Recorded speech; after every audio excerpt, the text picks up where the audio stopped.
we done came from the bottom. Mad that we up, but I don't hear him talking. Started with knowledge inside of my noggin. We took a dream and then we started blogging. Put my city on the map now. I'ma say how it is and I don't back down. On the road to 100K, we finna act out. We gon' show them that we not just in the background.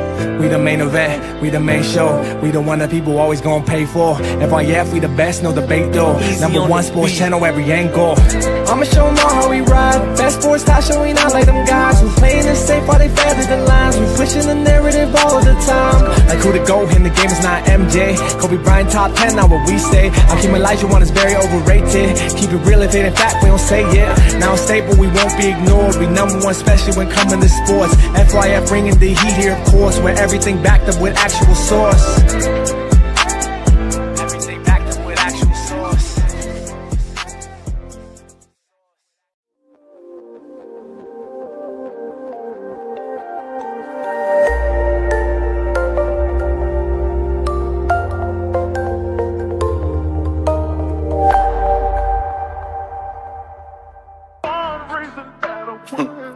Hey, yeah, look, hey, on God. You everything that I want and I need. You give me hot just like smoking some weed. I put that Cartier piece on your wrist, cause God took his time when he made you for me. If you want my honey, I don't know why I be. That's why I call you my LOVE. Just like Alicia, yeah, you got the keys. You my little kryptonite, I'm your Christopher Reeve. No, I hate taking pictures whenever I do. You the reason I cheese you. You was right by my side when everybody was sleeping on me, catching Z's. And on God.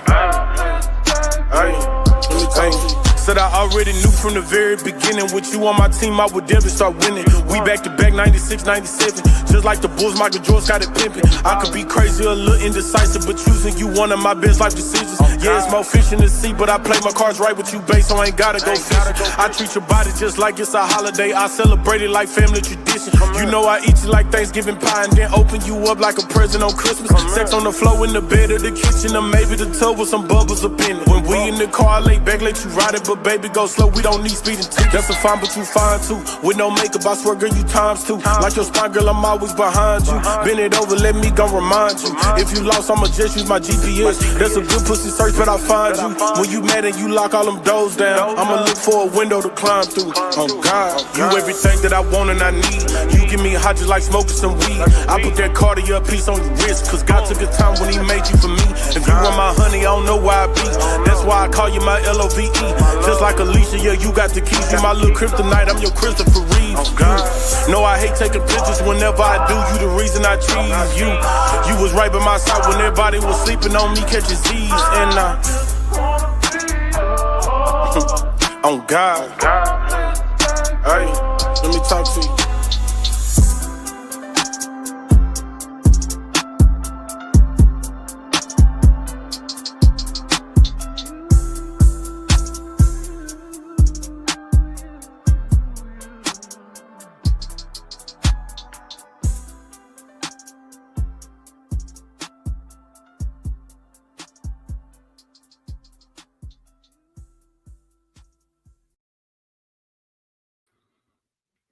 FYF Sports, man.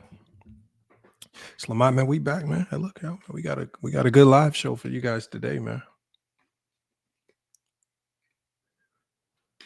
Got a good one for y'all today, man. And in reality, y'all, this live stream really should not bother too many people. The only people that you're gonna find getting bothered by this live stream, y'all, are the people that I'm talking about. Those are the only ones.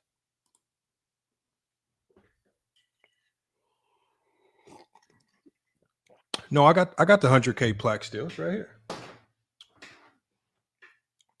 It's just a 100K plaque still.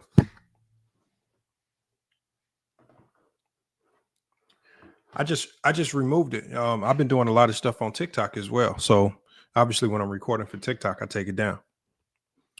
We got Steven in the chat says, I watched some of Skap Attack, but it's just angry rants. That's all it is. That's all they do. None of these guys really understand the game, right? They don't care about talking the game.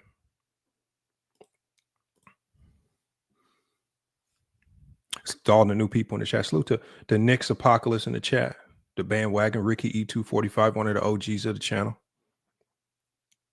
We gonna cover some topics, and then I'm gonna be dropping a live stream so you guys can come up and cook on the topic.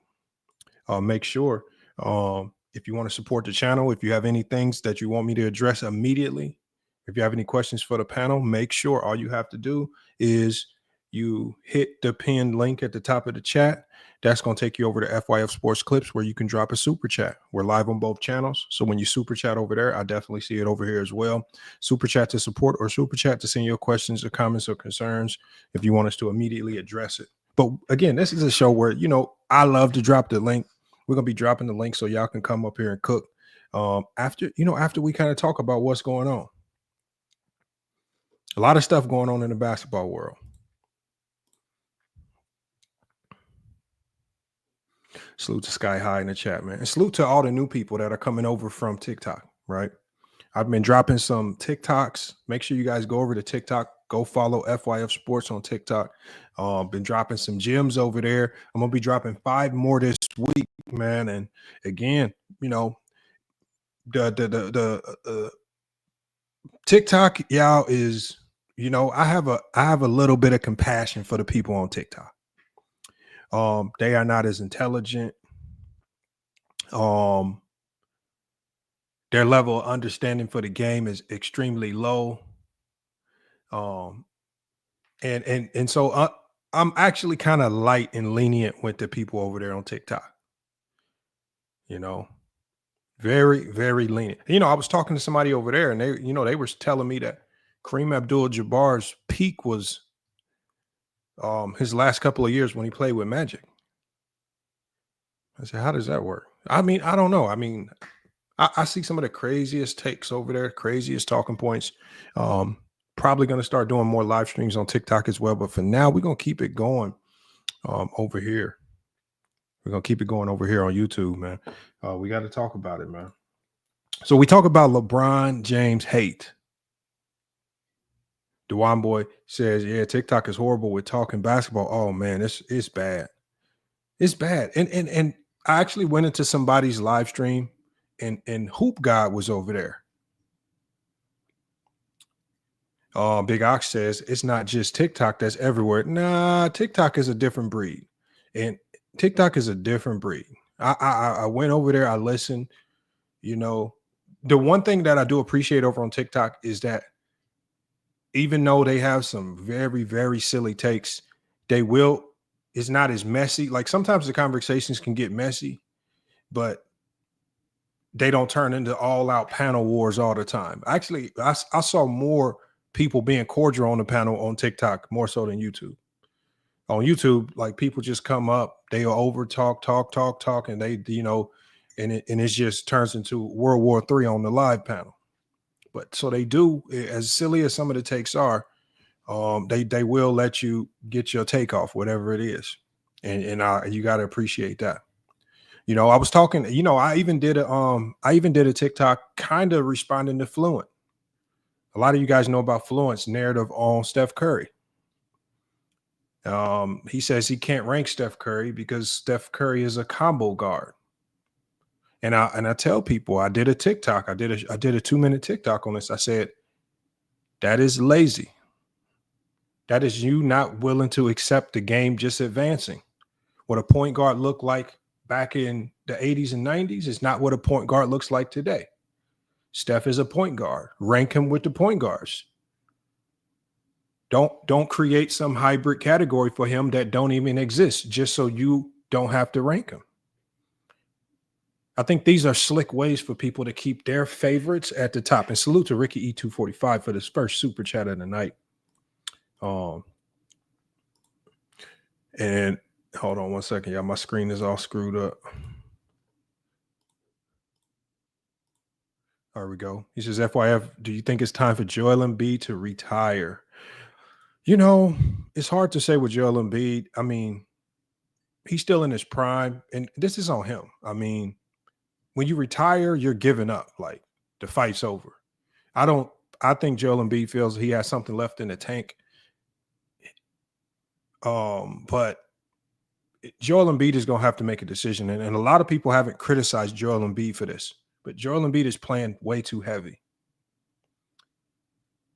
Nobody's, he's these knee issues almost always are directly tied to you just putting too much weight on your knees. For every pound that you lose, it's like 1,000 pounds of pressure off your knees. If you want to relieve your knees, lose weight, just drop weight. That's it.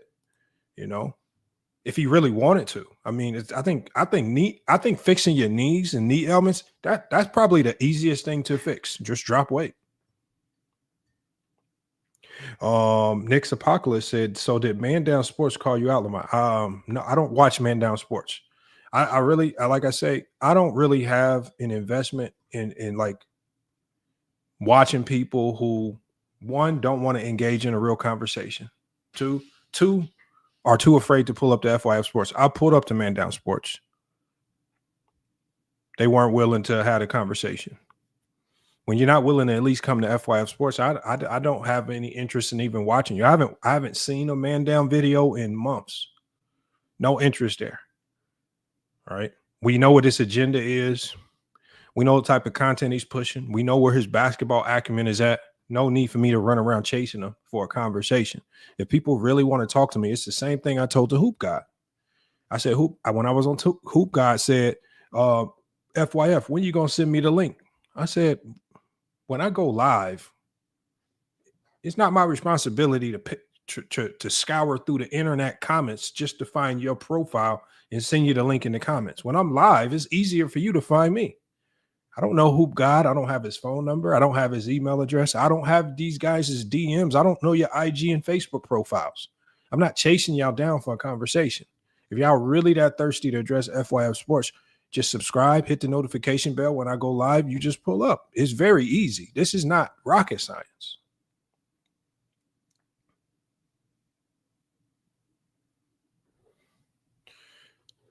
So, I mean, look, one more question before we get to the main topic. Nick's Apocalypse says, what are my expectations for the Blazers this season? My expectations for the Blazers this season, and salute to Nick's Apocalypse with the super chat, $5 super chat. My expectation for the Blazers this year is very surprising. I've slowly watched the Blazers amass the most defensive pieces in the league. Now, I don't know how all of this is going to come together, because to be a great defensive team, Chauncey Billups is going to have to find a way to get all of these pieces to work together as a defensive unit. But when you look at the roster that they have, he's looking like he's trying to rebuild the Pistons of the 2000s. That's what it looks like he's trying to rebuild. I'm talking about, he has so many defensive weapons from in the post to the wing at the point guard. And it just looks like they're going to try to go out a full-out onslaught on the league this year with just sheer defense. And I love it. I mean, because now I'm starting to see the vision, right? I'm starting to at least see a direction. No matter what happens this year, I see a direction. I see a vivid direction, and I like the direction that he's going, because he has a plan. Dame has come back. They're going to allow Dame to be a de facto coach, right? Not going to get in the way of these young guys. He's just going to really came back to Portland to retire. I love what they're doing, y'all. I love what they're doing. And, don't be surprised if they find their way into that 7, 6, 7, 8 spot this year. Don't be surprised. Just don't be surprised at all, y'all. Defense, like I say, people try to don't let people tell y'all nobody plays defense in today's game. The only people that say that are the people that don't understand defense. And then they don't understand the complexities of the game, which make defending harder because there's just more talent. So when I watch what Portland's trying to do, I like what they're doing. They're starting with defense first, and I think they're banking on some of their guys. Look, they got Anthony Simons out of there. This is a guy that was not really invested in defending.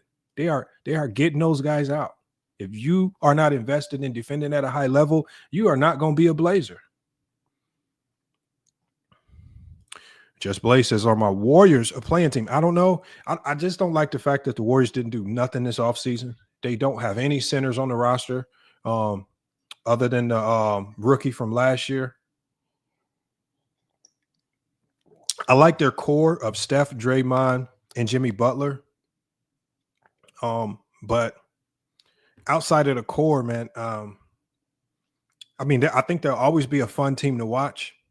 But I think, and I've been the biggest Draymond Green fan. I think they're holding on to Draymond Green way too long. If I'm the Warriors, I'm getting off Draymond Green. I'm putting Kuminga in that spot, and I'm looking towards the future. And I'm gonna find a way to. And now that you have Jimmy Butler, he's not going to be as good as Draymond at playmaking for Steph, but I think he's capable. But I think the player that's really holding that team back from having another significant run is Draymond, his contract and his skill set. And I've been the biggest advocate of Draymond for years, but I think certain times, man, sometimes your time has come, and they are. And Steve Kerr, for whatever reason, has fell in love with Draymond. And this is no shade on Draymond, because I still think he can be an integral piece for another team. I just don't think he can be an integral piece for this team. That's all I'm saying. But yeah, salute, man. Appreciate y'all with the questions, man. Basketball questions too, man. And look, when I drop the link, all of these questions, everything that y'all want to talk about, including the topic that I'm about to cover today, is on the docket for conversation. All right. But I just have to address this element of basketball talk that has been a plague this summer. I mean, and the reason why I'm talking about it is because it seems like this summer, more than any, it's gotten worse than ever. It's gotten worse than ever. Salute to Christopher in the chat. He says, "Is Houston ready with the KD edition?" I love the KD edition. Don't sleep on it. I still don't. I don't love VanVleet at the point guard spot, but he is an experienced point guard. I like what they're doing there. I mean, Houston's going to be a tough team to beat. The team that I would feel if I'm in the West, the team that I would be worried about is Denver. Denver added some very significant pieces. And when you give Nikola Jokic more weapons, we all know, like, if Nikola Jokic, if that team can stay healthy, he's my preseason MVP. You've literally just given him every weapon that he needs. Exactly. To the T. I'm talking about Denver did not miss on anything. Valanciunas, perfect, did not miss. Right? Hardaway, sniper, did not miss. I mean, they literally did not miss on anything. I mean, you get a versatile player from the Nets. You get off of Michael Porter Jr.'s horrendous contract. I mean, they the winners by far. I think they're the biggest winners of this summer, and it's not close. I think they won, and there ain't nobody in a close second. You know, some people are going to say Houston. I don't think them getting KD comes close to what Denver was able to do. But yeah, if I'm in the West, and I don't care if I'm OKC, I am worried. And OKC is going to have some worries, because y'all have to remember, J-Dub is not going to start the season with OKC. You know, J-Dub just had significant wrist surgery. So J-Dub's looking like he's going to be out for the first couple months of the season. You know, it's setbacks like that can derail your hopes for going back to back. You know, it's small setbacks like that. The Clippers, I'm not even thinking about the Clippers, y'all. I don't think the Clippers are a threat whatsoever. I think the Clippers are going to be the biggest dumpster fire this year. I think getting Bradley Beal is a losing player. Bradley Beal is a losing player, and losing follows him. Have y'all noticed that? Bradley Beal is it looks good. His numbers look good. Bradley Beal is the epitome of losing. He's talking about he wants to go to the Clippers to win a championship. Why the hell would you go to the Clippers of all teams to win a championship? The Clippers? That's where you're going to go win a championship? No, Bradley Beal went to the Clippers because he's in LA. He can goof off, do what he wants. Maybe they promised him more minutes or a bigger role, but he's back in the same situation that he was in Phoenix. You're the third option. You're not going to get more shots than Kawhi. You're not going to get more shots than James Harden. James Harden's going to have the ball. You're going to be standing in the corner looking for your catch and shoot the whole time. And as soon as you stop playing defense, Tyronn Lue going to bench you just like we all know he will. Bro, this is an accident waiting to happen. The Clippers are a dumpster fire. You know, I feel for Clipper fans. Dumpster fire of organization, dumpster fire signings. Stupid. Stupid. The Clippers should have. The Clippers need to find a way to get off Kawhi Leonard right now. It just get off of him. Get as much as you can for him while he still has value. Because it's not about if he gets hurt again. It's when he gets hurt again, he loses all value, and you're now stuck with him. Get off of these players. Remember 2 years ago, y'all here on FYF Sports, remember what I said? I said the Sixers need to trade Joel Embiid. I said this like 2 years ago. I said you need to I said this right after he won the league MVP. I said trade Joel Embiid. I said trade him while his value's high. But these teams don't be seeing this stuff. They don't forecast this stuff. They think these guys, like, once a guy shows you that he is built like the straw man of Wizard of Oz, what's his name? I mean, he went around walking like Michael Jackson off the Wiz. Come on, man. Once they show you that they built like, you know, like a Jenga game or something, man, it's time to trade him. NBC coming back, I don't really care about that. But I'm going to tell y'all right now, I'm telling y'all right now, and I'm not even going to dive into the details. I'm going to tell y'all right now, it's some information about NBC that's potentially going to be dropping soon. That's nasty work. And I'm not going to dive into the details, but Kobe fans, Jordan fans, I want y'all to be on red alert. I want y'all to be on red alert. This information that's about to come out will cause a new civil war in basketball talk. It will cause a new civil war. 1,000% positive on that. And these are all facts. The receipts are coming soon. I'm just, like I said, I'm not going to expose it right now. I'm not exposing it right now. It's hard for me to not expose it, but I'm not going to expose it right now. This is not narrative. This ain't myth. This comes with receipts. And it's going to be, and you wouldn't believe, even if I told you right now, y'all wouldn't believe it. If I told you right now, you wouldn't believe it. It's going to get dropped. It's going to get dropped. I'm not telling you who's dropping it. I'm not telling you when it's coming, but it's some nasty work. Salute to 3-Point Guy with the $19.99 super chat. He said, where's the link to become FYF debate members? It's on FYF clips, man. You just hit join at the top. It's the max ether. You could be the top member status is the max ether. Come on, become a member. Salute, man. Appreciate 3-Point Guy. We're gonna be dropping a link to cook on these topics today too. Salute to Mr. Winters. He says Lamont wants to be the Jerry Springer of YouTube. No, I want to be the FYF Sports of YouTube, Mr. Winters. FYF Sports. So we're going to get through some information for y'all. And Bandwagon says 3-Point God is an idiot. The Bandwagon. When I drop the link, now the onus is on you to actually do the exposing.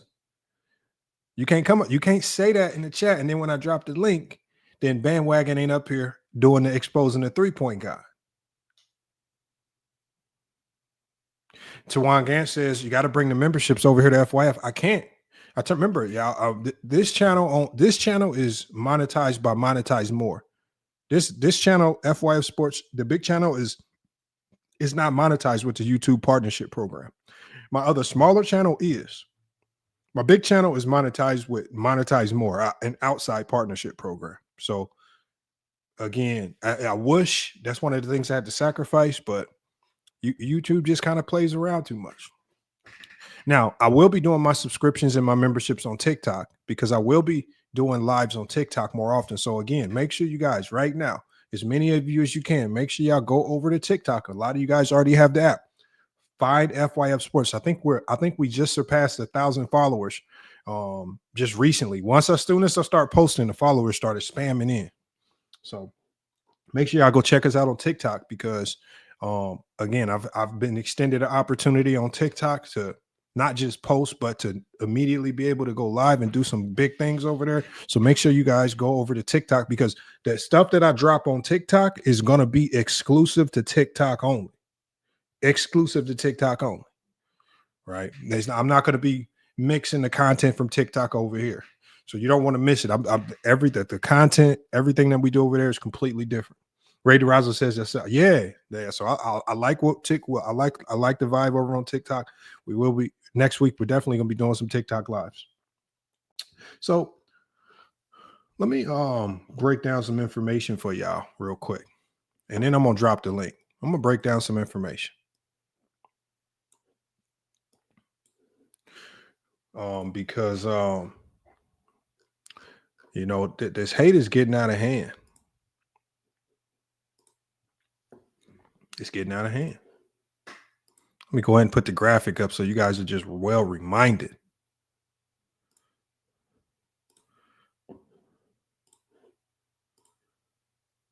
All right, here we go. But the hate for LeBron James is getting out of hand.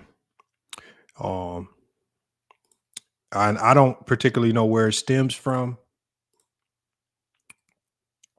Hold on one second, y'all.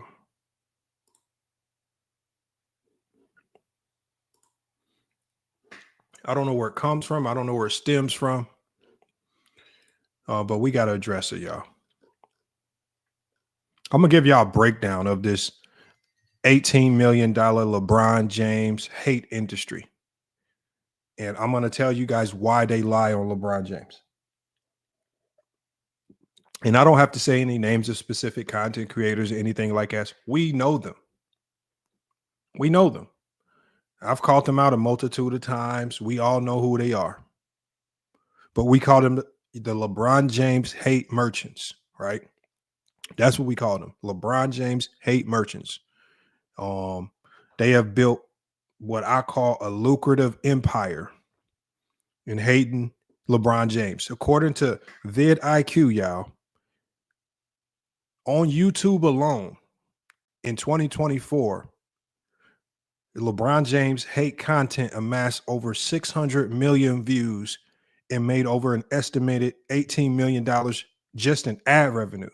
So that's just the ad revenue. I'm not talking about super chats. I'm not talking about donations to the Cash App and things like that. If I'm just talking about just sheer ad revenue, they made over 18 million in ad revenue, all by lying about and disparaging LeBron James, right? And we know the examples of these content creators. We can go to Skap Attacks, the Tickets, the Dreamerspros, the Jason Whitlocks. Obviously, we can go there. All they do is they kick out daily anti-LeBron propaganda. And all they're doing right now is they're not proving anything about LeBron James. The only thing that they're proving, y'all, is that hating on LeBron James pays the bills.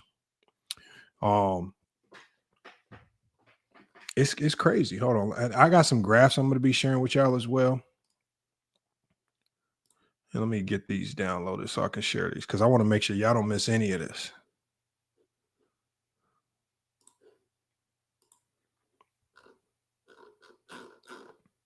Salute to Leslie Barber in the chat. Salute. He says, how you figure those amounts? I didn't figure those amounts. Negative thoughts.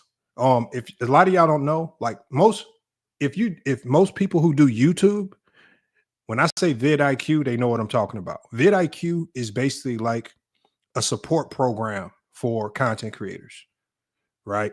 It tells you great topics to post. It tells you how to title your videos, fix everything. It looks at analytics. It literally does a super deep dive. it tells you who your channel's competitors are, what they're posting about versus what you're posting about.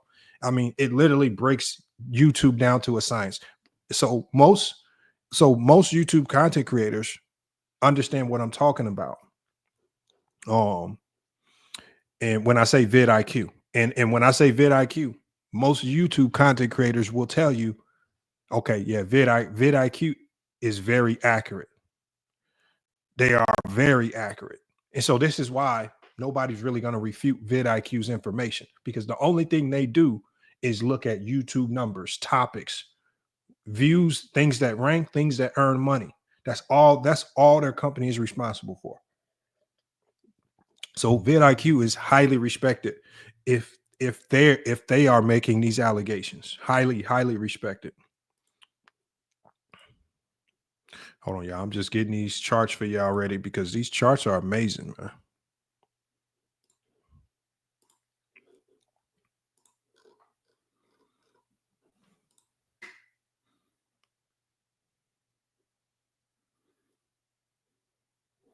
All right, hold on. I got one more to download.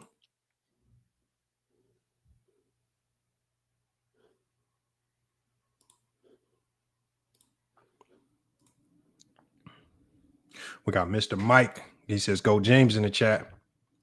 He says, Jason Whitlock is a grifter. He hopped on the black conservative gravy train. Yeah. That's just Whitlock's thing, man. I don't really knock Whitlock for whatever reason. I get Whitlock has his own agenda. My thing is, I mean, just stick to the politics. Like, quit trying to mix basketball with politics. I think he just tries to do it too much. Like, sometimes when it comes to politics, I'm not gonna lie, Jason Whitlock be kind of right sometimes. I mean, he's definitely wrong a lot, but when it comes to politics, I give him his props. But when he starts to mix this with LeBron and he starts talking about, I think he does too much targeting. Like, he's talking about the WNBA. All he's doing is telling everybody why not to watch Angel Reese. Like, bro, stop it, man. Stop it. He went on Twitter. His company made him apologize. He was talking about one player, talking about, what are you going to do if the wig fall off? And come to find out, her hair is all natural. She just got long hair. His company made him apologize live on his own show. I mean, Jason Whitlock just does dumb stuff, man. He targets I don't know the last time he's actually said anything bad about a white person. I mean, everything that Caitlin Clark touches is gold. Anything Angel Reese touches is trash. It's crazy. I mean, and the funny thing is Jason Whitlock is not biased. I mean, he brought a former player on that was he brought one of Kobe's former teammates on his show, and the dude was torching Kobe. So he don't like, so it ain't just LeBron. The dude torches Kobe. I'm talking about he brought a former teammate of Kobe's on, and the dude tore Kobe apart. And Skap Attack sitting here trying to debate him. And he basically said, Skap, he says, I don't want to have to do this, but I'm going to have to pull the NBA card on you. I was in the locker room with this dude. I was there. I know what you're saying is bullshit. I know what I'm saying is facts because I was in the locker room. He was my teammate. But see, Skap Attack won't do it. Yeah, I want y'all to know one thing. Y'all didn't see Skap Attack do a video about that conversation. Y'all did not see Skap Attack do a video about that conversation. Right? Because when he did the debate with Gil, I let him get away with a whole bunch of stupidity. I let him debate something that wasn't even up for debate. He's up here debating LeBron versus Kobe when the entire debate versus Gil was who is the number one option on the team from 99 to 2002. That was literally the debate topic. The debate topic was who was the number one option for the Lakers from 99 to 2002. He talking about LeBron. He talking about all this other stuff. And bro, that's not the topic. But I let him get away with it because I know Skap Attack ain't coming back. So I kind of have to let him get it off. And so that's why it's funny when I hear people say, yeah, he cooked Gil. He did not cook Gil. He did not address it. I asked him, like, after he went through his long diatribe on LeBron James, I said, Skap, who was the best player for the Lakers from 99 to 2002? And then you start waffling and wavering. Bro, this is a very simple question. So this is what I mean. So I want y'all, if y'all can find it, there's a video that Jason Whitlock did on his show where he had Skap Attack with one of Kobe Bryant's teammates. And he said, bro, Kobe ain't what you say he is. He wasn't this leader that you say he was. He didn't talk to teammates. He was an asshole. He made life hell. He didn't help nobody get better. Bro, killing his ass. So Kobe fans, y'all go address that while y'all pulling up, snippets of LeBron James at a Nas concert, talking about LeBron James is trying to steal the shine at a Nas concert over the summer. Why don't y'all do something reacting to that where when Skap Attack got barbecued by one of Kobe Bryant's teammates on Kobe Bryant? Nobody reacted to that. And Skap didn't react to it either, which is the funniest thing about it. Let me get this chart up and we're going to cook. This chart right here represents, and this is, and I ripped this off of VidIQ because VidIQ wrote this article and they sent this out to a lot of the sports content creators. But they have LeBron James easily as the most hated player in the NBA. And this is based on each state. Alaska, he's the most hated. Idaho, he's the most hated. Indiana, he's the most hated. I mean, he's the most hated in all these places. It's crazy that Paul George is the most hated here in Arizona, which is crazy. I didn't know that. Westbrook has a state where he's the most hated. Durant is the most hated in Ohio. Kyrie hated in Florida is wild. But the purple represents LeBron James. And what we see here is LeBron still to this day, at 40 years old, is still the most hated player in the league. And so we're going to dive into the facts around this.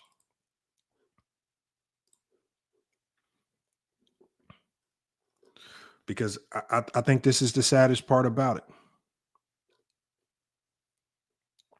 So what we know, y'all, is LeBron James has become big business with outrage and negativity. He draws eyeballs, and then all of the LeBron detractors know it. Collectively, as I just told y'all before, a network of YouTubers have amassed over 600 million views on anti-LeBron content that translates to roughly $18 million in YouTube ad revenue. And that's according to VidIQ analytics. They upload inflammatory videos daily. For example, LeBron exposed as a fraud, LeBron's legacy in tatters, right? These titles, because they know controversy sells. It's practically a hate economy where more lies equal more views and more views equal more dollars. So you have to ask yourself, why is this so lucrative? Right? VidIQ social media research confirms that negative headlines and emotional outrage drive higher click-through and engagement. It says human psychology is such that bad news and drama grab our attention more than praise or nuance, right? Also, according to VidIQ, a Harvard study found that each additional negative word in a headline significantly boosts the click rate, right? These LeBron hating content creators exploit the bias masterfully by framing everything as a scandal.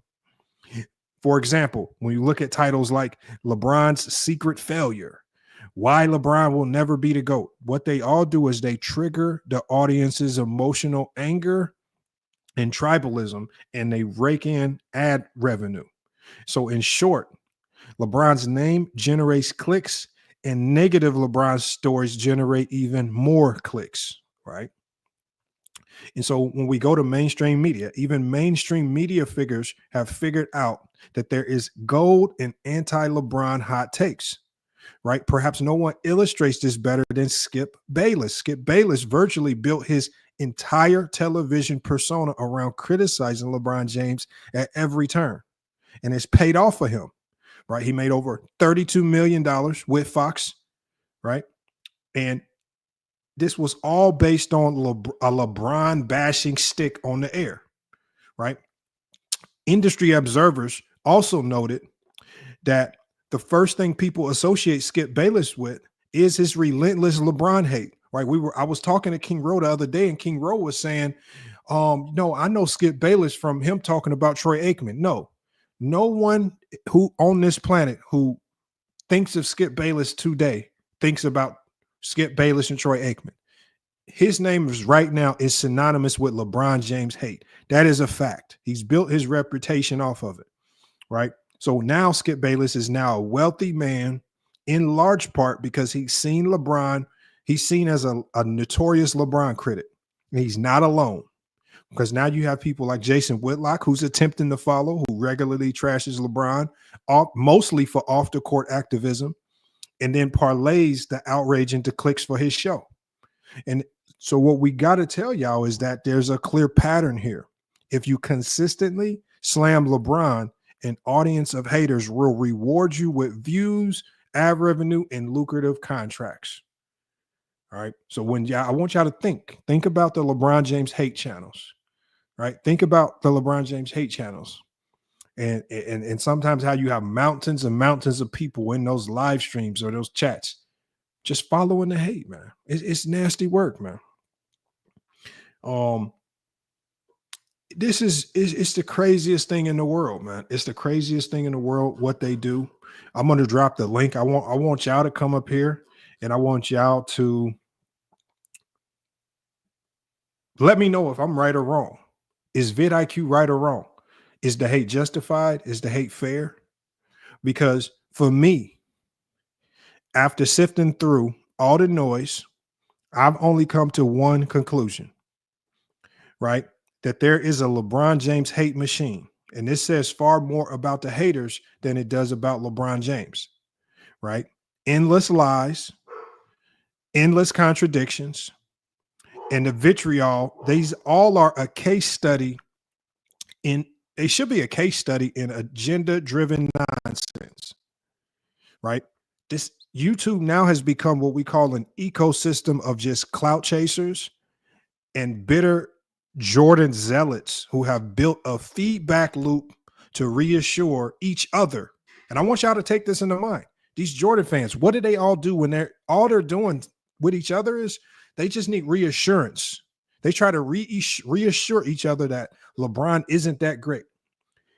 If y'all notice with the LeBron James haters, what are they always seeking? And salute to Goat James Kingdom in the chat. The LeBron James haters are always seeking validation.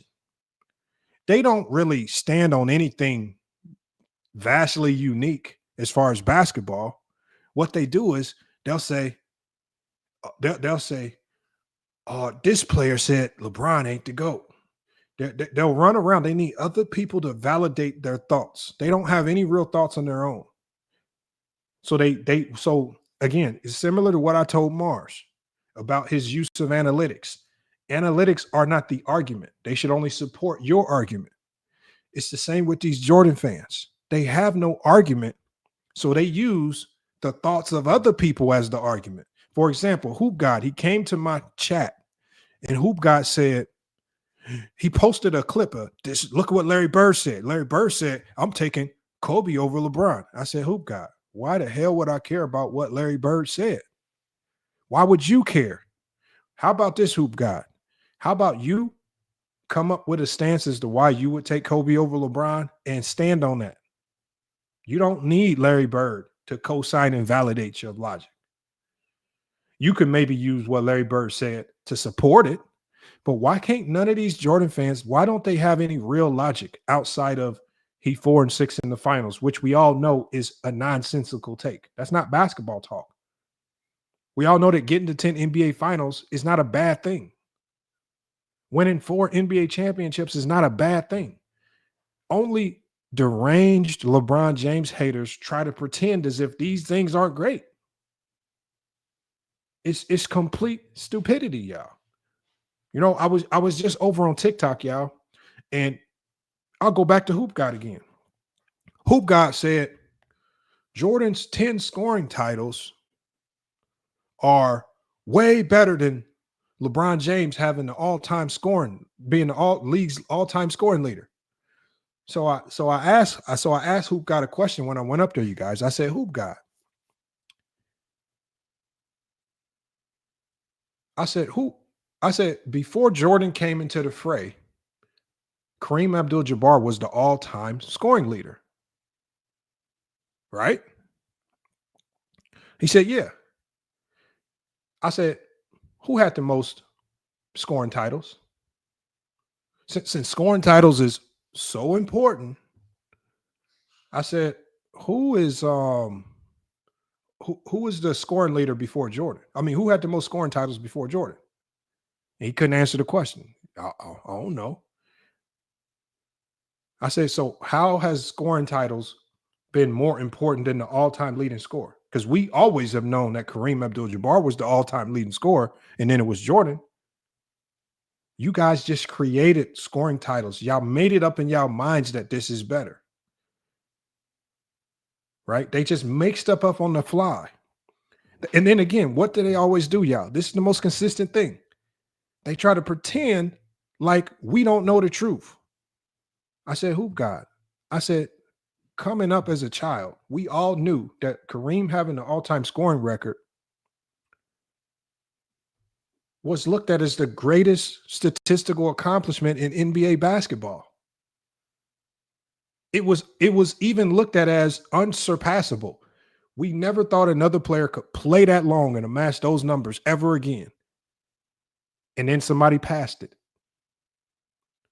And then all of a sudden, because y'all want to hate, y'all flip the narrative and say, no, the scoring titles is better. The scoring titles have never been better. And they all know it, y'all. They all know it. So again, tonight we're going to expose this economy of hate around. We're going to expose the economy of hate around LeBron James. We're going to expose the motivations. And I feel like the motivations are just money and fear, right? We're going to expose the method, the lies and the double standards, and the madness, because their obsession masquerading as basketball analysts, right? They're obsessed with LeBron. Do you know how obsessed you have to be to do what Dreamerspro does? This is an obsession. I mean, we're talking about a guy that does sometimes 2 and 3 videos a day, even in the summer when we don't even hear from LeBron. The man Dreamerspro will say, breaking news, LeBron James golfing in Connecticut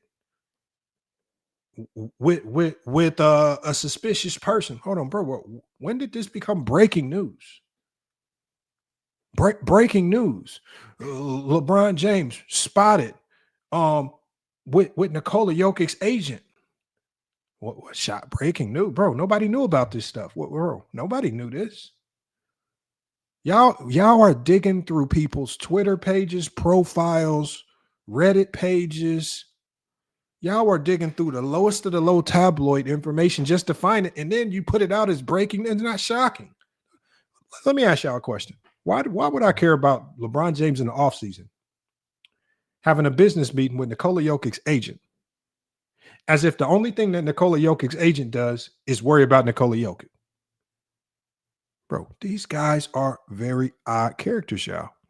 So when we talk about LeBron, right, I don't really think LeBron needs anybody to defend him, right? I think his career speaks for itself.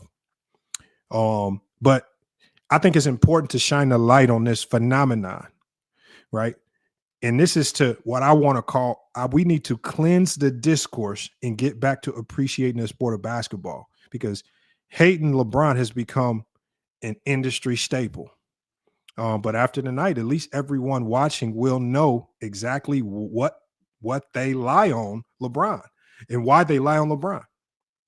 And I'm going to tell y'all right now, they lie on LeBron because they profit from it. And because deep down, they know he is as great as advertised. How do we know LeBron is as great as advertised? Because I'm going to tell you how they contradict themselves, y'all. One day they'll wake up and say, LeBron has no bag. LeBron's not that skilled. LeBron only gets his stats off longevity. Then the next day, you know what they'll do and wake up and say?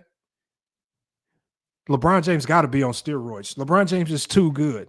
The man got to be taking PEDs. I can't wait till he gets caught taking. Hold on. What is it? Is he so good that you think he's on PEDs? Or is he so trash that you don't think he has a bag whatsoever? Figure out which one it is. Figure out which one it is. In one sense, they'll say, just like Ajani exposed him yesterday, they'll applaud. They'll applaud Mo Williams. Man, LeBron had Mo Williams, who's an all-star. And then Ajani asked a good question. Well, what teams in the West have 4 all-stars, similar to what LeBron was going up against? And then all of a sudden their brains will start working. They'll say, well, it's not always about all-stars, man. It's just some good teams. Hold on. Come on, man. No consistency whatsoever. And see, the one thing that agitates them the most is when you take their same logic and you apply it to Kobe or Jordan, because you just show them how stupid they are. Makes no sense, y'all. So we're going to go ahead and drop the link, man. We're going to bring people up here to cook on this, man. Again, I got a lot more information to share with you guys. But for right now, y'all, I'm going to drop the link. I want to hear from you guys. And look, if you are a LeBron James hater, if you are a content creator that's hell-bent on finding the most odd back page stories on LeBron James, right? Come up here and explain it, man. Come up here and explain it. I mean, are you guys going to wait till Bryce James has one bad game at the University of Arizona? Because then you're going to start using Bryce James as a de facto way to hate. I mean, we've already seen you use Bronny, right? We've already seen you use, you guys are willing to go use a second round pick and try to throw that around. What do these guys also do? These guys literally take every word that LeBron James says. Oh, we got a salute to the Pope B. Frank, man. Hey, Pope B. Frank, you know what? I got to get his man his props. Pope B. Frank, y'all, did something that I've never seen done before, man. The Pope B. Frank, y'all, got invited on Jason Whitlock's show. Now, that in and of itself isn't too crazy. But see, Jason Whitlock didn't know what he was getting himself into. See, because I saw Pope B. Frank. I mean, I'm talking about Pope cleaned up. He took the hat off. I'm talking about, I thought he working for a Fortune 500 company the way he pulled up to the show. I'm talking about everything tightened up, camera zoomed in. I'm talking about Pope B. Frank looked like he was about to run Microsoft. But then, you know what Jason Whitlock did? Jason Whitlock gave the man the mic.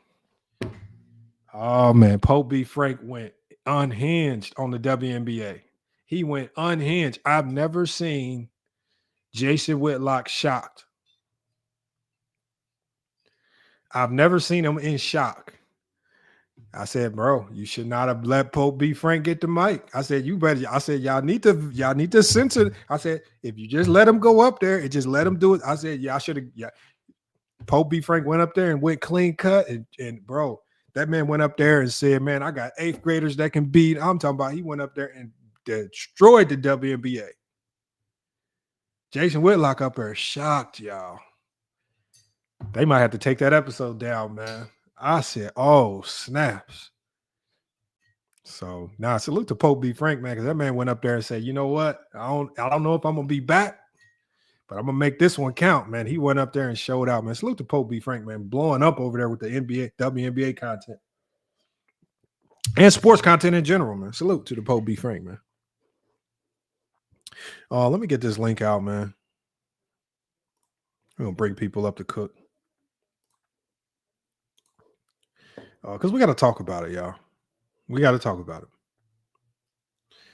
Hold on. Let's get this link in here.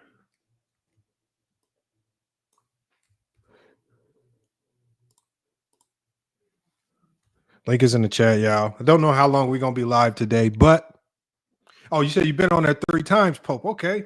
I just know I saw the one because, you know, the thing is, I'm scrolling through the thumbnails. I said, hold on. Is that Pope? This man up here talking about his 8th graders can smack WNBA players. He said, be honest, man, they some trash. I said, oh, damn. I mean, really, like, Pope, you got to understand, Jason Whitlock just wanted you to go in on Angel Reese. He just wanted you to go in on Angel Reese. He didn't want you to go in on the whole WNBA. That man Pope went up there and just went unhinged, uncensored on the whole WNBA. He said, man, look, let's be honest. Ain't nobody trying to watch them like that. I mean, I'm talking about he went all the way off script, man. I was rolling, man. Jason Whitlock was up there shocked. He like, man, this is not a part of the plan, Pope. He said, you're always supposed to just talk about the black girl, Angel Reese. That Pope said, no, no, no. He said, all of this shit is some trash. But nah, Pope went up there and did his thing. But I sat there. I call hoop jargon immediately. I called him immediately. I said, hold on. I said, Pope went straight. He went AWOL on Jason Whitlock, man. Salute, man. But you know, that's a good connection to have, though, Pope. When you got somebody like Jason Whitlock, no matter what you think about him on the back end, on the business side and the content creation side, that's a hell of fight content to have. That something like that can blow you up, man. And so just parlay that into bigger things, man. Parlay that into bigger opportunities. That's all you got to do. Salute to Herm in the chat. Salute to Herm in the chat. Nah, he didn't really cook Jason Whitlock.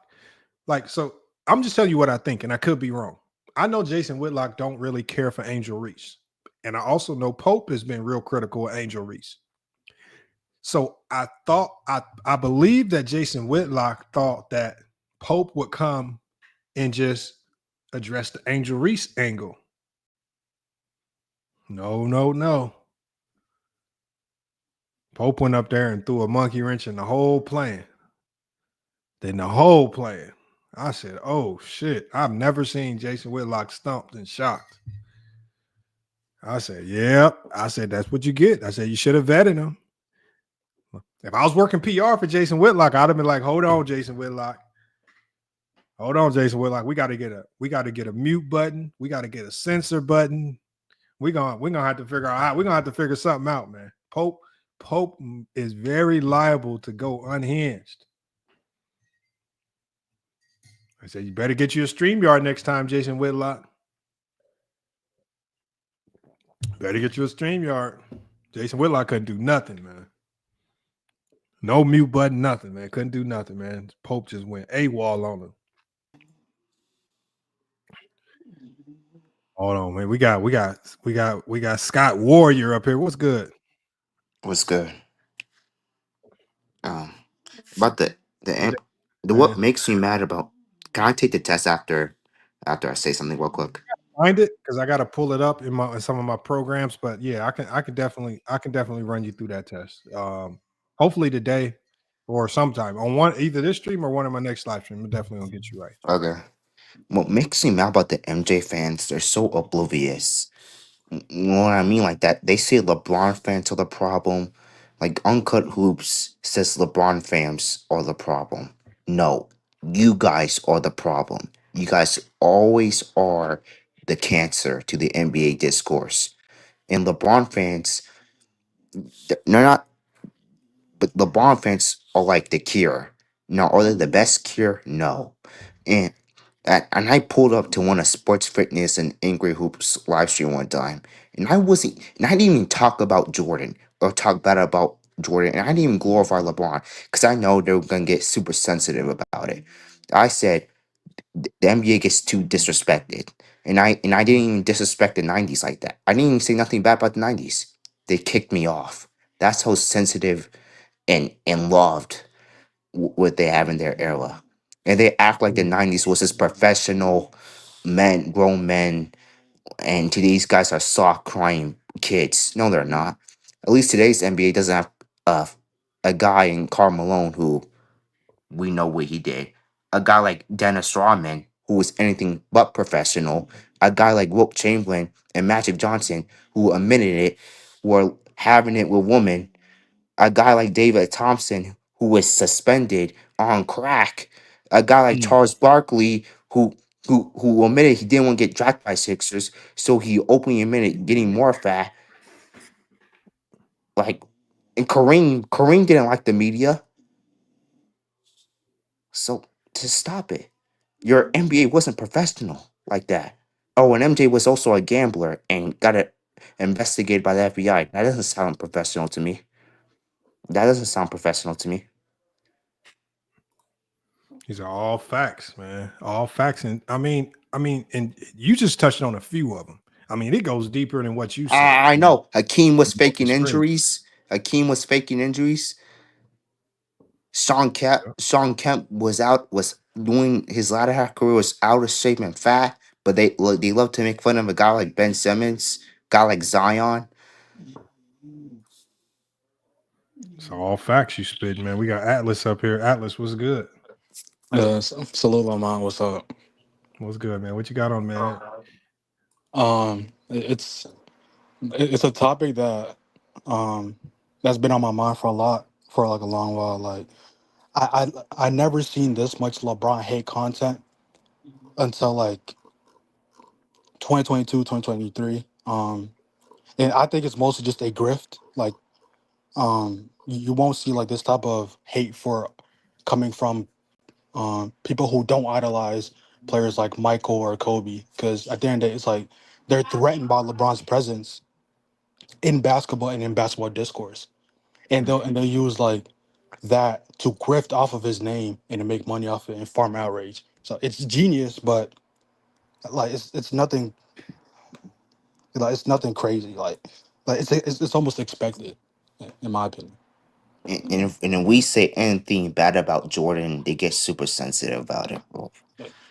That's Well, like it's we not even can't. about that. I think so. So for me, like, and I could be wrong. This is why I want more like the LeBron haters up here to talk about it. A lot of the negative things about Jordan only come out because LeBron fans have to say, okay, if what you say about LeBron is a negative, then why isn't this that Jordan did or this going around Jordan? Why isn't this a negative? And so what they ultimately have to do is they have to show the haters, look, you're telling me that this guy is the GOAT, but there's these same negative outliers surrounding this particular player. Like, so why are why are you measuring LeBron with this, but you're not measuring Jordan with that same stick? And I think that's where I say the hypocrisy kicks in. And so I don't really, like I said, I don't see LeBron fans just waking up one day saying, oh, I'm gonna make a Jordan hate video. They're typically just doing a comparison, saying, okay, Jordan's failures. Okay, you talk about LeBron losing. Okay, well, didn't Jordan lose? And I think, and they're always having to do this comparison between. Look, why are you trying to tell us he's the GOAT when he has the same types of losses, same types of shortcomings, same types of? He has more significant off the court issues. And I think that's where the negativity for Jordan starts to come into play, because you have to put it in their face. Because if you don't bring it to them, they will never tell you what happened. They'll pretend like it never happened. I mean, they don't talk about what makes the greatest player of all time. They talk about why they think, in their own like biased perspective, of why they think MJ or Kobe are better than LeBron. But like that same criteria or that same way of thinking is going to shift your whole top five. Like it's like you lowering you for example, Kobe, like you saying you're gonna overvalue like all defensive teams. That's gonna put Duncan. That's gonna put a lot of these other players that you wouldn't have in your top three, top five ahead of LeBron. Like yeah, and that's what like they don't think about when they're making these criteria to put LeBron out the top three, out the top five, because all they care about is putting MJ and Kobe above him. They just use Kobe and MJ as the measuring stick of greatness. They literally think everyone had the same killer mentality. No, they didn't. They just glorify it. The 90s into 2000s for some reason. Not everyone I've had the always same. said this killer mentality stuff because I actually commented on Sports Fluent's video the other day. He was talking about this it factor, this killer mentality stuff, and I told him on the video, and I said, look, this killer mentality, it factor stuff is all fake. It's not real. It's not real. It's just your imaginary way of trying to put a separation between two players, and you don't have a better way to do it other than to just make something up that no one can measure. Like, so when people say, yeah, Jordan and Kobe, man, what separates them is this it factor. They had killer mentality. Bro, what the hell is killer mentality? Because there's absolutely no way it can be clutch.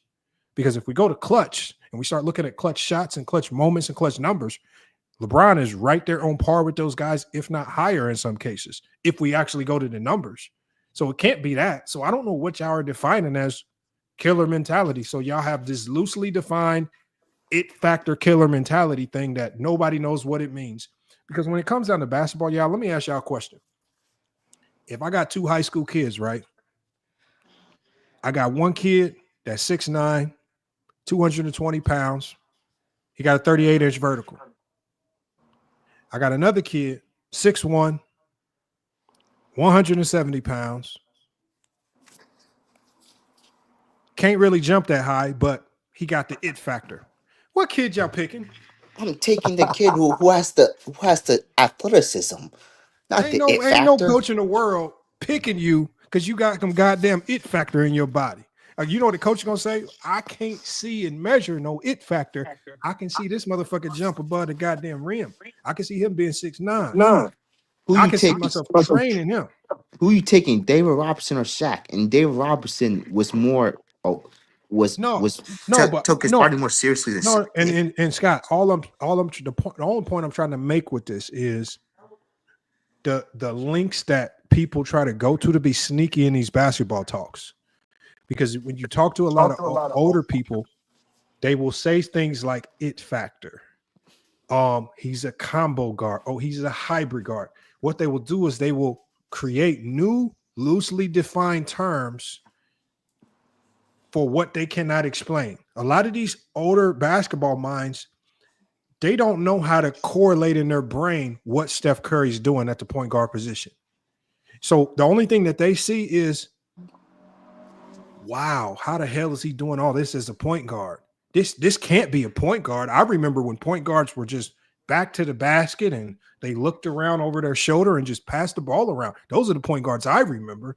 They can't fathom that game being advancing and guys being greater and expanding their games outside of what you think the position is.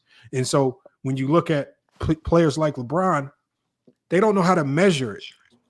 So what they say is, because they love Kobe and Jordan so much, what they do is, damn, I can't say passing, I can't say rebounding, I can't say athleticism, I can't really say scoring no more. Well, fuck it. It factor. That's what separates them. It factor. What the fuck? What is it factor? Yeah. What is this? Then I will say, why isn't Bill Russell the GOAT? Because it took Bill Russell point in time where it was extremely racist. So already out the bat, you need the it factor. This is the fight mentally and emotionally, and he did it as a coach as well. So they don't make no sense. The Steph Curry comparison, or like that talking point, I dislike it so much because they don't do it for any other position. Like literally, like Exactly. LeBron is not a prototypical wing. Like he does way more than what a wing traditionally is assigned to do, or is expected to do. Yet they'll still say he's the best small forward of all time. Like or centers now. Like centers aren't really like historically out like capable of perimeter shooting and like affecting the game to that extent with shooting. But they'll still call Nikola Jokic a center. Like they won't use some obscure, unknown title for Nikola Jokic. No, they're just gonna call him a center because that's what he is. That's the position he plays. That's it. Because they only do it, and notice one thing. They only start doing it when that player starts to get too good, and we now have to start entering them into uncomfortable conversations. Like for a long time, they didn't have to have these odd conversations about Steph Curry. But then Steph Curry keep getting greater. And he keep breaking records. Now we're having conversations if he's top 10 all time. And so now these older players, and now you're faced with the reality of, okay, where do I rank him? How do I rank him now? Well, you better figure it out. And you cannot avoid it by saying, oh, no, that's a hybrid guard. When I go to NBA.com, I see point guard, shooting guard, small forward, power forward, and center. I don't see no hybrid category. So rank him with the point guards. Quit being scared. Just say he's better than Magic and move on. They show fake love, like even like up and coming players. Like before, I used to see nothing but love for Shea until he did what he did this year. Like they'll have all this love in the world for Shea, even though they're not going to watch OKC like early on in his career. But until like after you start being your team, now it's about too many free throws or oh look he's flopping too much. No, he's destroying your team and he's good. It's Like, he's starting just to as look good. too good. It's starting to look too. It's starting to look like a more efficient version of Kobe. It's starting to look like a more efficient version of Jordan. So what they're doing is they're trying to get ahead of it. Oh, he's a foul merchant. This era's soft. No. His numbers support it. They don't like to address the fact. Like I was talking to King Rowe the other day, and I said, if we talking about some of the greatest like individual team seasons of all time, I said, how do you keep this OKC team out of the conversation? I said, statistically, they had offensive and defensive numbers that matched the 95-96 Bulls. They were the best team in the regular season. They had the best player. They had the best of almost everything. SGA played like one of the most efficient players in the league, and he played both ends. I'm saying, how do you not? But see, they don't want to have that conversation. They don't want to put these young teams and young players of today in those conversations. They too scared. They can't give this era no props. So it's not even just LeBron. It's just this era in general. They don't want to give props to. No, that's facts. Yeah, and what I gotta say about the Steph thing is like they don't criticize Magic, even though Magic was literally like a Illuminati, a outlier of a 6'9" point guard with his athleticism, and he wasn't even like he was like in a sense he dribbled the ball up the court, but he was a lot of post up guy. He was more like a post up guy.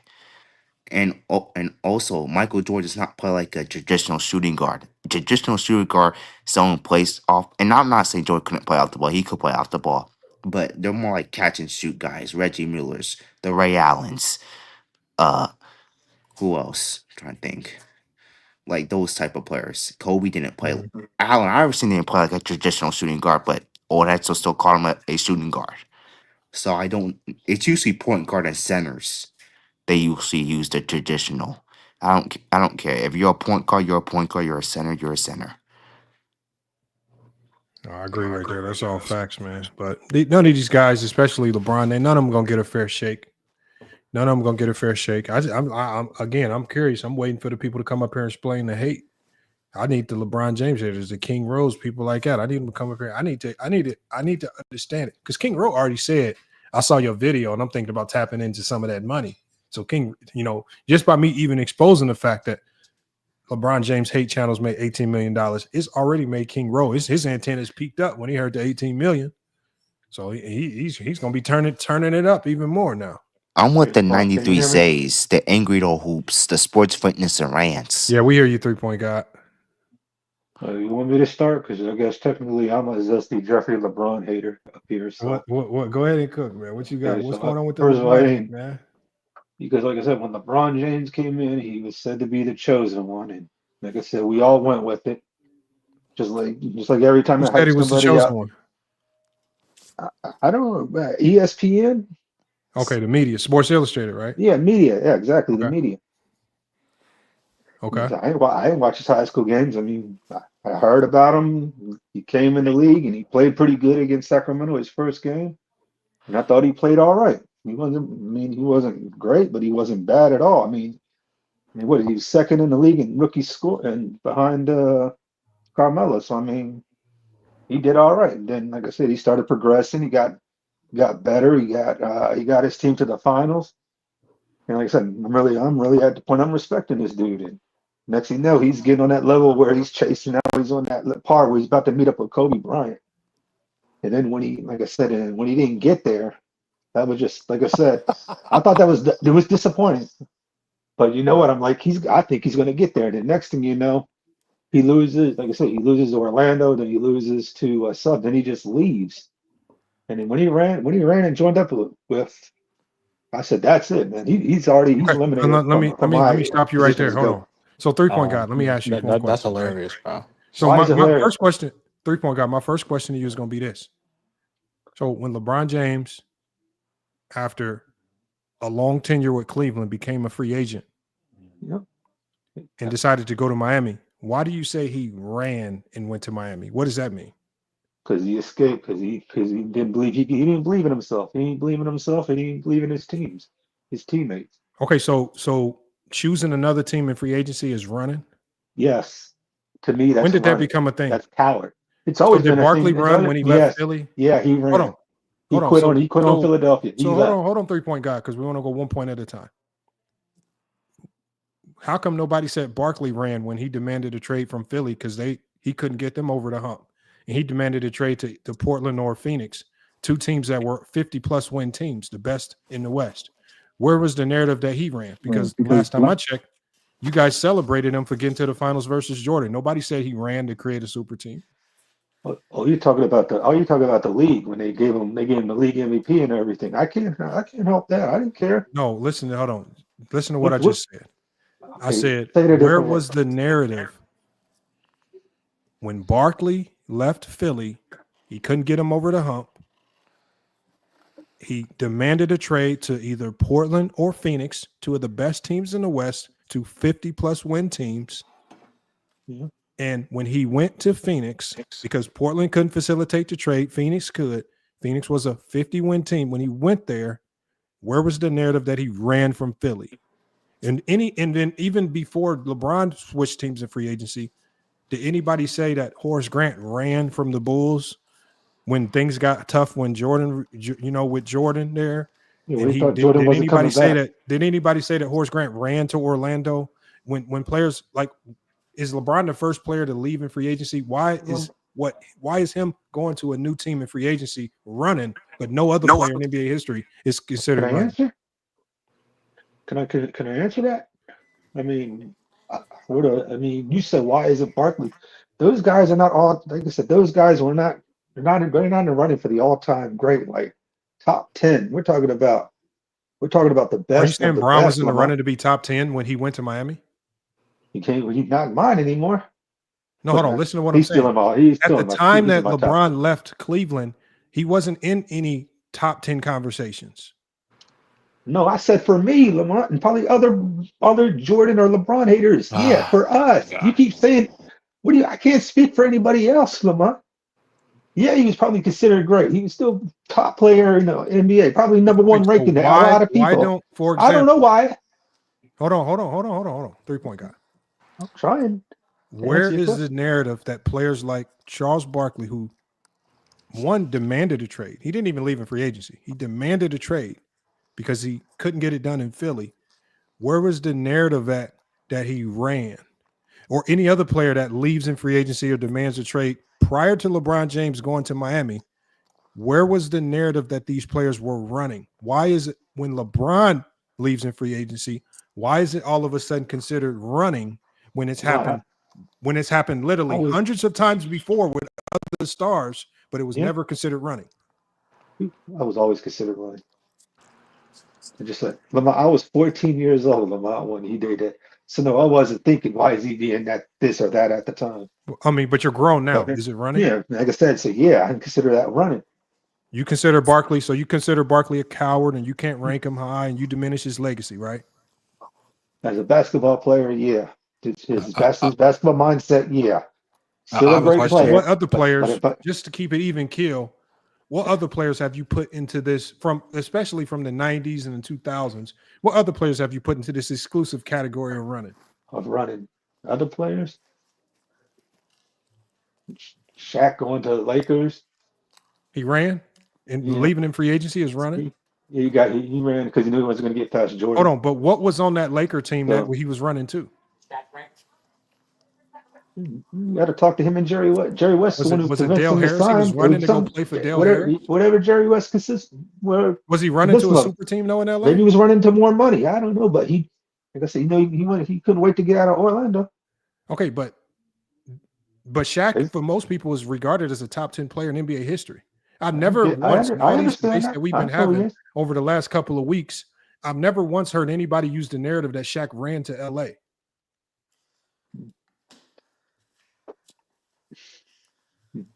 I can't help what you haven't heard. No, I have a question. Man. The only reason why I say that, three-point guy, the only reason why I say it is because we haven't heard it because it's not a real thing. And what's happened is you guys have created this new standard for LeBron to now make free agency a negative. Free agency and the players leaving in free agency, you guys, has never been looked at as a bad thing. It's not a bad thing. When players fought for free agency, when players fought for the right to be able to go to different teams, it was looked at as a beautiful thing for the league. And then all of a sudden, LeBron James says, you know what? I think I'm going to leave in free agency. He didn't give up on the team. His contract expired. It was expired. He made his decision. So my thing is, the reason why what you just said with LeBron James running, why that's hate, is because you don't use that for all players that leave in free agency. You only use it for LeBron. How do you know that? You haven't heard my top 10, all my criteria. What's your top 10? What I'm asking you, what I'm telling you is this. You only use LeBron James leaving in free agency as running, and you try to turn it into a negative for LeBron. You don't hold that same standard, just like I said about Barkley. You don't use it for Barkley. You never used it for Shaq. You've really never used it for any player that's left in free agency other than LeBron. So if you created a standard for LeBron that you don't apply to everyone else, how is that not hate? How is it hate? But do you think Kobe created a standard? It's a criteria. Hold on. 3-point guy. You created a standard. You created a standard for LeBron. You created a standard for LeBron James. You're trying to convince me otherwise. I'm not convincing you of anything. What I'm telling you is you just hate it, and you didn't even know you were doing it. Okay, then I'm hating. I mean, that's the definition of being a hater. Now we can progress. Okay. You already said that. I already said I already said the hater when I came on this show. Okay, that's what y'all call me. 3P, I have a question. All right. Hold on. LeBron's not my top 5. I'm a hater. You next. Go ahead, 3-point guy. What's your top 5? I know. I don't care about his top 5, y'all. Finish 3-point guy. No, I'm just saying. Man. I'm not saying LeBron. I'm not saying LeBron is not. I'm not saying LeBron is not great. I just said he can't be the GOAT to me. He can't be the GOAT to me. And probably that's where a lot of people spread. Now them talk about his personal life, all that other crap. That's ridiculous. So he can't be the GOAT. Why again? That ain't right. For me, is when he ran to Miami. So any player that leaves in free agency can't be your GOAT? Yeah, pretty much. Okay, so who's your GOAT? Who's your GOAT? Michael Jordan. Jordan played for the Wizards. He ran. Come on, Lamont. You're talking to a 47-year-old man. Hold on. With that 3-point guy. 3-point guy. Jordan played for the Wizards. Why did he play for the Wizards, Lamont? Don't matter. It doesn't matter. It doesn't matter. Yes, it does because he played with the Wizards. That does count. That's on the resume, bro. 3-point guy. Hold on, y'all. Let 3-point guy answer. 3-point guy. How is Jordan your GOAT? And he ran to the Wizards, playing with Jerry Stackhouse, guy that was averaging 20 points. And who the hell would run to the Wizards, man? I know nothing team. He didn't run to him. He played for him because he was part owner of that team. And Jordan had good teammates. He had Richard Hamilton, Jerry Stackhouse. Hold on, Jeremiah. Hold on. 3-point guy. We all know that Jordan is not very good at understanding team dynamics and how to put together a winning team. Because when Jordan went to the Wizards, in his news conference, he says, I think this team can make a serious push in the playoffs. He looked at that roster, he looked at the coach, and he looked at that team, and he felt the addition of him could propel that team to significant winning. He didn't go back to the Bulls. He went to another team via free agency. What was Jordan when he went to the Wizards? Was Jordan a free agency? He was a free agent, correct, everybody? Yeah, pretty much. Yes, he was. Jordan left in free agency and left the Bulls and went to the Wizards. So if leaving in free agency is running, because Jordan faced with the challenge The Bulls said, look, we're not bringing Phil Jackson back. That would have been a challenge for Jordan. Jordan ran from that challenge of playing without Phil Jackson, retired, and then in free agency went to the Wizards to play for who? His old coach that he was more comfortable with. He ran to the Wizards. Now, it didn't work. He failed miserably, but he still ran. How is Jordan your GOAT when he ran to the Wizards?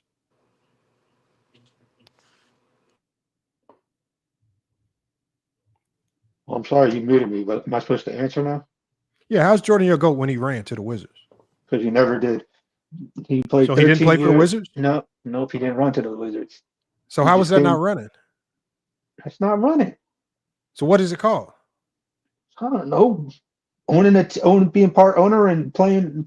No, he wasn't an owner anymore. He had to sell his stakes in the team to play. Yeah, because he made a deal with the owner that he would have top bids for buying the team. But remember, he wanted to buy. He wanted to buy. Was he a free agent when he joined the Wizards? I don't know what the hell he was. No, he wasn't a free agent. So what are you then?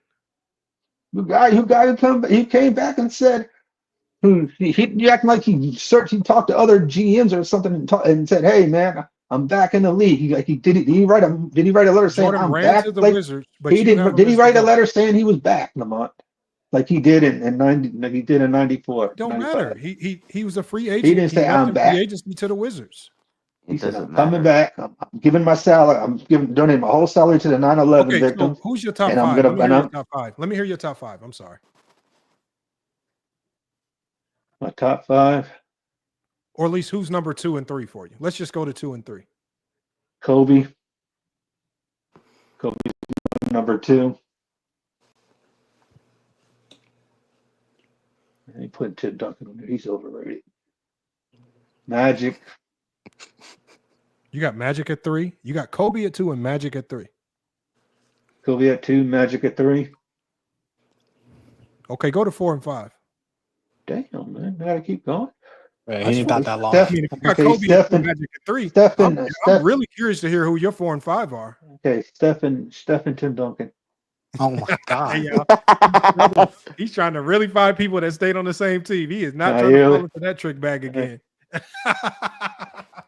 No one in their right mind thinks Steph is over Shaq. Bullshit. I mean, Man, someone like you, Curry's Shaq. not better than Shaquille Shaq O'Neal. thinks Stop he's it, over. man. Shaq thinks Steph is over Shaq. How about that? Man, I don't care what Steph Shaq Curry is thinks. I not don't care better what than you Shaquille think. O'Neal. If You don't care anybody what he thinks that, thinks. they don't know the I'm game gonna of listen to the basketball. player. Lamont, who do you, Y'all like you always say, are special you group, listen man. to the This player, shit or is you listen crazy. to Who listen the to fuck would YouTube chatter? put Steph Curry over Shaquille O'Neal? Who? Right, 3P Hold on, guy. let me You go do to know? Nick's Apocalypse. Hold on, let me What's go up? to hold on. Was it Atlas trying to get his What's take up? in? Yeah, I was gonna ask a different question, but now, like you do know, like trades aren't just players; they can also be draft picks who turn out to be players. Hold on, say What that are you again. talking about? Yeah, like trades aren't just for like players who are like literally playing in the league. They can be for players who are coming into the league Dude, we don't that have to turn out talk to be about draft trades picks. like that. I just said Yeah, for we know. me, it's Yeah, a we know criteria that. why What's you your can't be point? the What's the GOAT. point, Atlas? There's nothing wrong with being traded. Hold on, 3-point guy. Yeah, I'm trying to hear him get to his point. I don't know Yeah, what his so point is. like his whole point of like just because you're like you were traded to a team that like devalues your career in some weird way. Like I don't understand that because even draft picks can be traded. I mean, I agree. I mean, but But because if we go with this narrative, right? what does that have to do with this discussion? If we go with this narrative of trades, right? Because everybody talks about the building of super teams, and a lot of people just don't know that. Like they look at that Boston Celtic team and they think everything was all organic. That team was not very organic. Robert Parrish was on the Warriors, was one of the best centers in the league. And the funny story about it, and the story recently got exposed, Larry Bird said in the offseason, he was having a conversation with Robert Parrish. Robert Parrish wanted to play for the Celtics. So Larry Bird said, what you need to do is you need to demand a trade. Well, Robert Parrish, he didn't have all the marbles together.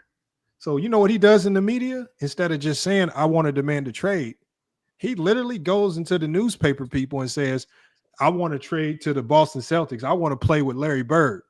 Larry Bird looking at this fool like, idiot, you're not supposed to say all that shit. You just want to demand a trade, and we'll work all that behind the scenes. This dude came out and exposed the whole plot, man. They ended up trading him to the Celtics. They also traded for the Mikal draft pick. So that's how Mikal got to the Celtics. I mean, that team was not as organic as people say. And it's just funny to me how they talk about the building of super teams and pretending as if these players didn't collude and talk behind the scenes. It's always been happening. It's always been happening. 96 Bulls were not only MJ, I think Scotty were only like them. And Scotty wasn't even drafted. He was traded there. Darren Strong wasn't drafted there. But I mean, my original question was going to be like, why don't you, like, how much does Kobe literally requesting a trade or demanding a trade while being under contract devalue his career? That's for three-point guy. Because LeBron never requested or demanded a trade ever under contract. Doesn't devalue his career. Doesn't devalue his career. Why not? Because it doesn't. I don't hold it. I don't hold that. He made his decision. He did what he did. A lot of people like it. A lot of people hate it. I'm on the side that thought it was a weak move. That's me. But switching teams in free agency does devalue your career, correct? No, it just devalues your where you line up on the pantheon of top 5. That's all I care about. So your career.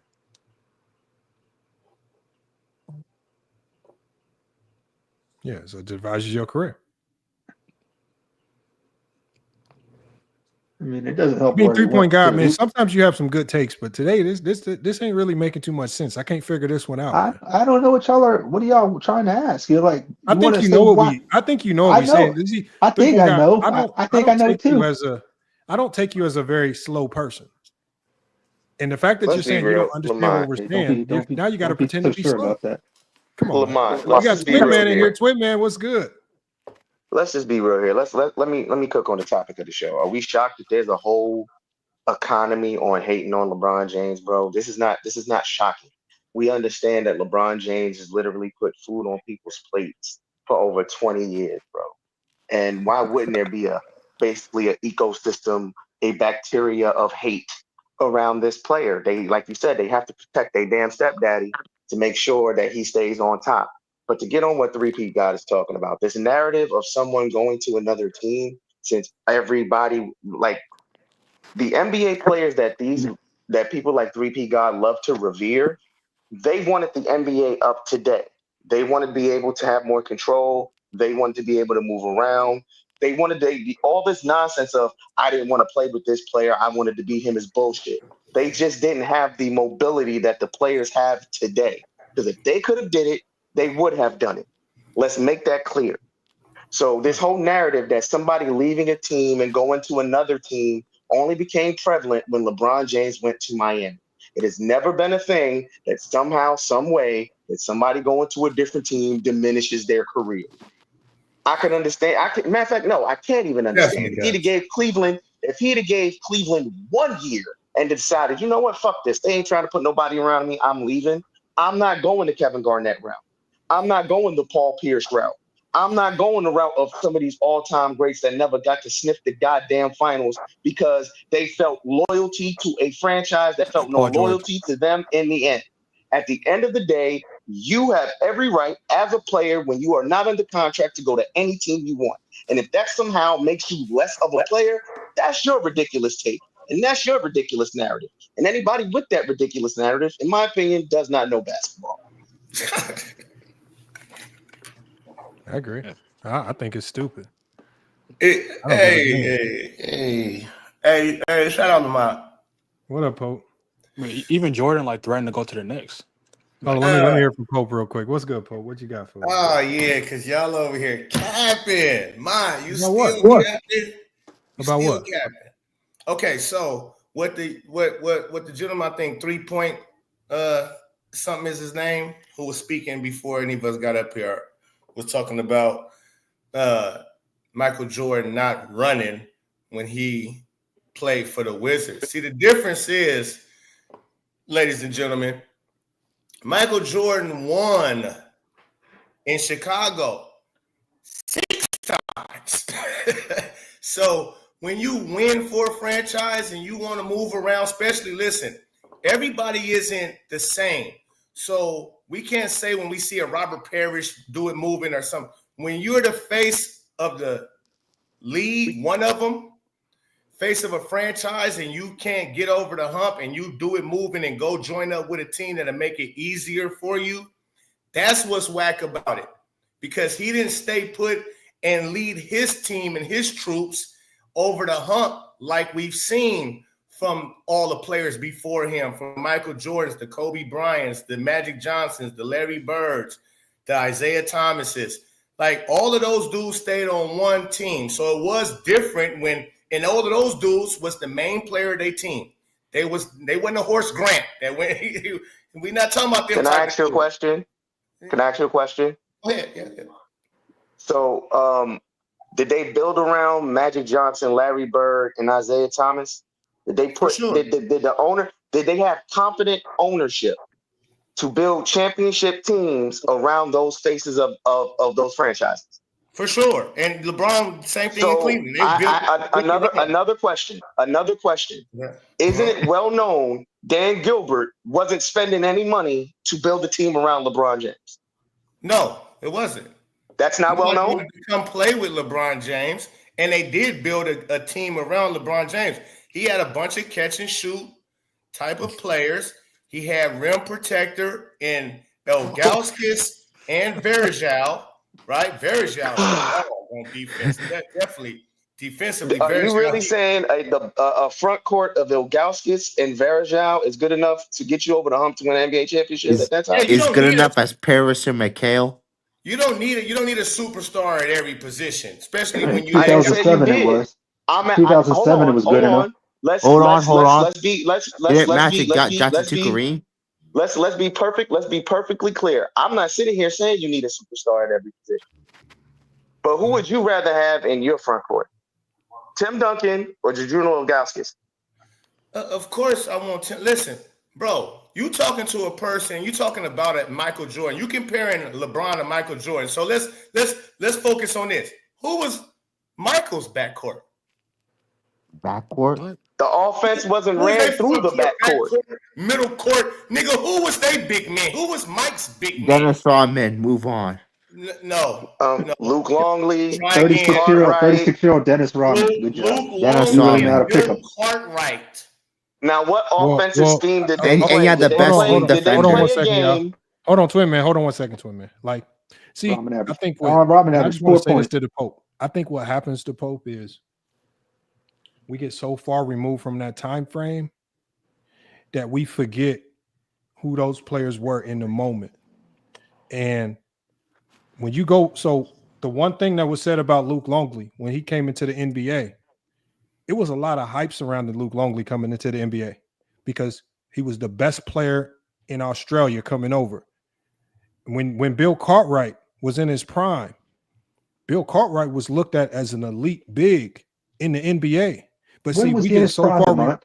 3-point guy, can I finish, please? We get so far removed from that time. So when we look, what we're talking about here is, let's not go to the names because in the moment, y'all don't really know how good those names were in the moment. I think what Twin Man is trying to talk about. I think Twin Man is talking about the fact is this right here. When we look at the Boston Celtics and Larry Bird, that's an elite front office and elite ownership group that we knew was going to constantly add pieces to build a winner. When you look at Magic Johnson, they were always looking to bring in stars. I'm talking about load that team with star power, from the James Worthies to the Byron Scotts, who was a great defender, to the Michael Cooper, who was one of the best defenders in the league, to the Kareems. I mean, across that board, that team was, Magic Johnson's entire tenure in LA, that team was loaded with talent, and they always kept that team loaded with talent, whether they had to bring new guys in, whether they had to fire the coach, whatever they had to do, they was going to get Magic the perfect situation to win, and they was always going to plug and play and try things until it turned into a winner. You can say the same for the Celtics. You can say the same for the Lakers.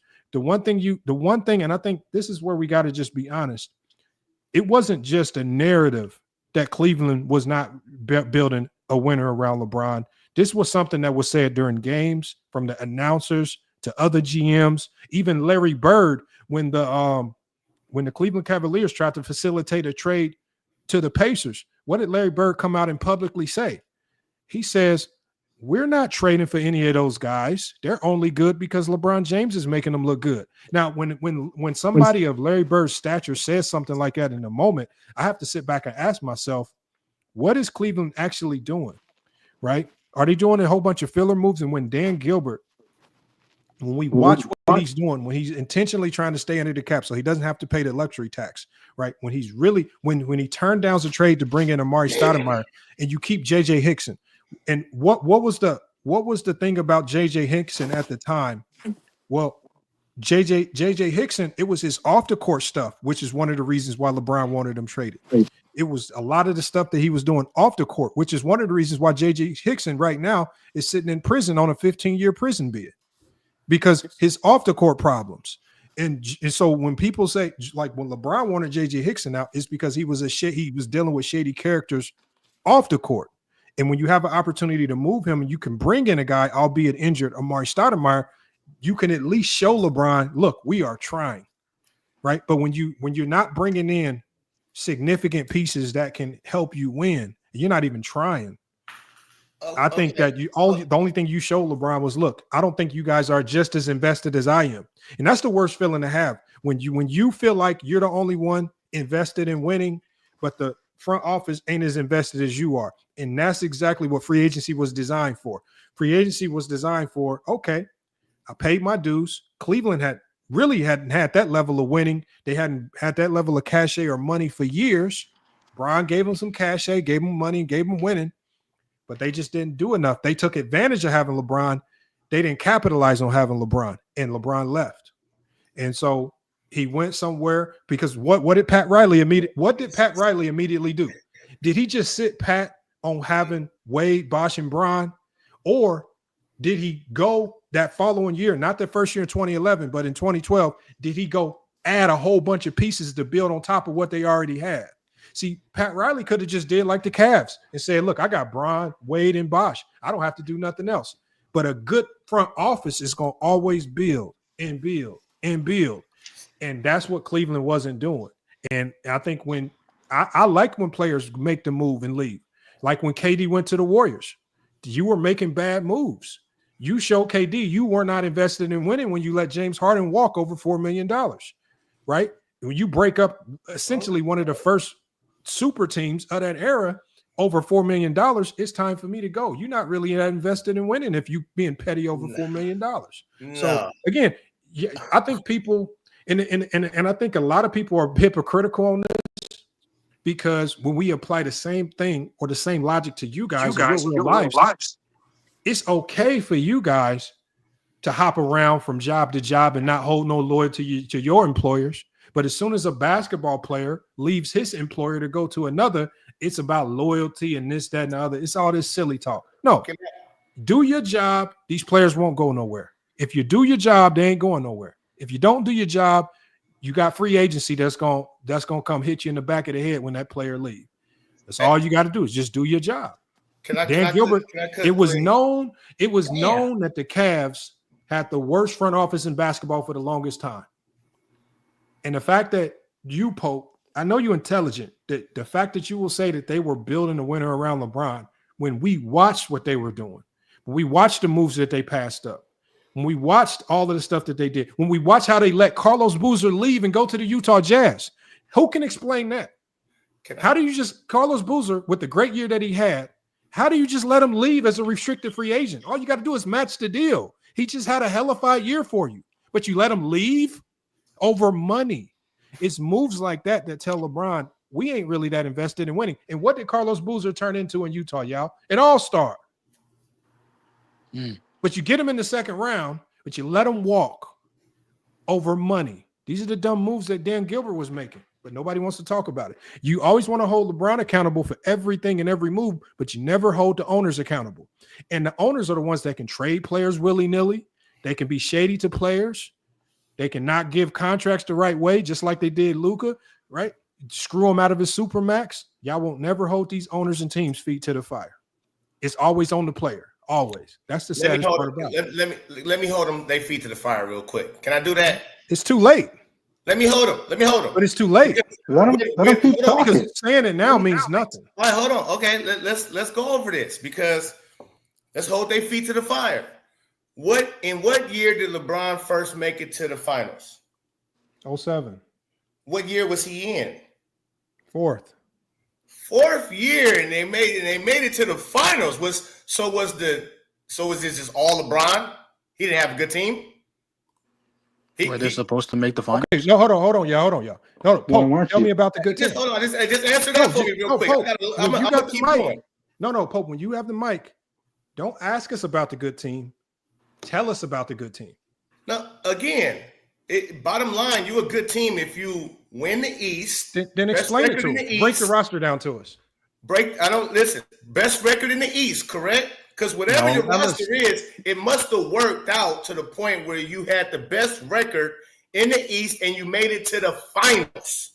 So I don't know what we talking about here. I don't give a shit if you had Bob, Bill, and Joe. Listen, bro, hold on. No. What made the roster great? We just sat here and listened 30 minutes to you just. Because Pope, this is FYF Sports. FYF Sports, Pope. You gotta listen to them 10-minute speeches. Hold on. 3-point guy. FYF Sports is this. You cannot talk in generalities and run from real facts.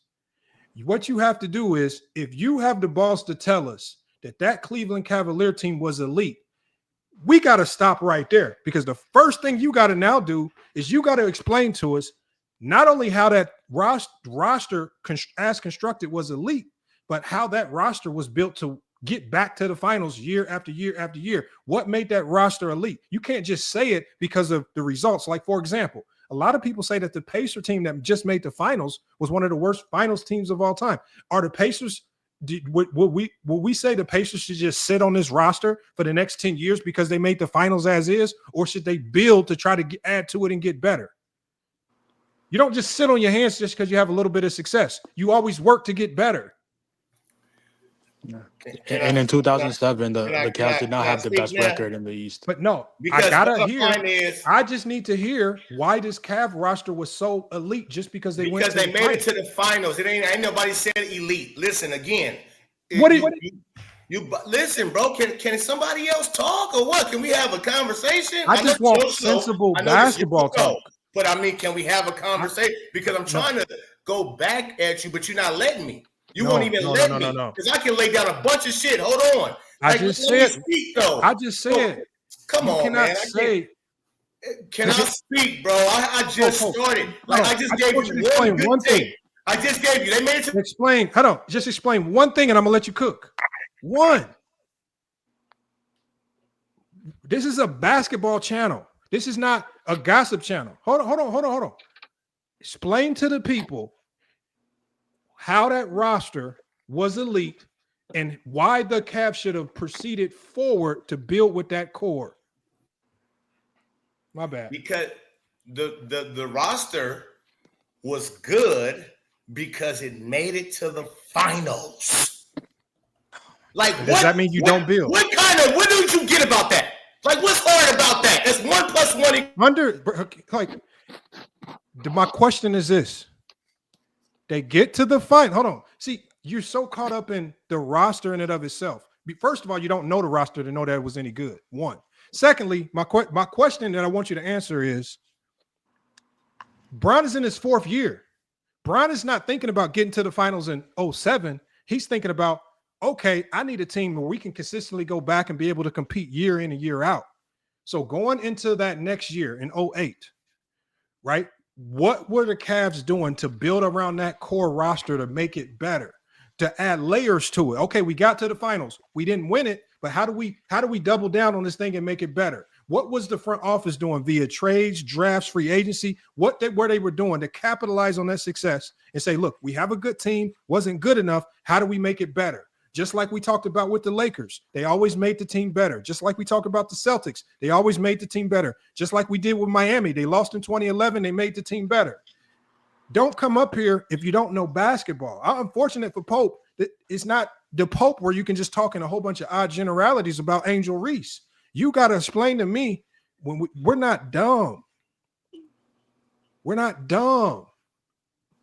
when you come up here and try to pretend like the Cavs were building some elite team around LeBron, you're playing stupid. Just don't come up here and play dumb. When people like Larry Bird, right? When you have elite head coaches in the league all saying the same thing, we supposed to act like they was really building. This man just came up here and said Varejao. This man literally just came up here and talked about Varejao and Ilgauskas as elite pieces. Are we supposed to pretend like that's elite help for a young LeBron? What do we like? Why do we gotta play dumb? Like, and I hate it when people run from these basketball conversations simply because we asked them to talk basketball. I just said, tell us how the team was great. Hold on. And Neef, I cut him off because I'm not going to let you say something stupid and you can't explain it. He's saying the team was elite just because they made the finals. We've seen a whole bunch. That means based on his logic, that means in 2020, that means the Los Angeles Lakers beat an elite team. In 2020, that means by that silly logic, that means we would have to say the Los Angeles Lakers beat a hellified elite team in 2020 because the Miami Heat made the finals. Now, because once you say that, we have to now side with all stupidity. That means all teams that make the finals are elite and great comp. And we know that's not true. We know the Pacers last year were not the best team in the East. We know Miami in 2020 was not close to the best team. We know when Miami went to the finals again with Jimmy Butler, they were not an elite team. Making the finals don't mean you elite, and it don't mean you got enough to win a championship because look at Miami now. These motherfuckers went to 2 finals. How elite did they look? Y'all got to just stop lying. That's all I say. Yeah. Don't say silly stuff and you not explain it. We all know that roster was very, very short-handed. But didn't people get mad because I asked you to explain it? A good championship don't team. Don't run from basketball talk. Just don't run from real basketball talk. Don't talk in generalities and then get questioned when basketball minds want to know what the hell you talking about. Mm-hmm. Hold on. Now, Pope just said, I never said elite. What did Pope say about teams that make the finals, y'all? They're great. You just told us that they made the finals. Whether you use the word elite or not, we know that's what you were trying to say. We're not, again, Pope, we're not dumb. Everybody in the world knows that they got to the finals off the back of LeBron James. Yes, did he have some help? Did anybody expect him to do that? Hell no. That was one of the craziest runs to the finals we've seen. That's not a team that you proceed with for the next 10 years to try to go win championships with. Yeah. And see, that's the problem. That's the argument people make. Come on, man. They make the argument that because LeBron and the Cavs were able to get to the finals in 2007, that the team must have been great. No, a great player can literally make all boats rise on that team. When you have an elite player like LeBron James who has the ability to sit here, play make the way he does, the way he can play make the way he does, he can sit here, he can rebound the way he does, score the way he does. Of course they're going to get to the final. Yeah, but you know what? Like sitting here saying, hold on, wait. Hold on a minute. Wait a minute. Twin, you know what? It's okay. What you mean? Wait a minute. But Twin Man, it's okay to say, and I'm gonna let Herm go. It's okay to say, but even in LeBron in 2007, it's okay to say that a couple of the teams he ran into, maybe there were some things that made the matchup more favorable for the Cavs. It wasn't just, I'm not going to pretend as to say it was just LeBron just being otherworldly great, even though he was otherworldly great. But there were a whole bunch of things that have to fall into place perfectly for you to get to the finals. That was not a finals constructed roster. By him getting into the finals, you know what he did? He actually sped the timeline up for Cleveland. And And by him getting to the finals, which the Cleveland ownership didn't even think would happen, it then fast-tracked, okay, this is now the expectation. The expectations now is to get back. And once that expectation is set, once LeBron James pushes that team to that level, no matter how you get there, you now, as an ownership group in the front office, you have to find ways. Okay, we need to be elite now, because now we have a new level of expectation. But to say that team, as constructed, Larry Hughes, who was always hurt, you got Drew Gooden, Ilgauskas, and Eric Snow. That's not elite. Coming off the bench, you got Boogie Gibson, who's out the league. He turned into a rapper. You got Vershao, who was not elite. He was a good role player. You had Daniel Marshall, who was past his prime. You had Damon Jones, who was never elite, right? You have Sasha Pavlovich, who was okay. And you had Shannon Brown. When you go deeper onto the bench, you had Scott Pollard, Ira Newell, and David Wesley. Nobody with a brain cell is going to say that is an elite roster. Whatever happened, injuries to other teams and whatnot, they got to the finals, but nobody looks at that team and said, wow, we want to run it back with the same unit. Nobody was saying that. And as an ownership group, it's your job to make the team better when you have and capitalize when you have a great player. And when you don't capitalize and start building around your star player, don't look crazy when your star player leaves. Can I finish my point? Because the whole thing of what you were saying for 30 minutes, when we was all just sitting quietly, letting you lay down the BS you was laying down. Okay. I let you lay it down, and I'm starting to lay down stuff now. So let me lay down my shit. Please, can you do that?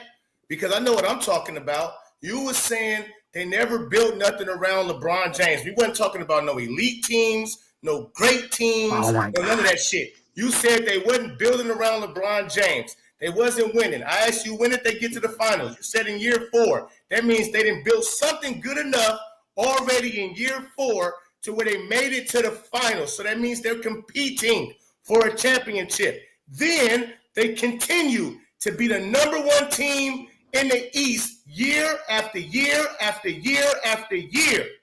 So they kept moving around pieces too, and Boogie Cousins and Mo Will and so on and so forth. However you want to look at them, however you want to frame them. It fit with LeBron James enough to where they was winning the entire East, and they was making it to the Eastern Conference Finals, and they kept running into better teams in Detroit Pistons and the Boston Celtics and even Orlando Magic. You mean to tell me Orlando Magic was that much better than the Cleveland Cavaliers led by LeBron James? Yes. You know, Orlando Magic only had that. Did you see their roster?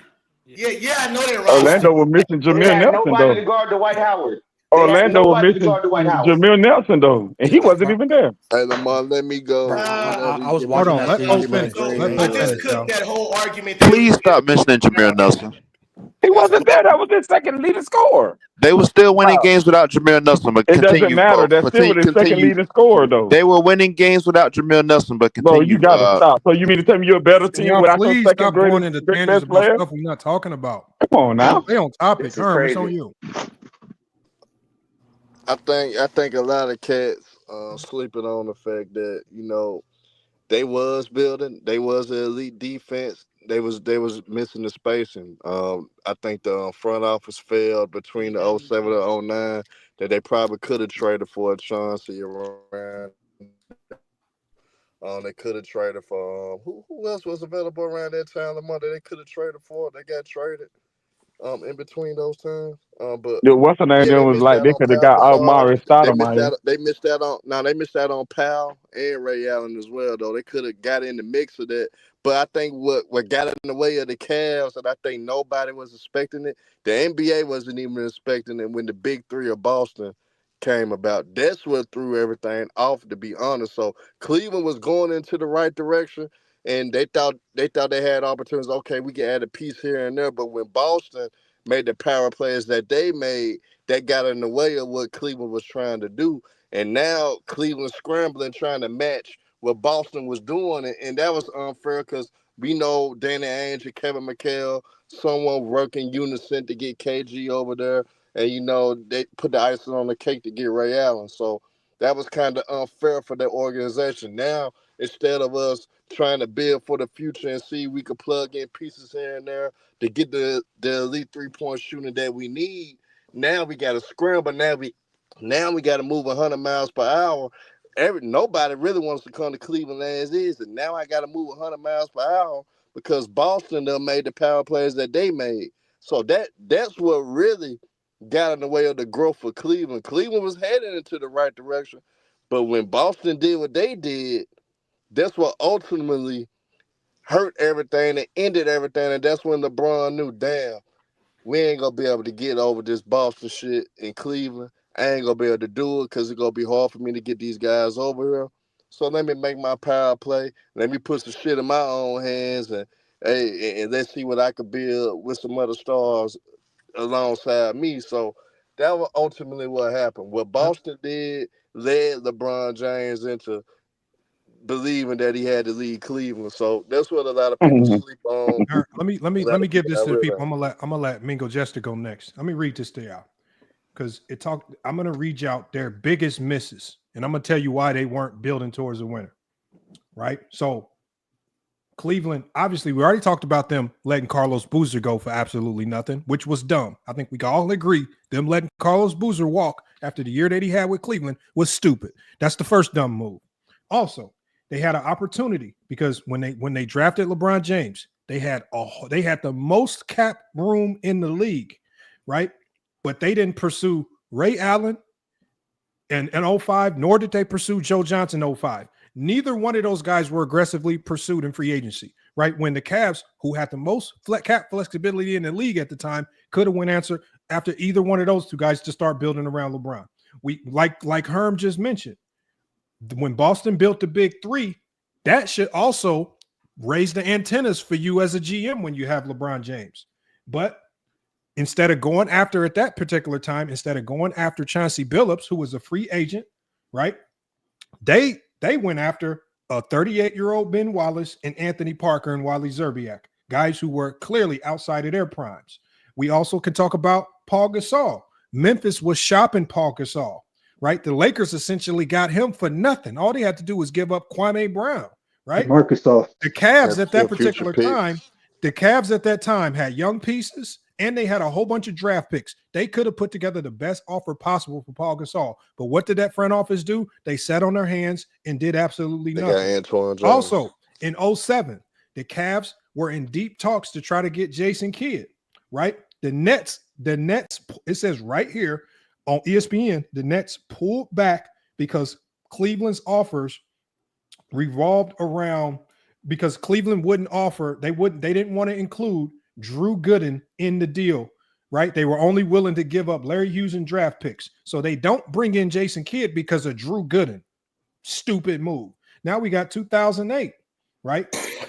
They could have, it says the Cavs gave up Drew Gooden, Larry Hughes, Daniel Marshall. They gave up all that for Ben Wallace, Wally Zerbiak, and Delonte West, which was a wash. And then obviously we all know about the Amari Stoudemire trade, right? You had an opportunity to trade J.J. Hickson and another draft pick for Amari Stoudemire, and you don't do that. What you do is you settle on a trade deadline trade of bringing in Antoine Jameson mid-season, and you try to hope that mid-season trade can propel you to the NBA Finals, which we all saw wasn't enough because Jameson wasn't the same Jameson in Washington when he joined Cleveland. They missed. They had the most cap in the league all this time. They had all this cap flexibility. You have all these guys that become free, that are free agents, that are looking for big deals. Cleveland never capitalized on any of it. They just sat on all that free money and did absolutely nothing. What team in the NBA today that we know in history wins without spending money? Who wins without spending money? Yeah, but I think the whole NBA was kind of like they didn't know how to deal with that Boston shit when it first initially happened, though. You know what I'm saying? That caught the whole. It's not about that caught the whole league. It's not about dealing with Boston. It's about making the attempt. For them, it was. For them, it's about making the attempt to build a winner. I think we all agree that we did not see Cleveland make a significant attempt to build a winner. They weren't actively pursuing big name free agents. They just sat on all their active cap. They were not aggressively pursuing guys that were on the trade block like a Paul Gasol. They just set on guys, right? And then they allow teams like the Lakers to go swoop them up for players like Kwame Brown and a whole bunch of others. But Lamont, I can't let you roll with that when LeBron James said out his own mouth that he did his damnedest to recruit cats, and cats didn't want to come there. Cats they didn't want to come to Cleveland. That's coming out of LeBron's mouth himself. So it's not like they didn't try. Niggas just didn't want to go to Cleveland.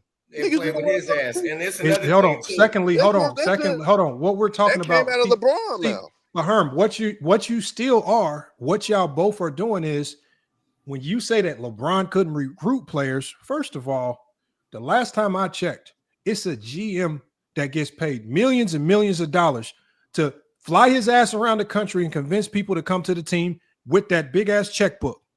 And if you as a GM can't because remember, we're not just talking about one target or two target or three. We're talking about they missed out on almost every big name free agent that they could have possibly signed. And when what I'm looking at, guys like Joe Johnson were not even aggressively pursued. They didn't even try. So I'm not even talking about the fact that they missed on these guys. I'm talking about the fact, Herm, that they didn't even try to get these guys. But I mean, guys always recruited. And then what you do, Herm, is you say Bron couldn't recruit. Bron don't get paid to do all that. It's the GM who's being trashed in his job. Take your ass over there and go get these players. Why y'all put the onus on Bron to do all the moves that the GM should do? I ain't put it on Bron. Nigga, I'm just saying what he said. I'm just saying what Bron said. Okay, so y'all have no onus on the ownership or the ownership to do their job. It's always give it to Lamont. Bron's supposed to be the Lamont owner. all of them.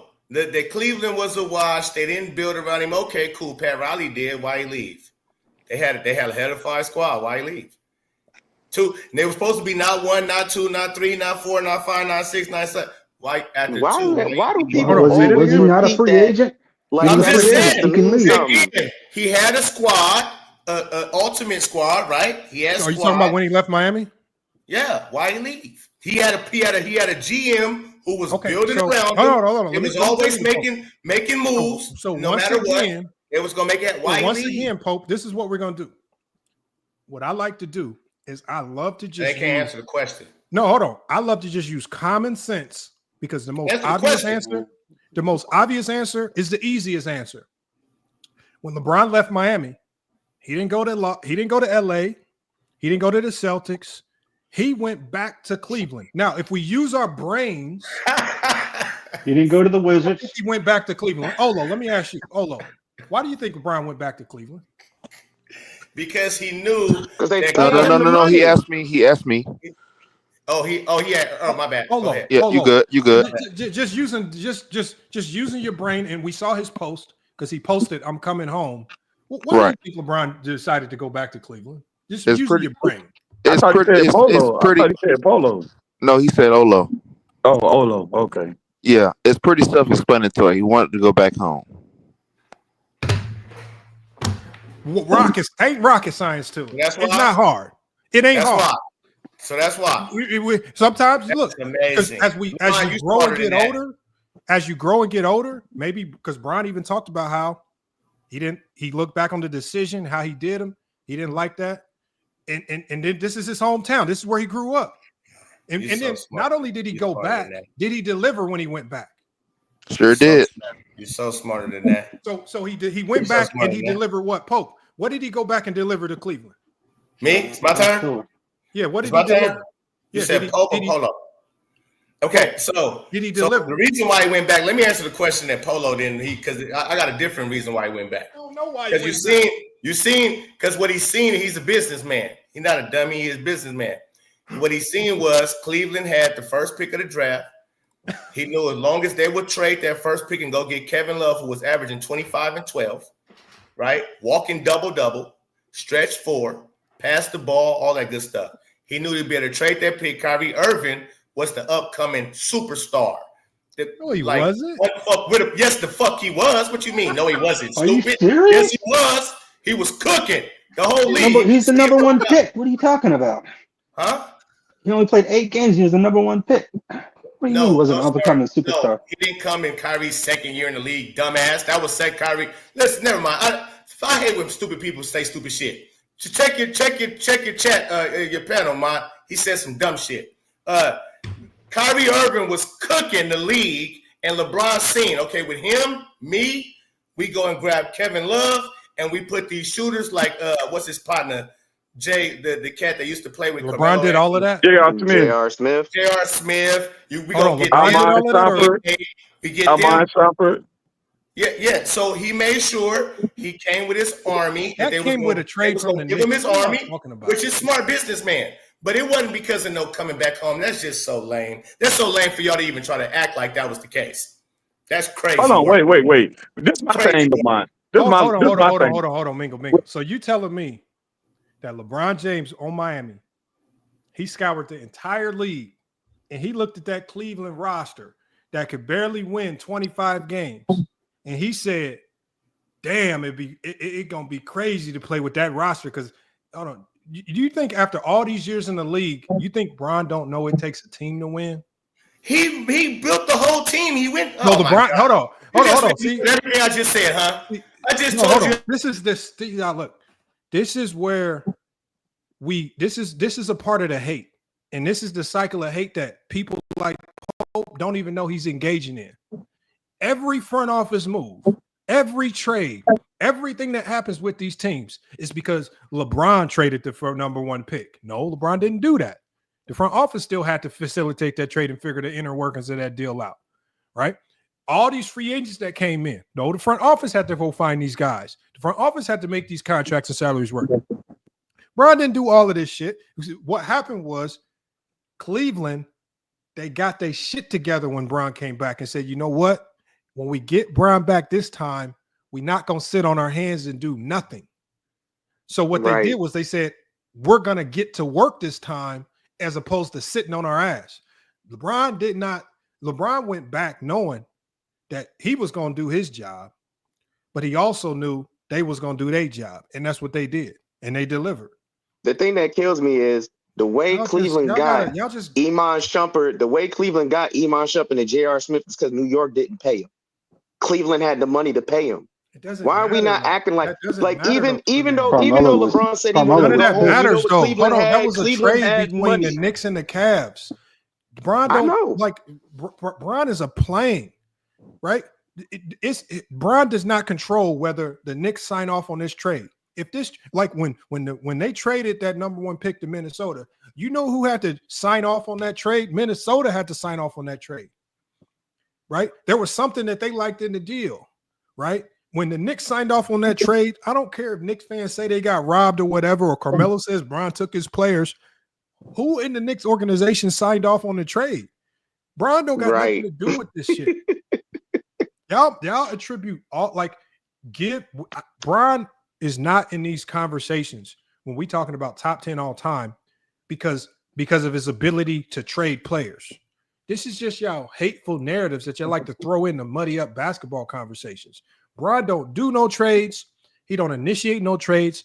And the only thing that happens with LeBron is what happens with every superstar player in NBA history. The owners and GMs confer with the best player about potential moves. That's the only thing they do. Bron, you think this move might work? What's your thoughts on this? All right, we're working on something. We'll get back with you. That's the only thing. Bron ain't making no trades. He ain't organizing no trades. He ain't drafting up contracts. He ain't doing none of this stuff. Mm-hmm. But because y'all start with a cap, but it's okay. Hold on. Do you say it's cap, Mingle Jester? What? But when has LeBron signed off on any trade? What? With the Westbrook thing, with the whole Westbrook. Hold on. That Westbrook trade was a complex trade. And LeBron can't. LeBron the one. Anthony Davis and LeBron said, "Go get Westbrook," and they went and got him. They went to his house. What did LeBron and AD said, "Let's go get Westbrook," and they went and got him. No, they didn't. They went to his house. How do you know that though? How do y'all be knowing this? How do you know this? Because it got put out that he went to Westbrook's home. They went and got him. Who? LeBron and AD went to Westbrook's home. How do you know? AD wanted Westbrook and they went and got him. The same way you know LeBron. Same way. Hold on. 3-point guy. I'll stop. Outside of a Reddit thread, I ain't reading no Reddit. Who said that Bron and AD went to Russell Westbrook's home? Bro, that's Yeah. what Stephen A. Smith and all that was saying. How about outside of Nick Wright? You trust You him, believe right? Stephen A. Smith? Man, You trust Yo, Nick don't Wright? talk. Y'all, he say a lot, so I don't The know. number one LeBron fan, Nick Wright. He's the one who broke the Okay, news that, so hold and that's on. why he hated it. 3-point guy. How did LeBron James? I want you to talk to me about the process of LeBron James handling the paperwork, the contracts, the draft picks, and the logistics of the trade. How did he do that?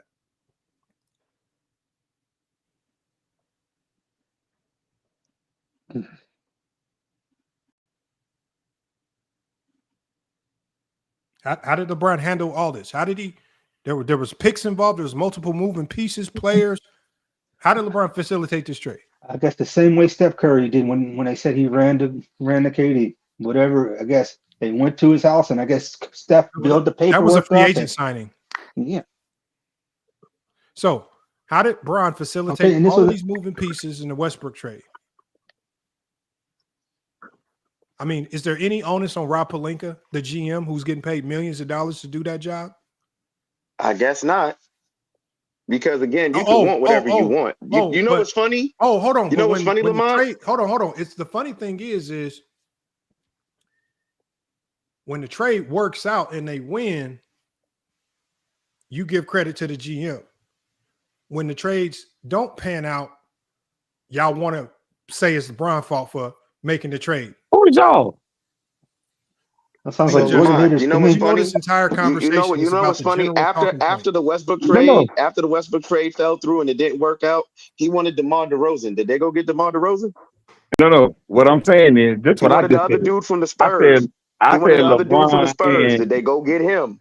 He I wanted Kyrie. I didn't say Did they go LeBron. get Kyrie? He I wanted didn't Bradley say Beal. Did they go get LeBron. Bradley The Beal? Lakers couldn't get all them players. The Lakers couldn't. They ain't have the money to pay all them players. They had draft capital. They had draft capital. They could have used They had a little draft capital to Can I go get to Kyrie Talking and and all Grubbing? these He ain't guys. said nothing yet. Let me go to Talking and Grubbing Media, man. Go ahead, Talking and Grubbing. And then we got both 45 up here too. Hey, what's up? What's up, fellas? Well, the whole Carlos Boozer thing, during that time, Gordon Gunn was the owner. Dan Gilbert didn't buy the Cavs until 2005.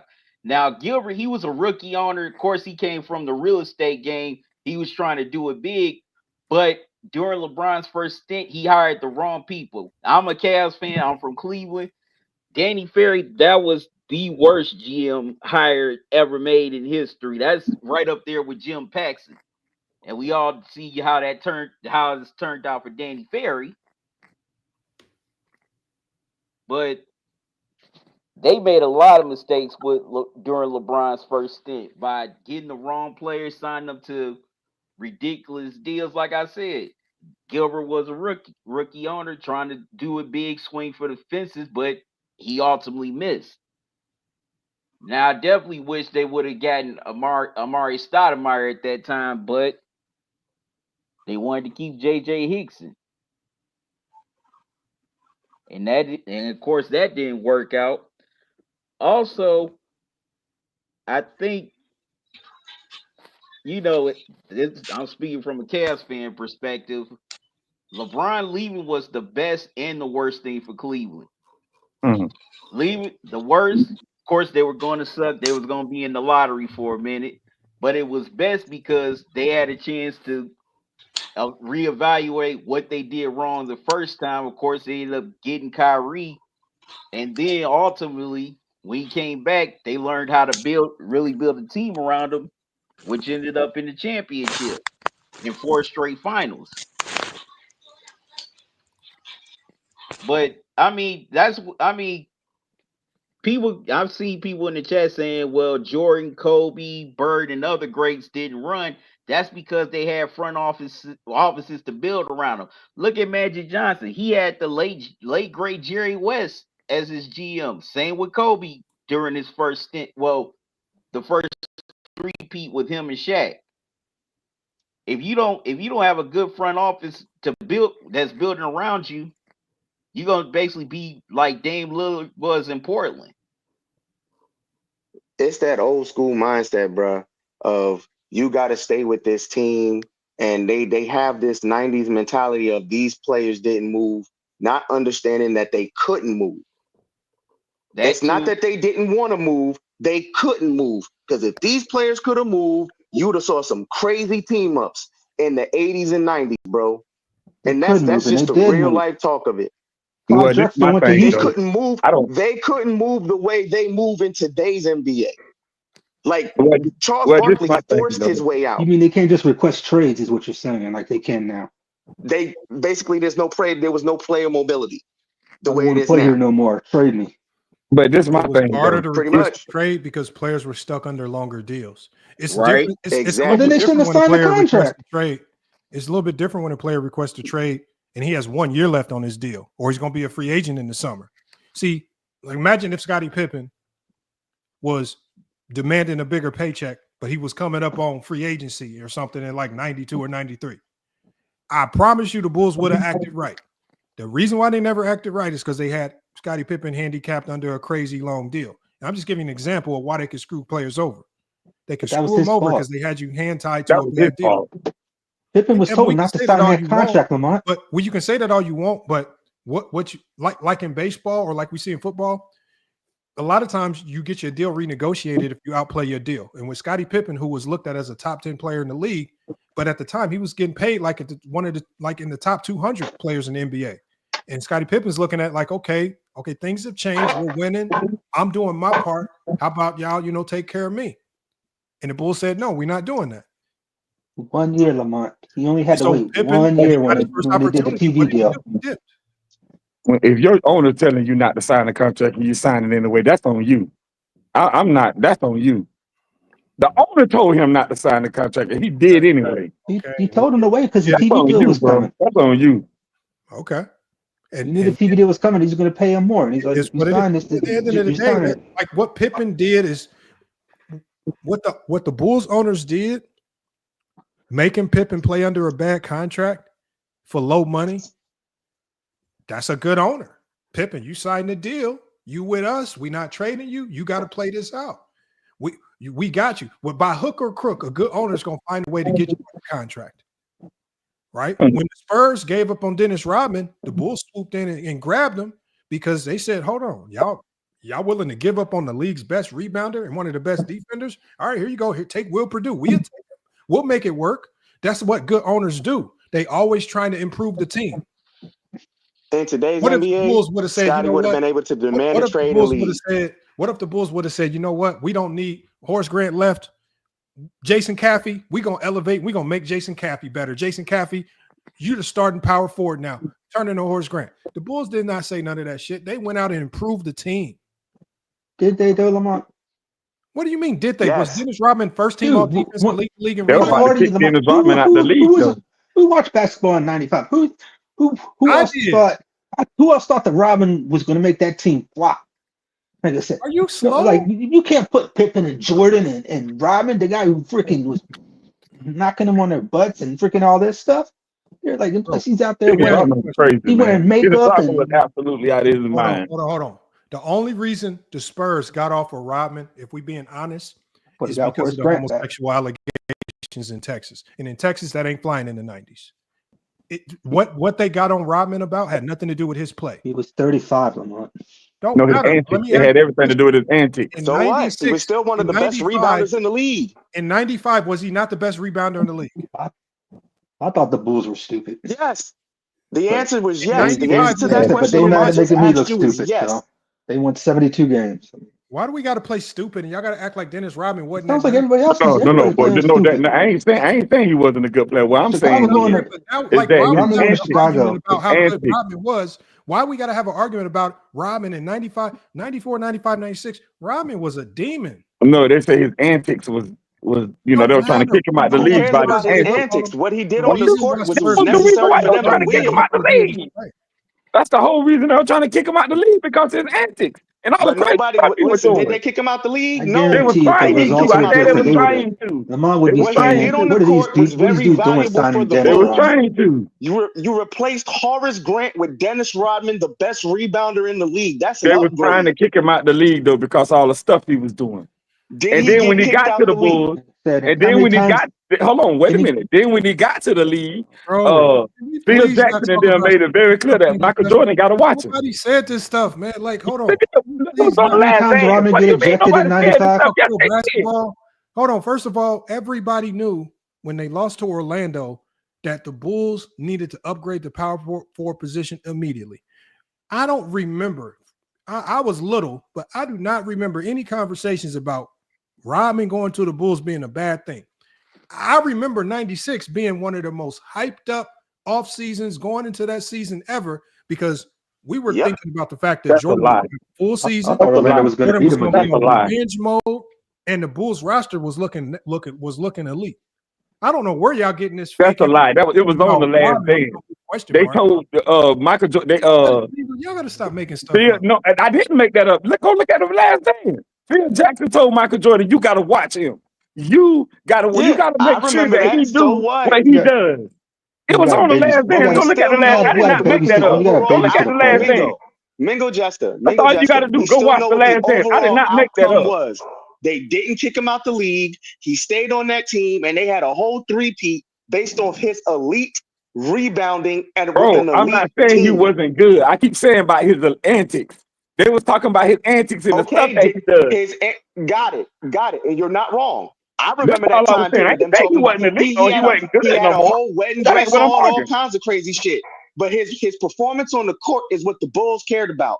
He was always in the news for doing something stupid, but he still was able to grab As all those long as goddamn somebody rebounds for the And can that Bulls. help was him out. As that's long the as somebody problem can we're help him talking along the about. way. Yeah. Yeah, I agree with you. If somebody can help him along the way, and that's what he needed somebody to do. They needed somebody to be able to talk to Dennis and make sure he on track and make sure he on point and not do nothing to jeopardize the team. That's what I And he was still saying. I did. wasn't saying that he wasn't elite. And they won despite him doing I stupid wasn't stuff. saying he wasn't elite or he didn't have skills or he couldn't rebound. That ain't what I was saying. But you're bringing that up like that's a hindrance to what happened It is a in that hindrance. time frame. But we saw it. Twin man, We're talking twin man, we all know. expectations. We're Don't not talking play about what crazy did now. happen. We don't play crazy now, twin man. We all know that your off the court antics can affect your basketball play. We all know this. It Don't do didn't that like affect you don't know his, that. Huh? but it didn't affect his. Yes, He didn't because care. Michael Jordan kept him under control. Michael But Jordan what does kept him that on have to do point. with the price of tea in China when they won 3 championships He based on wasn't them he wasn't upgrading the kept under power forward control. position? Because Michael Jordan kept him on point. The Spurs didn't have, Okay, unfortunately, so what? the Okay, Spurs didn't got have it. nobody He to kept keep him him on on point. point. But Lamont's Michael point Jordan is when stayed with Horace you. Grant, Mingo Jester, Lamont's point is when Horace Grant left and they Mhm, lost, they needed mhm. to upgrade the power forward position. They did that and brought in one of, if not the best rebounder in the league at the time, even with all of his antics. So Lamont's overall point is that when you have championship aspirations, you continue to build the team. They Even didn't if do you that for roll the LeBron dice. in I'm not Cleveland. arguing none of this. You arguing something that I'm not even, Mingo, that's the whole point of the conversation. I'm You not trying even the arguing whole what you point of this. arguing. No, Mingo, listen to the point. The point is that the Bulls, because they are a championship organization, once they noticed they had a significant hole in the roster, they lost in 95. They could have run it back with the same team. They're not a dumb team. They said we were willing to roll the dice and bring in a controversial guy in Dennis Rodman because they were so desperate at trying to win. That's all I'm saying. So the whole point of this is that great teams are going to always push the needle and make move after move after move to win.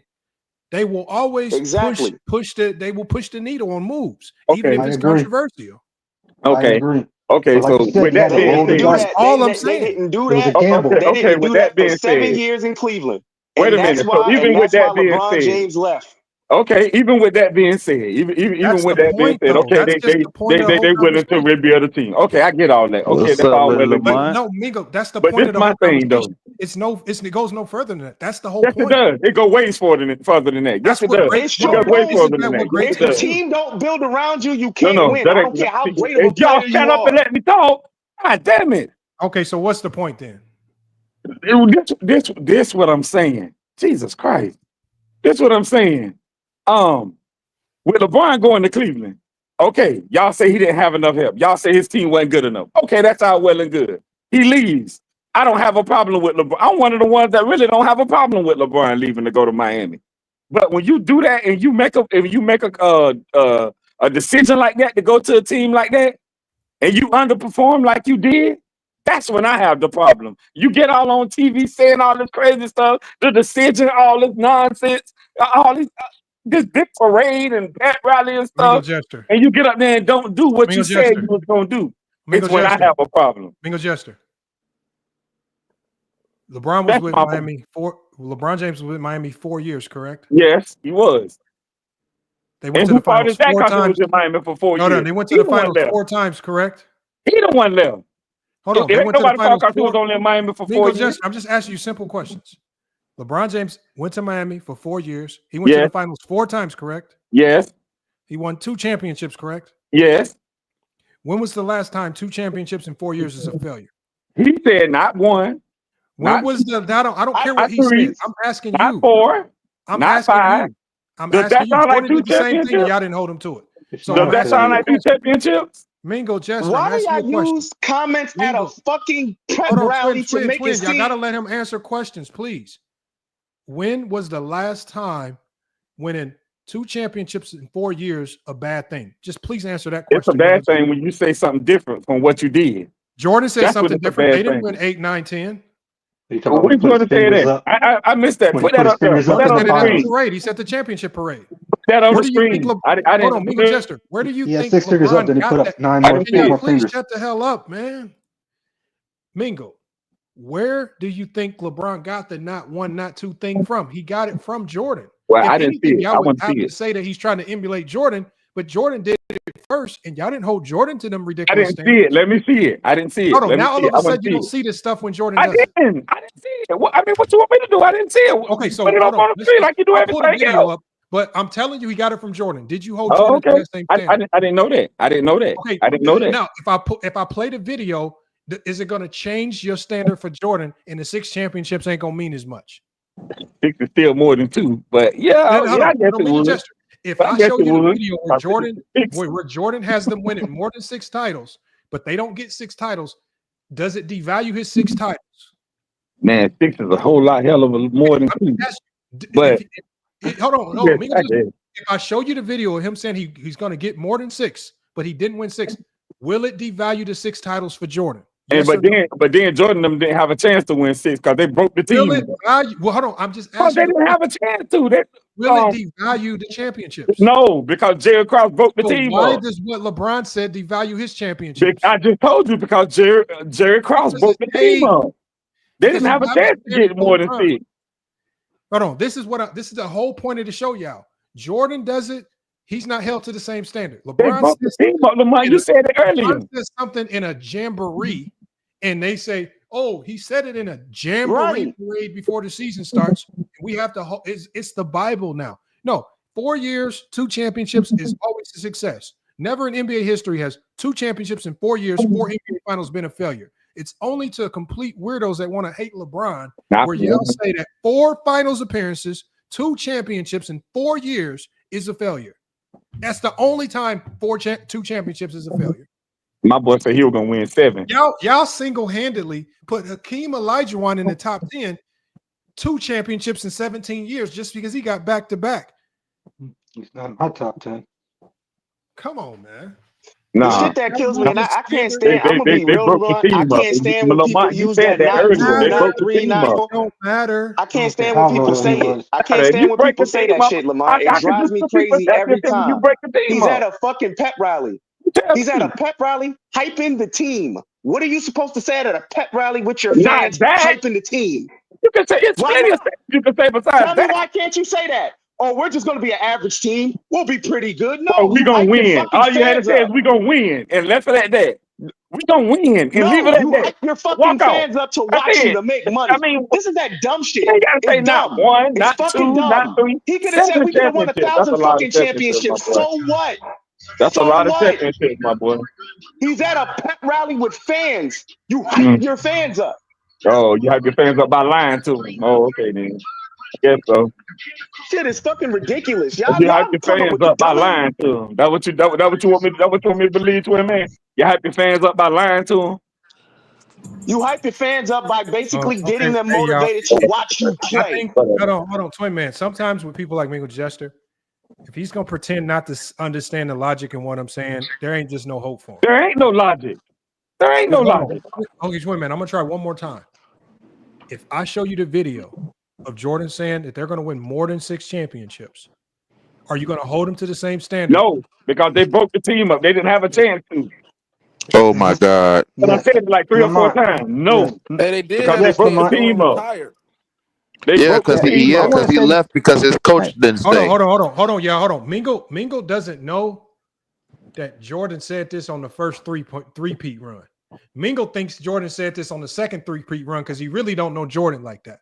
See, if you actually knew Jordan, you would know he said this stuff during the first three-peat run before he retired. So when they say he retired, how can you prove that? Was the same, when the coach was the same, you don't hold him to the same standard. But see, you don't know Jordan like that either. You just think you do. So if I show you the video of Jordan doing the same You thing, have the year at the bottom. How do we know that's the first 3 feet? You have the year at the bottom. If I show you, okay, Mingo Jester, if I show you the video with the year, are you going to change your stance on the 6-0? Does it have the 1993 at the bottom? Of course not. I mean, I needed to say 1990. If I show you the video, are you going to change your opinion on Jordan's 6 I want to championship? see this.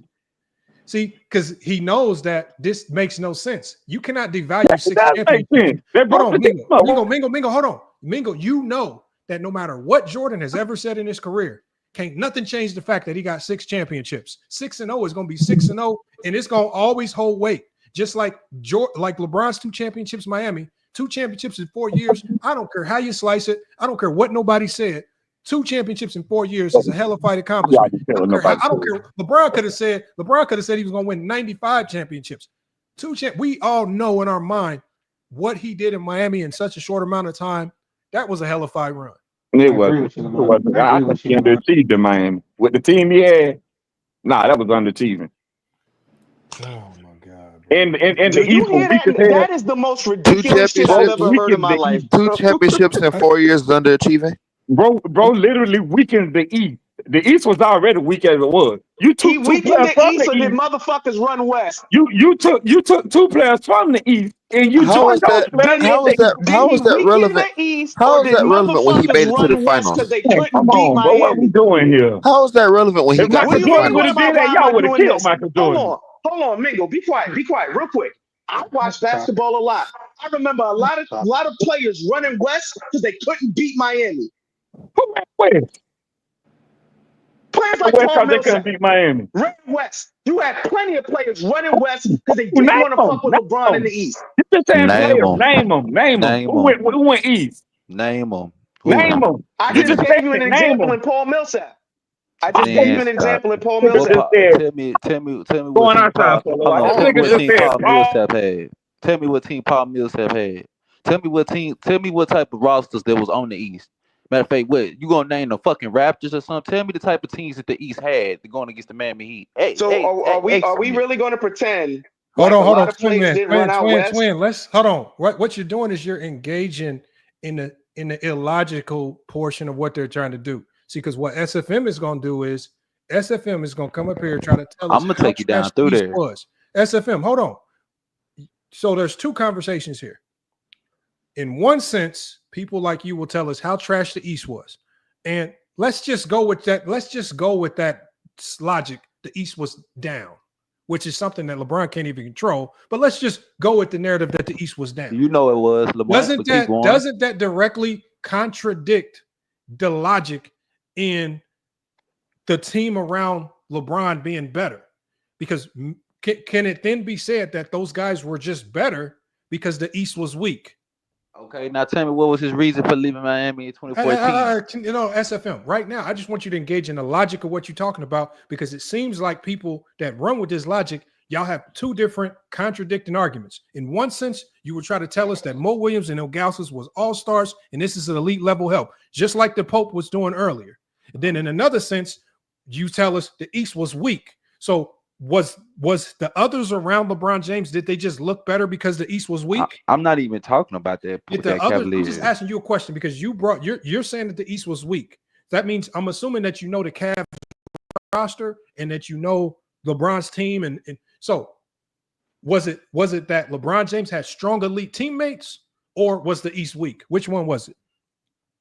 He had his standard teammates, but the East was still weak even when he was in the East. I know, but what I'm saying is, I don't mind a conference being weak. Magic Johnson, the West was weak his entire time in the 80s, but we don't diminish. And I give you that championship 9 times. And no, I give you that. I give you that. All I'm saying, SFM, is if it don't matter with Magic, if it don't matter with any other player that weighed in a weak conference, why the hell are we talking about? Listen.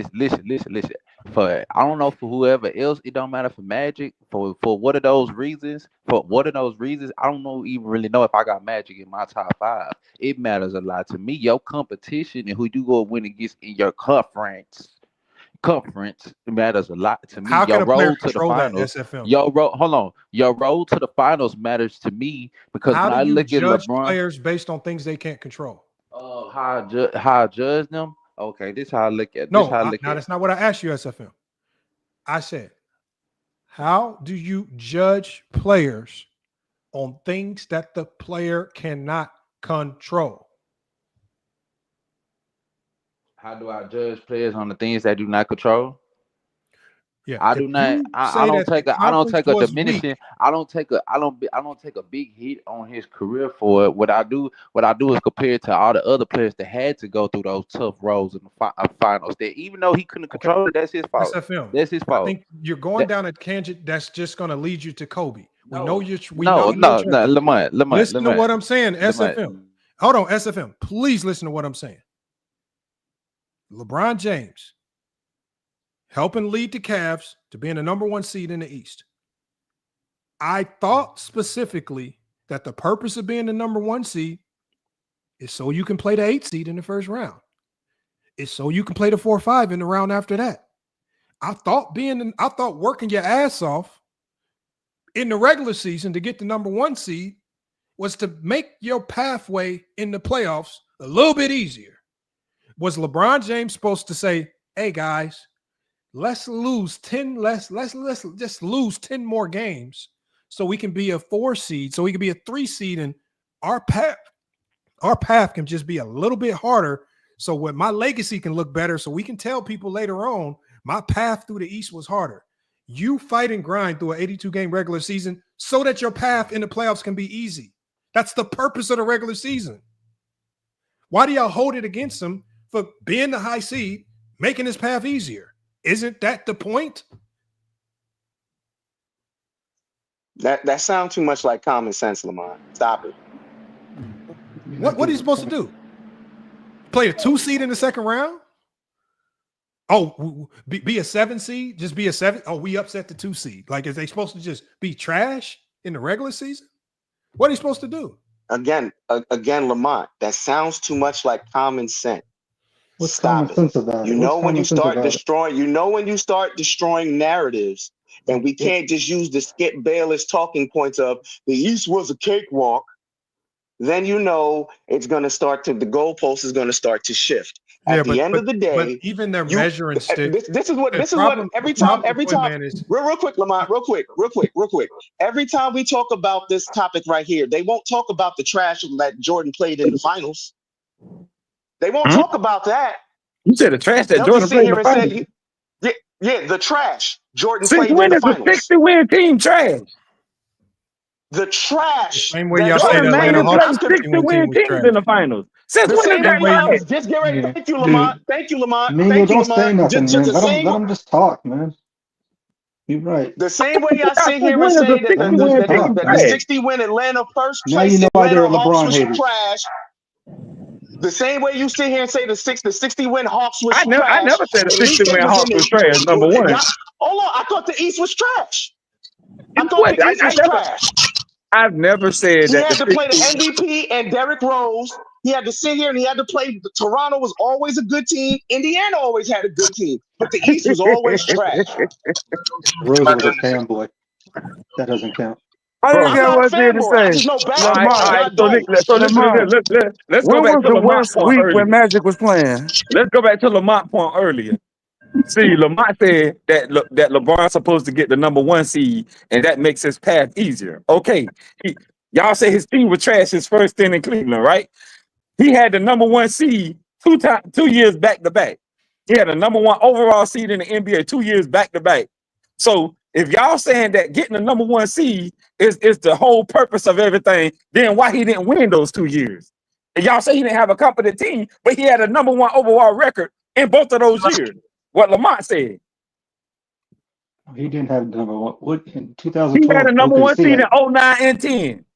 Oh yeah, okay. I thought you were talking about the Miami. That's the first stint in Cleveland. Mingo Jester, my question to you is this: is the #1 seed in the NBA always the best team?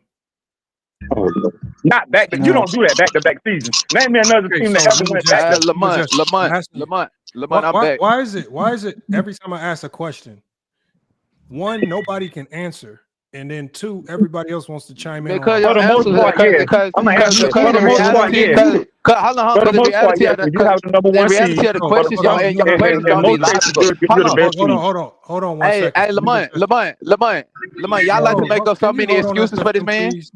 I'm gonna answer your question next to SFM. Mingo Jester, we know that there have been plenty of times in the NBA where the team with the #1 record ain't the best team. And 2 back-to-back seasons. And no excuse for me.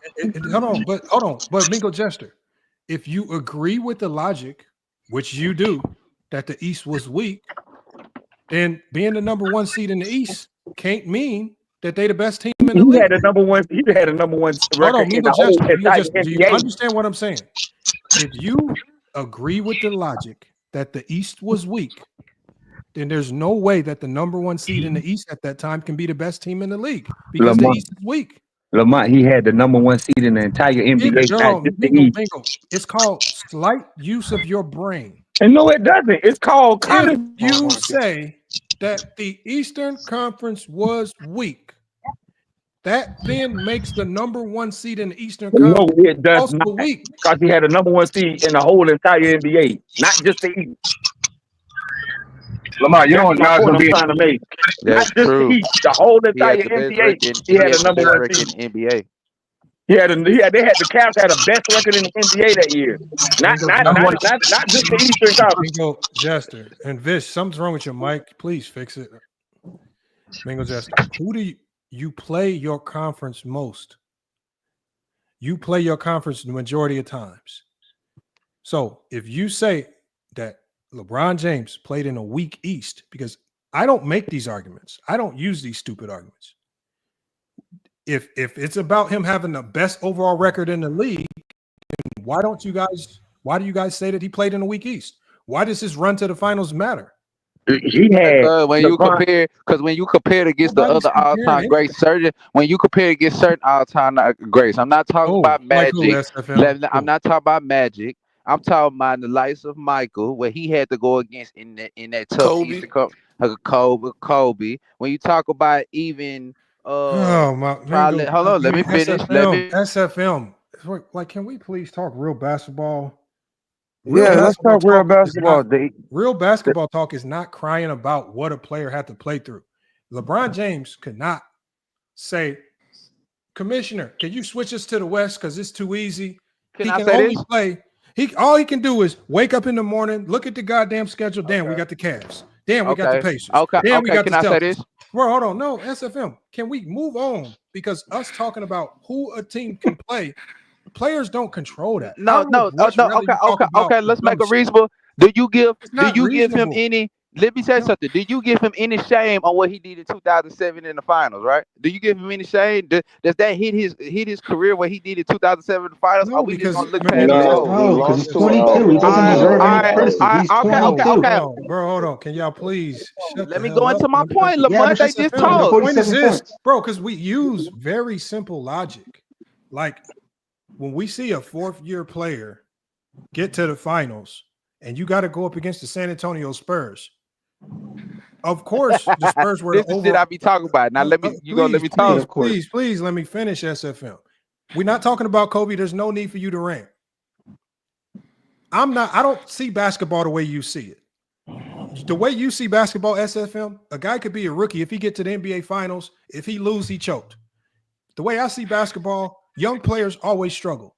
Young players have to have a period of time. That's in the not NBA how where I they see struggle. Hold on, SFM. That's how you see Young it, players have a period of time in this league where they have to go through growing pains before they get to the winning.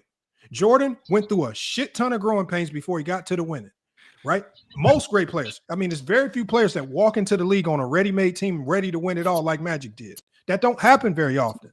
That's true. And so when we know when you get to that first NBA Finals, right? We know there could potentially be struggles, just like we saw with KD and them boys. Next time they got there, we saw them over. But Lamont, you in your book, you acknowledge the Detroit Pistons, though, which is the championship team. Let me respond. Hold on. Let me respond. No all the background. SFM, The background. We're never going to agree on this. You're going to hold him to a standard as a fourth-year player. You're going to hold him to a standard that I'm not going to hold him to. No, we I'm not. Move on, because there's nothing I can say. There's nothing I can say to make you change that. You're stuck in that. Listen. Listen. Okay, let me talk. And everybody that's what is the point of even having this conversation if you're not gonna move? No. You're not even letting me talk. You're not even letting me put the context on my point. Let me put the context on I don't care about it because this is not what the topic of the show is about. We derail and talk about things. Lamont, Can y'all please stick to the topic? Lamont, too many people can't hang with me when it comes to this. You're trying to do is you're just trying to creep your way down to crying about Kobe Bryant. It's not about Kobe. This is not about Kobe. This ain't. Your tricks is over.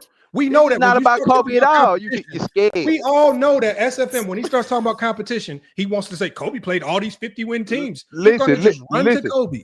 Listen, Bro, can I talk? I don't want to talk about Kobe. This ain't about Kobe. This is about logic. We gonna say this. We gonna say this, right? You say the conference doesn't matter, right? You say what he did in the finals. Not what I said. Hold on. No. Let me finish. You said we not. I said he can't control it. You said that we're not finna diminish him for what happened in 2007, right? So we gonna look at it like this from a different perspective. When he went against the 41 and 41, let me finish. When he went against the 41 and 41 Washington Wizards, and he won. SFM, I don't care how you view him in 07. That ain't the topic. Let me finish. When he went, I want you to explain. You're not gonna let me finish. How does your personal opinion about 07? You can't win an argument if you don't let nobody talk. You can't win a debate if you don't let nobody talk. It's not a debate.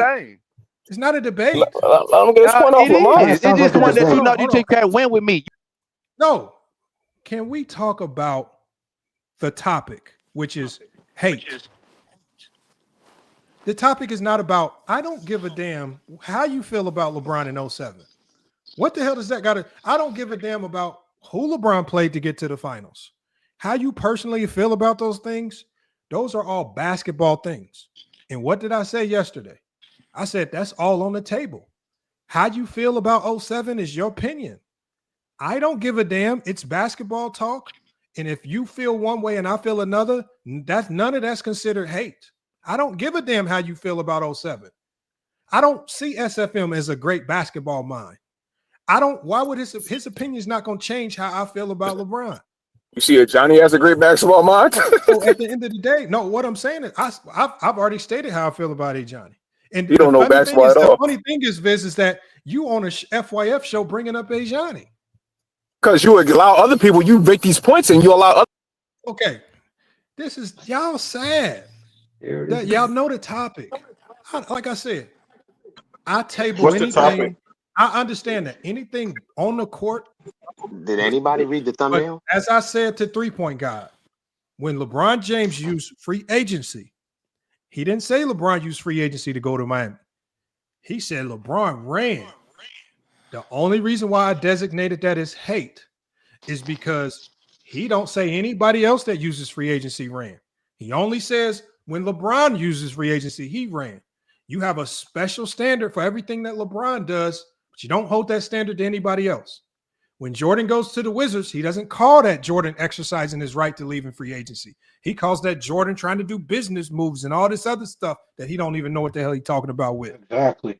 When Jordan, hold on, if it's about holding a player to their word, Jordan said he would lead that team to the playoffs.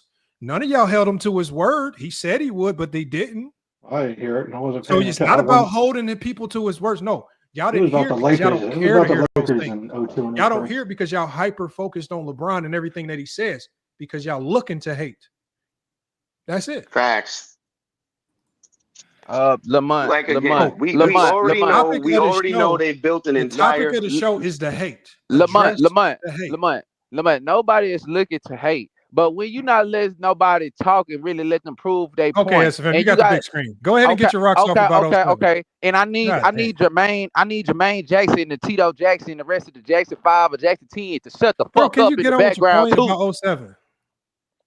Nah, this is my point with 07. You said that you don't diminish him for 07 or you don't come at him for 07, what he did in 07. This was a lot of LeBron fans like to do, right?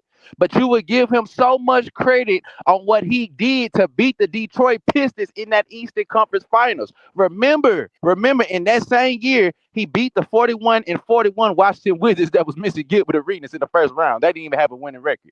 He went on then to beat the Nets that had a 41-41 I record already in the mentioned this. second round that didn't have a SFM, I already mentioned this hold up. earlier. Okay, let me finish. I said sometimes your path can become easier based on injuries and all things.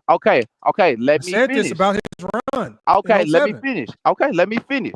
Okay, but we're not going to diminish him for losing to the Spurs. Okay, let's not diminish him, but let's look at his performance, right? Because he did great against the Detroit Pistons. His performance against the Spurs, he averaged 22 points on 34. Okay, so SFM, what the hell does this have to do with on LeBron James? 34% for the. Bro, I think some of y'all got to be the stupidest motherfuckers in the world. I don't give a damn about his performance in 07. Why the hell do I give a damn? I told you, I look at him as a fourth-year player in 07. When should we give a I damn think some about of the things LeBron? that he did on You that run tell are us. great. I think that finals wasn't as impressive because it was a slow defensive, crazy defensive finals where even Tim Duncan wasn't scoring the way he It scores. was boring. It was a slugfest. It was a boring I look final. at it a little bit differently. His first time in the finals, he fell short. We move on. I'm not harping on it. I'm not digesting no numbers. LeBron James did not come through. The Spurs deployed a defense that gave them problems. They exploited some of his weaknesses. The Spurs won the series. It's not that hard. That's what you do to young players. You exploit weaknesses. You make them make mistakes. You bait them into situations that they've never seen. He's going up against Greg Popovich, one of the greatest basketball coaches in NBA history. What the hell else did you expect? I'm not a retard. I don't need you to regurgitate numbers. I've already told y'all The better how you team feel won. about 07. You might view it in more of a casual sense. I'm going to look at it as I don't really penalize. I don't look at Jordan's first 7-8 years or however many years it took him to win. I don't tear down Jordan. I don't use that against him. You sure? I don't use it against him. Okay. I have Jordan as the GOAT 3-point guy. Yeah, but I think you might be too stupid to know that. Well, if you have him as your GOAT, why you matter. defending? Like I said, if I have him as the GOAT, that means I'm not looking for reasons to not make him great. I'm just valuing what he did great in his career. I'm not running to look at the lowlights of his career. I'm looking at what he did great in his era. Y'all stupid motherfuckers run to 07 and say, oh, I can't rank LeBron because he lost. I just look at everything he did great and measure the whole thing, the good stuff. We're not even talking. Y'all ain't talking about Otis Birdsong. Let me ask you, 3-point guy. How come you ain't up here debating for Otis Birdsong? He got a whole bunch of lowlights. Who? How come you ain't up here debating for Terry Teagle? He got a whole bunch of lowlights. Who? I don't understand. What names are you saying? I'm saying if you want to talk about lowlights and sad moments, I can give you a whole bunch of players where we can talk about lowlights. Jason Caffey. Okay. I can give you Hot Rod Williams. I mean, if you want some players where we can talk about lowlights, I gotta take those guys out of my top 10 now. I can tell you a player with the most lowlights in NBA history. I think JaVale McGee got the most horrible moments in NBA history. Let's debate that. Since we want to debate losses, since we want to debate bad moments, since we want to debate low field goal percentages, since we want to debate trash, let's really debate the real trash. So let's talk about the lowlights of the league. Let's put Bronny James into the fray. Bronny James didn't shoot. He got his redemption with Golden State. No, hold on, 3-point guy. Let's talk about all the trash. Since we want to talk low light trash, sorry ass basketball talk, let's just talk it all. Because if y'all say LeBron choked, I can give you a whole bunch of people that choke way more. I got J.R. Smith in the finals. I think that was one of the biggest chokes I've ever seen. Let's just rank all the chokes. Let's just talk stupid basketball. How about this? No, 3-point guy. How about you engage with the stupid basketball talk? Go ahead and engage. I'm engaging with you, aren't I? Don't give me any great players. Because there's no way we could be talking about great players if the only thing we talking about is low light moments. There's got to be no way. Facts. So talk about the bums. Don't mention any good players. Talk about complete trash bums. It's impossible to do it. You can't have a good conversation if you're talking about bums because they're known to be bums. You have to tear down greatness to actually have conversation and all this other stupid stuff. Well, man, how do we get here to this part? Why are we talking about bums thing? I'm confused. Okay, hold on. See, that's what are we talking about? I'm saying we're going to talk about bums for the rest of the show. We're 3-point guy. We're going to talk about bums for the rest of the show because if you want to talk about choke jobs, if you want to talk about folding, if you want to talk about missed shots and low field goal percentages, well, I know greatest non-clutch, low. I think Otis. Who brought up choke jobs? If I can talk without getting muted. 3-point guy. Who brought up choke jobs? I think Otis Birdsong chokes more than LeBron. Debate that. You don't know who Otis Birdsong is. Debate that. I don't. Debate that. No, hold on. I think who is the twin man? I think Yinka Dari chokes way more than LeBron. Let's debate that. I think Yinka Dari has a way worse field goal percentage than LeBron James. Let's debate that. Can we talk basketball, man? No, I'm talking basketball. This is not basketball. This is nonsense. I'm not talking basketball. Hold on, twin man. Am I not talking basketball all of a sudden? No, basketball. All these players who played. You said you want to know why LeBron has haters, and you get mad. Yinka Dari was a big black African. Everything you said, Lamont, is the reason why LeBron has haters. Hold on. No, we're talking about Yinka Dari. Yinka Dari choked way more than LeBron. Man, I'm enjoying this. This is funny. Good, but it's fun hanging off of Lamont's nuts, man. No, wow, you disrespectful for no reason. He's basically using y'all logic. He's basically the whole point of this stream. The whole point of this fucking stream. The whole point of this fucking stream is to point out. He's the one who's making an excuse for him choking. Lamont made the excuse for him choking. On greatness. Y'all literally hate on greatness all the time. Trailer shoot 13%. What excuse? Hey, he's twin basically man. telling you you're fucking stupid. Lamont made the excuse for him choking. So why are you talking about? He's the one who said the management didn't do this. He lost to a better fucking team. That's what happened in 2007. He did lose to a better fucking team in 2009 and 2010. Let's hear what 3-point guy got to say because I want to know. This is fucking stupid. I don't think I've seen anybody. Exactly how you sound, twin man. I think the greatest choker of all time is Otis Birdsong and Yinka Dari. I don't want to hear nothing about no LeBron James. Go ahead and tell me. Talk to us, 3-point guy. Okay. Basically, all you said, all that whole time, you were talking for 30 minutes straight. You were talking about why LeBron, he didn't have the team, they give him the players, they didn't give him this, they gave him that. He had I was talking about Yinka Dari. They only gave him fucking Antoine Jameson and then Carlos Boozer left. You're the one who made this. You're the one who made make an excuse for him choking. I was talking about Yinka Dari. I didn't bring up his teammates. You did. I was talking about Yinka Dari. I think I'm on the panel talking. I'm talking about why LeBron gets hate. You telling me LeBron? I'm telling you why LeBron gets hate. LeBron don't get hate because of Yinka Dari. Hold on. Are you telling me LeBron chokes more than Nick Anderson and Yinka Dari combined? Man, don't bring that. That shit still hurts, man. 95 fine. I'm just saying. That still hurts. Don't bring that up, man. I was so happy when Orlando beat the Bulls. I thought they were going to win the championship.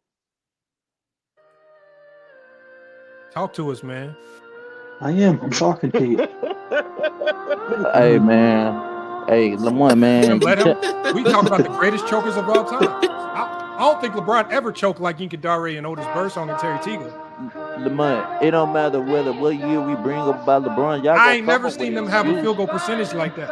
LeBron, could you compare is reaching like you are a true LeBron fanboy, dude. No, it's not even that. It's that LeBron fans. How am I bringing down Jordan when I got him number one? So what? He fucking lost. Well, LeBron fans are not fair. Y'all are not fair. What Y'all do you don't mean? think. Y'all are fucking delusional, bro. Hold on, let Why me put don't you say SFM on something, the twin screen. man? Why don't you say something These SFM. instead of niggas, saying, listen, "Yeah, Lamont, yo, SFM. you Y'all go, fucking Lamont." delusional. What the Say SFM? something, twin man. You don't know nothing about basketball. Lamont. It don't matter what year I know motherfuckers more than gonna bring you. up. Listen. It don't matter what year motherfuckers gonna bring up about LeBron. Y'all always. I was going I back to wasn't talking 2000. about his Hold career on. on this stream, no SFM. Huh? You said what? This stream is not about LeBron's career. I know. I just put it on the website. All I gotta do is say this. Stop making up so many excuses for every year he had a downfall. Nobody makes so much excuses. credit. Listen. Okay, so Lamont did. Okay. Then let me say this. Okay, no, SFM. I got a good question for you. Nobody cares LeBron went to 10 finals. SFM, Nobody cares. He only won 4. Here's a He great only won question 4. for you. I don't give a fuck. He went to One 10. man Make does. some sense of this. Maybe you, out of all people, can make some sense of this. When Shaq left, why did Kobe not make the playoffs? He didn't adjust to the team. Don't give me no excuses. He didn't adjust to the team. That's not an Talk excuse. about Kobe. That's not an excuse. He didn't make it to the playoffs. He didn't adjust to the team his first year. Nah, No, sounds hold like on. an Why did he not excuse. make the Now we're playoffs? bringing up That's Kobe. not because he didn't make it to the playoffs. That's Kobe's fault. That was his team. He didn't make it to what the did playoffs. Kobe do wrong that year? What did he do wrong that year? Yeah. Is what he could have did more. What could he done more? He could have been a better scorer that year. He could have been a Okay. better leader. He could have Could been have been a better facilitator. Let me change it. Could have played more games. Hold on. What about the next year when they lost? No, let me change it. He could have been a better leader for that year for his team in 2005. Oh, so No what about the excuse. next year when they I lost? don't have no excuses. I got none either. No excuses. It wasn't the team fault. What I'm about the sorry. next year? Which I want me to blame it on Smush Park What and about the Kwame next Brown. year? What? No, because we want to talk about lowlights. Let's just talk about player lowlights. 2006. Why did Kobe blow that 3-1 lead? Kobe blew the 3-1 lead, 3-1 lead because his It ego. didn't have nothing No to do with excuse. the other team, right? It was just all Kobe, right? Kobe blew the 3-1 lead because there's no excuse. Hold on, I'm not gonna SFM, blame. you saying it was No, all ask Kobe, twin man. right? Twin man asked the question. Yeah, no. I'm What's not the gonna answer, blame. twin man? Why did Kobe Listen, blow that I'm not 3-1 lead? I'm not Hold finna. on, I'm not SFM. finna. Are you saying that all Kobe? I'm not whenever finna Kobe blame lost, Smush. it was always all Kobe, and Kobe always could have been better, and it had nothing to do with nobody else, right? No, but that would be an excuse to y'all in y'all lives, though, right? No. Hold on, no. That's called context, SFM. Okay, that's what I was doing earlier.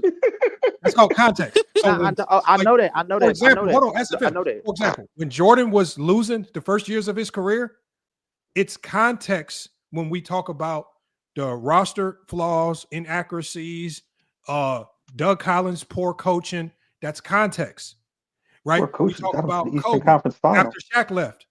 When Kobe missed the playoffs and lost in the first round, there's context to that. We don't just run to that and say, "Oh, Kobe choked. Kobe choked. Kobe just choked." No, we understand that whenever great players lose, most times, I'm not saying all the time, most times there's context that can be applied because there's usually other factors. Now, do sometimes great players lose as the best team? Yes, we've seen that before. Just like Kobe in 2011, just like Bryant in 2011. But there's, like I said, that's not common when we're talking about the best of the best. There's like when Bill Russell lost championships, do we say he choked or do we apply context and look at the injuries? I don't know what y'all think we are. Do y'all think we just not good basketball It's minds? not excuses. See, yeah, what y'all do is when people try to apply context to LeBron, y'all say it's excuse. So we have to then remind you of your favorite player, and we have to remind you of how you also need context to defend your favorite player. Because if you don't apply context, then Kobe choked. If you don't apply context, then Jordan just choked. But we know that logical basketball talk. We agree. And again, that level of basketball talk, how you apply it, when people talk about LeBron's losses and you say it's excuse, but when we talk about Kobe's losses and you know it's context, that is also hate because you have a different standard for Kobe that you have for LeBron. Again, stop making sense, bro. Because y'all never you're making way too much sense. Way too much sense. Stop talking common sense, Lamont. It goes right over their head. It just has to be the hate economy that they built for 20 years. And then when I want to talk about real made so much sense, I didn't see it coming. And then when I want to talk about real bums, none of y'all want to really talk about the bums. I can't talk about Otis Birdsong. We want to talk about choking and missed shots, but y'all don't really want to talk about the real bums. No, because listen, you can't make a buck off of talking about Otis Birdsong, bro. You can't talk. You can't make $1 talking about Otis Birdsong. It's too much. It's too much money to be made hating on LeBron James. If they could make money talking positively about LeBron James as much as they could, hating on LeBron James, you would see just as many channels praising LeBron James as you do for Jordan or Kobe. You can't make any money, so that's why the hate economy works. And this honestly has been pushed by the media for 20 years, sitting here helping to build this hate economy. You're right. I mean, look at Viz. You're right. They got LeBron to thank for it. Viz just started his YouTube channel, and he is trying to tap into that $18 million of ad revenue of hating LeBron James already. Like, he even sees the value in it. Shout out to LeBron. King Rowe already admitted. King Rowe admitted he's gonna try to tap into it. It's lucrative to just push hate. It's lucrative. This baffles me.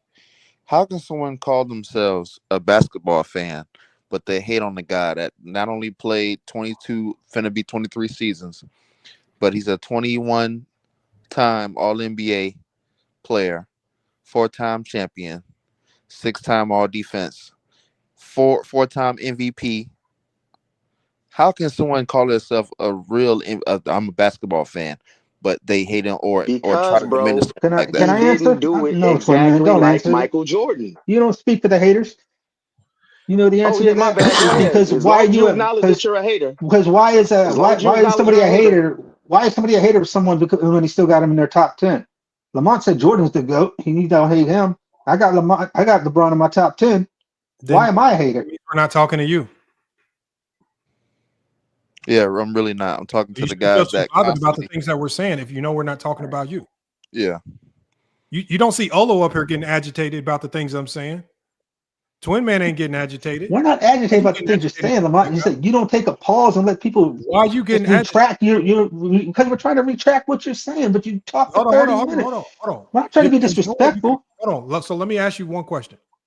Retract this, because this is the topic of the show. LeBron James is the most hated player currently in the game today. Retract it. I don't know if that's true or not. Okay, now retract it with facts. What do you mean retract what? Retract it. Tell me why he's not the most hated. I'm talking about retracting your prior comments and statements. Don't do that. Why he's not the most hated. Let me ask you a random question and then retract that. Come on, man. Tell me why LeBron is not the most hated player in the game right now. Why is he not the most hated player? I don't know. You just said that. That's what you just said. Yeah. I don't know why. I mean, I don't know if he is or he isn't. People hate. People just hate who they hate, and people love, like Twin Man loves LeBron James. Okay, but do you know that the only man I ever loved was my father, bro, and I love my sons. Why do you LeBron not must be your father? Y'all always doing something. Y'all always saying something ridiculous. Because only man I ever loved was my father and my children, bro. I apologize. I'm just making it up. I apologize. My bad. My phone had went there. But yeah, go on with your excuses, little excuses, because y'all got one for every year. Yeah, but the problem, bro, there's no excuse. He just lost. No. Y'all know they gotta go deep down in the weeds to try to make it seem like he's still. No. Hold on. Let me correct. Hold on. Let me correct this dude. Let me correct this dude real quick. Okay, we could talk about the just losses, right? But at the same time, I brought up performances. Let's take the losses away from the performances. Let's separate the two things. You're literally not hearing me. He lost. I don't care if he had a bad performance. It resulted in a loss. Okay. Now get this straight. So this is what I'm finna say. Fuck up bringing that he went to 10 finals. Fuck up he bringing that he went to 8 finals in a row. Hold on. No. Listen, man, because that's what I'm saying. Since that has to do nothing, we shouldn't put that towards his career and give him so much gratitude because he went to 8 straight finals. We're not having a GOAT conversation today. Okay, that's fine. That's Why fine. Should we give him gratitude for getting to the finals? Because Lamont, you know, like I know it ain't too many people that can hang with me in this conversation. That's why I'm like, when it comes to this conversation, I'm flawless. You feel me? I'm like, we're not hanging with no dumb logic. Nobody wants to hang with dumb logic. You know, I dunk every LeBron fan to try to step it up to me. I've been doing this for 5 years. You not the bucket turkey sandwiches. Hold on, everybody. Can y'all hold on? I'll crush Lamont. Can I crush him in this conversation real quick? Please, y'all. Please. It's me, nigga. Hold on, SFM. Hold on one second. Damn. SFM. This is very simple. When Kobe loses, I'm never gonna just run and say he choked. That makes no sense. It's stupid. If Jordan loses, I'm never just gonna run and say Jordan choked. If any player just loses, I'm never just gonna say, I don't care how good they are. I'm never just gonna start with he choked. And Jordan in 88 was at the top of the league, best at everything, and he lost. And I still don't run around saying he choked. What we say is, if a great player loses, maybe I need to look at the context of this first, because choking in the NBA is just not what you guys define it as. I never said he choked. But the problem, SFM, is this. Who said he choked? No, me and you both know when Shaq went to Miami, those years that Kobe was losing, there's context that can be applied other than just saying Kobe choked, because we all know that just saying Kobe choked is stupid. And all I'm saying is, if whenever LeBron takes the L, if the only thing you can say with, no matter when, no matter what the circumstances were, if the only thing that you just running with saying he choked, that's stupid as well. Because I never said Lamont, and I understand that. This is not a conversation about LeBron's career. Today is not that conversation. Okay, and I'm just saying. This is not a GOAT conversation. The only thing you need to be entertaining right now is the hate. Okay, but what is we disagreeing on? I agree with that. And the way you inconsistently evaluate LeBron is hate. The way you have a standard for LeBron that you don't hold for your favorite player is hate. Okay, that's what we're talking about today. Yep. Listen, Lamont, we're not disagreeing on nothing. I'm not disagreeing with you. I fully agree with you on that. But at the same time, no. When I brought up 2007, he was Jordan. No, listen, I never said in 2007 he was supposed to win. But I looked at his individual performance, and I just looked at like how he performed. You got people that lose, but still they perform on a certain type of high. Hold on. Okay, I can't look back at MJ shit and be like, damn, MJ was shooting 38%. I can't. Is it possible for a great player to score well, but also still not play good? Yeah. Yeah, if you don't. So in those series, like for example, if we take Jordan against when he was struggling in the 80s, were there series where Jordan was still scoring well, but we can look at other aspects of the game where Jordan was playing bad? Listen. Change well into great. Say great, nigga, Michael Jordan. That's the only thing you need to say after Michael Jordan. Nigga scoring great, but yes. You don't need to watch 2011 not a choke. I watching. What is we talking about, nigga? We talking about Michael Jordan. We saying well, nigga. Don't bring up the word well when you talk about Michael Jordan. The only thing after Michael Jordan should be great, but yes. Those times he shot, he got 30 points shooting 27 shots. That was great. Hey, Phil. LeBron actually. Let me hold on. Somebody's mic. Hold on. 2 cents. Your mic is super low. We can barely hear you. Oh, hold on. And then the other guy, JJ. I know you're trying to say something. So, what's your take on this? Somebody said something about 2011. That was me. Who is that? Y'all can talk about 2011 bullshit. My everybody that go against the bring up 2011. What about the topic of the show makes you want to come in here and talk about 2011? Right. When we talk about LeBron James right there, Lamont. When we talk about LeBron James hate, what makes you want to come in here and talk about the 2011 season? I'm not talking about the 2011 season. I could go past the 2011 season. I'm not talking about you, SFM. I'm talking to the person that mentioned 2011. I just don't know who it was because their mic was super low. It was me. The reason I brought up 2011, and the reason I'm saying this is because a lot of people, when the GOAT debate and stuff, hold on, let me turn your mic up. Because your mic's low. Hold on. Say it again. Yeah, I'm not saying that you saying that it's a GOAT debate. I'm not saying that. But a lot of people, when y'all say where the hate comes from, it is when he came out and said he's the greatest of all time. A lot of people push that. So when he said sound like you underwater, it's bro. like terrible. Yeah, your mic is messed up. We can't hear you, man. JJ, my bad. It's too much in your background. Lamont, Lamont, this is gonna be my last comment on the topic of the show Hey because I got to JJ, put my baby JJ, to hop bed, out and bro. come right back in, JJ. Hop out and come right back in, maybe to reset your mic. All right. Lamont, this is gonna be my last comment on the topic of the show, but then I got to put my baby to bed, bro. So I feel like the hate has served many purposes. It served the purpose of making people very rich. It served the purpose of getting people jobs. It served the purpose of making people who don't really know basketball pretend like they know basketball. And it has served the purpose of literally tearing down one of the greatest players' career to his low light. That is the purpose of the hate for LeBron James. Because if you talk about any other player in NBA history, you only talk about the positive. And this is the perfect example. I do certain things when I come on these panels just to prove this point. I'll talk shit about Kobe just because I know a Kobe fan is going to get mad at some of the shit I say. I'll say some of the shit about Jordan that I say just because I know a Jordan fan is going to get mad about what I say. But they're not noticing I'm literally using their logic.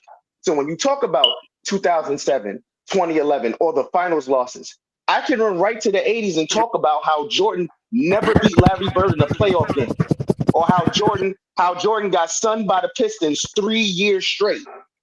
I can talk about shit like that. And I can talk about those lowlights, but you can't sit here and deny greatness. Kobe's great. Jordan's great. But the moment you say LeBron is great, it triggers something in them to literally repeat all of the hate shit that they've heard for 20 years. They can't let it go, bruh. And it really started elevating the hate the moment people started comparing him to Michael Jordan. That's when it really started to crank up. Let me go to SFM real quick. SFM, what you got, man? What on what he just said? Just whatever you were trying to say. I don't know what year you were talking about or whatever your take was. I don't know. Nah, I was just saying when the dude about 2011, my point was past. My points, a lot of my points be past 2011. 2011 is too basic. All I'm saying is, okay, since we ain't gonna strike LeBron for these losses and say he choked, let's look at his performances. Let's just be fair when we bring up things. When I brought up 2007, it's because we would give him so much credit for what he did against the Pistons. That was a great team in Eastern Conference Finals, and he performed great in a series that he technically was not supposed to win. And that is true. He was not supposed to win, but he performed great. Why he could have performed on hold on, let me finish. Why he couldn't perform on that same level in 2007 finals, but we look past what his performance was and just look at it, okay, and say he lost. He could have had a great performance on an A to F. If we had to grade his performance, he performed like on a D minus. We can't look past the 21 points on 35% on 6.5 turnovers. We can't. What about Michael Jordan never beating Larry Bird? What about Michael Jordan never beating Larry Bird in the playoffs? And I'm saying, listen, bro. Michael Jordan is great. What about just him let never him finish. beating? What about him Lamont, never what year was beating Michael Jordan when he played Larry Bird? Please just let SFM finish, y'all. Please. Listen.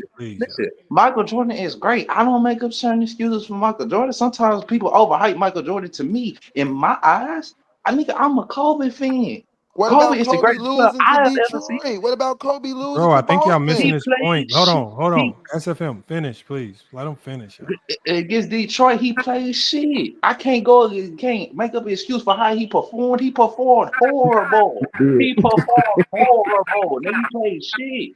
I can't make up no excuse for that. But in some of these losses, I can go back and just look at dudes' performances. Like, let me give you an example. It's certain situations that LeBron have been in the finals that Michael Jordan been in terms of supporting cast. Like in 1998 finals, right? If I compare it to 2014 finals when D-Wade had averaged 16 points or some shit like that. Well, and he was hurt and he played Rocky. Well, Scottie Pippen averaged 15 points in 1998, played shit. Michael Jordan performance was able to overcome all that shit. You're not going to compare the Utah Jazz to a dynasty.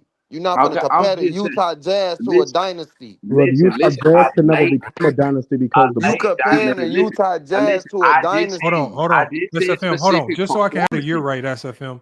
Are you referring to 1998 when both John Stockton and Jeff Hornacek were averaging less than 10 points a game? Jazz, Yeah, yes, that's the one he's yes. referring Oh, so to. you're talking about that Jazz team, right? Yeah, that Jazz 1998 team. final. Yeah, Oh, yes, okay. LeBron. 98. Okay. 1998 final. When Yeah, the second that's and third it. option for Not Utah couldn't score 10 points a When game. Kwame Brown averaged 25. 98. Yeah, that one. Y'all Oh, talking okay. about the same All team right. that 98. did My bad. fail Okay. for I didn't know which one you Come talking in. about. Yeah, yes, LeBron. Yes, I am. Yeah, yes, I am. But I'm just bringing up That Utah Jazz performances. team. Okay. Listen. I don't make no excuse for Michael Jordan. Michael Jordan to y'all he's y'all GOAT. Technically, he's not He's my not GOAT. my goat. I don't give a fuck about my Yeah, he's GOAT in the mine. top. I He's really mine. don't. I really don't. But I'm crazy as fuck to say up on here that I feel like Kobe probably was better than Michael Jordan. I'm crazy as fuck to everybody, right? That's I'm a real. lunatic. I don't give a damn. I don't give a damn. That's my opinion. I watched Kobe play.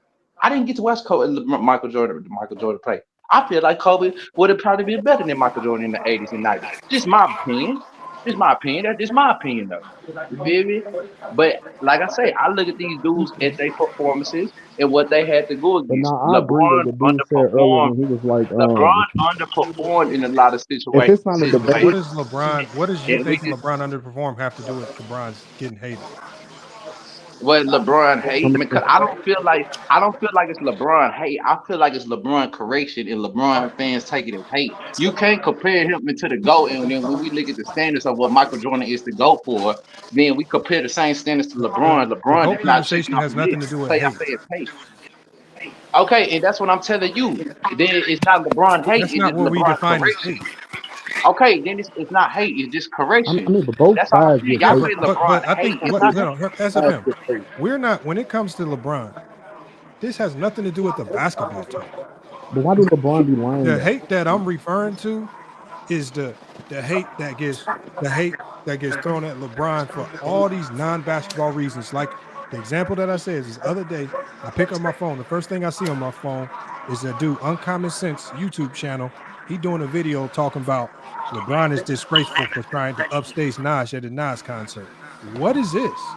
Yeah, that's weird. Yeah, that's weird. Like, Oh yeah, yeah. or the people saying, or when I see a video where it says, "Oh, Bronny James had a heart attack because he was taking the same steroids that LeBron takes." How is that not hate? Oh yeah, that's hate. That's hate.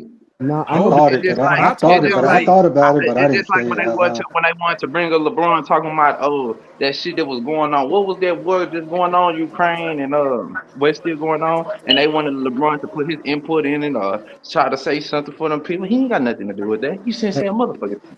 yeah, I'm gonna be real with y'all And though. everybody keep trying to get that. Yeah, that's hate. That's hate. That's hate. Yeah, I ain't gonna lie, y'all. They LeBron James do it. LeBron James do it. Jordan do it. Everybody's doing it with everybody.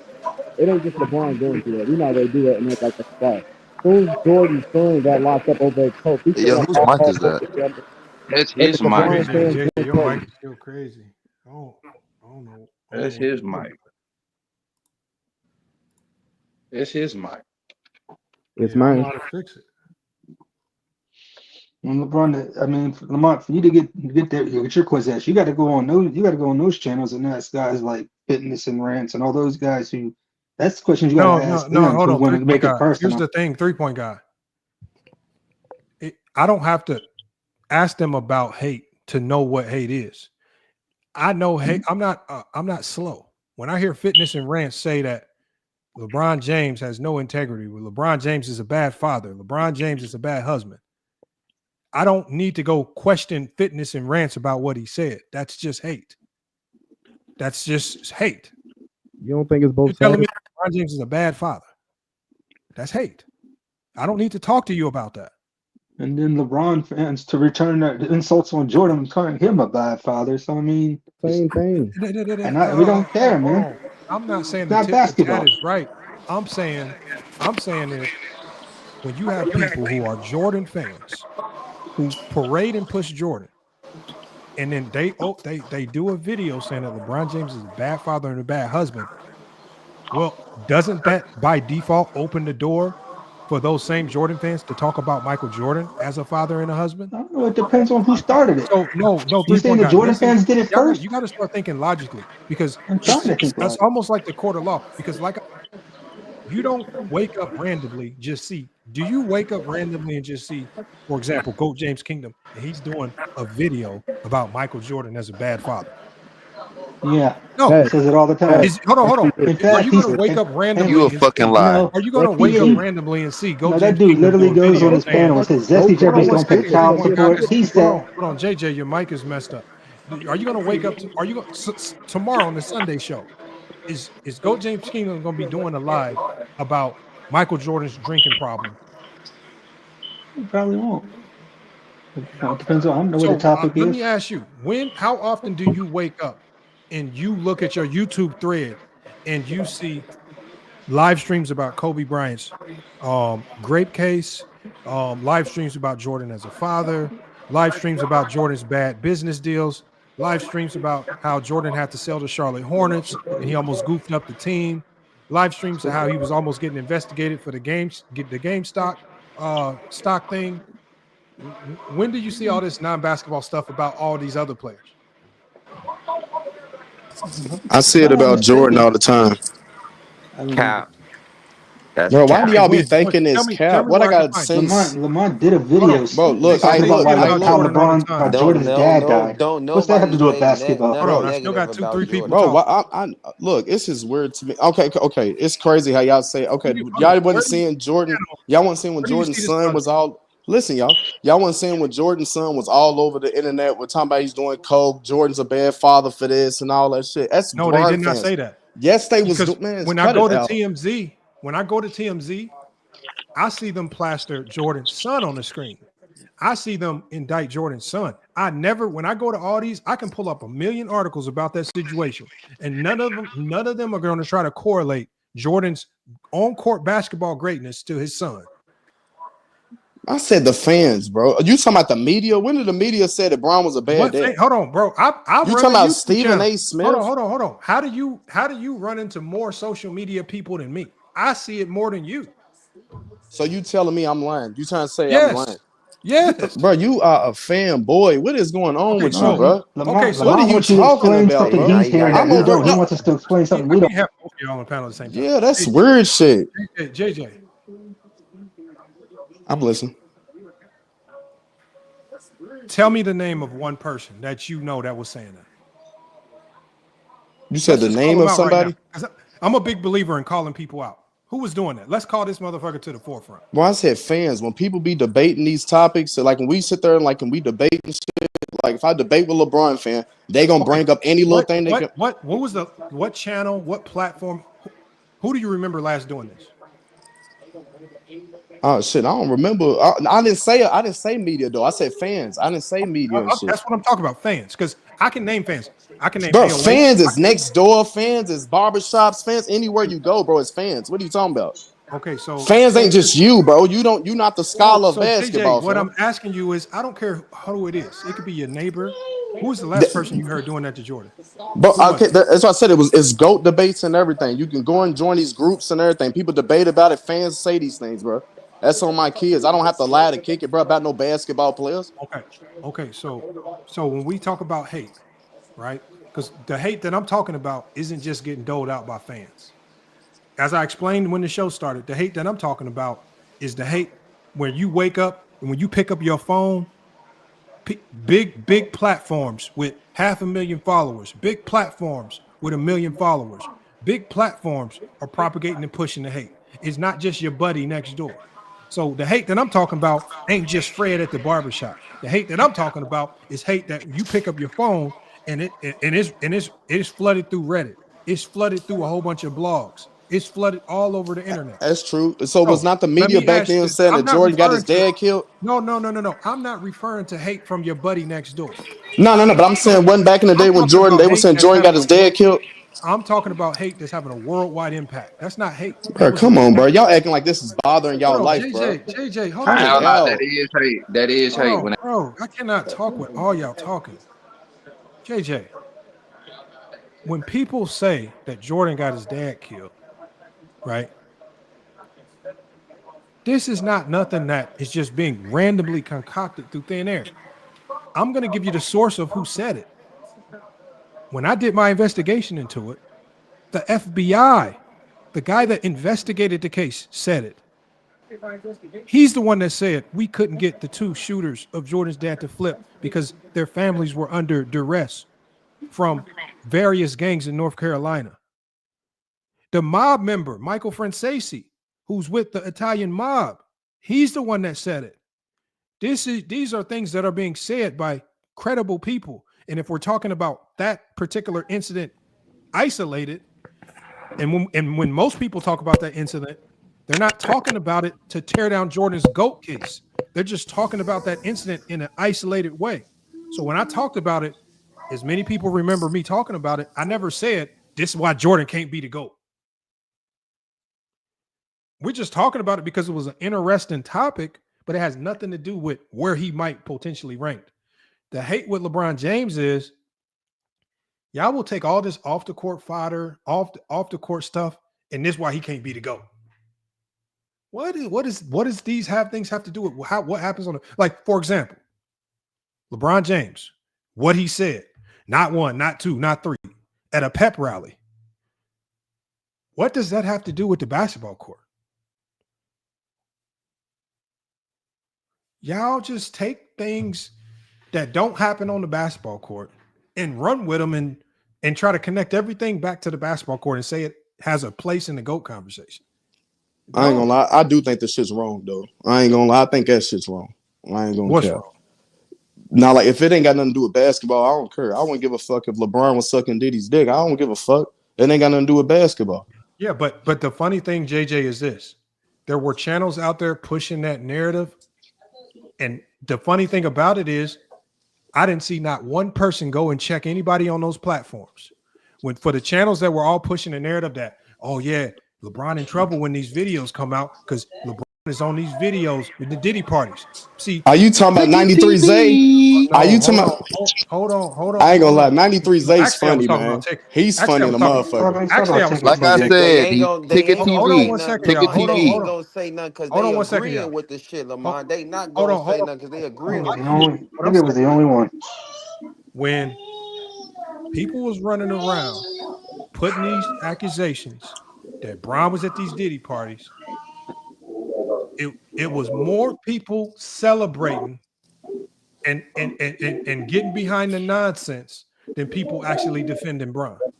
Bro, we black. That's what we do, bro. Like, it's funny, bro. It's You entertainment, connect. bro. Hold on.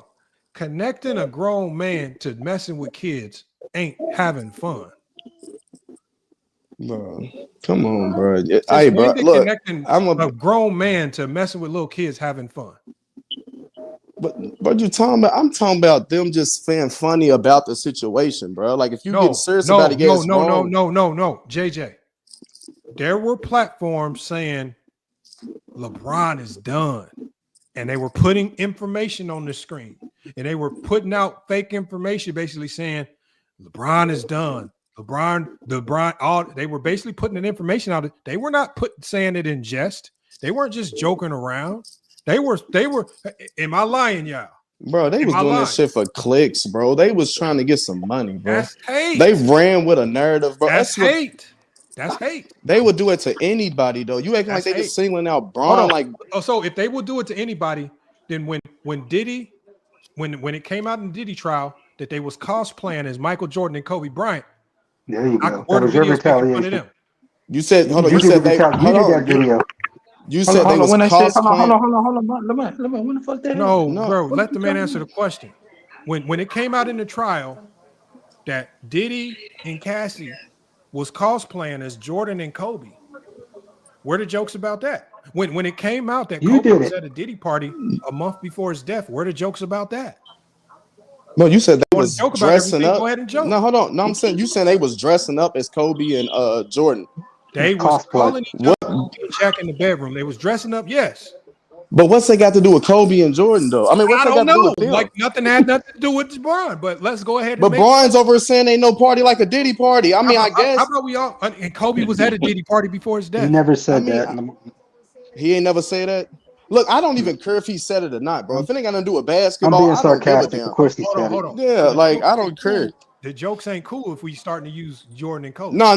It's still funny to me. It's still funny, but I can see that you very serious about LeBron James. James. Funny, you just I'm serious about basketball. No. It's still funny. I just don't want to sit and argue about LeBron James, bro. I defend all players. You feel me? I said I care about basketball. I thought I was on some debate shit at first. I see that it's more about LeBron James' feelings is hurt. Let's defend him or something. No, I because don't know what the fuck's I going had hold on. on, JJ. I had this same energy when I was defending Kyrie Irving. All these niggas is funny to me. Hold on. See, y'all try to just make it seem like this LeBron. See, when I was out there defending Kyrie Shit, Irving, I called Jordan a beanhead, bow-legged.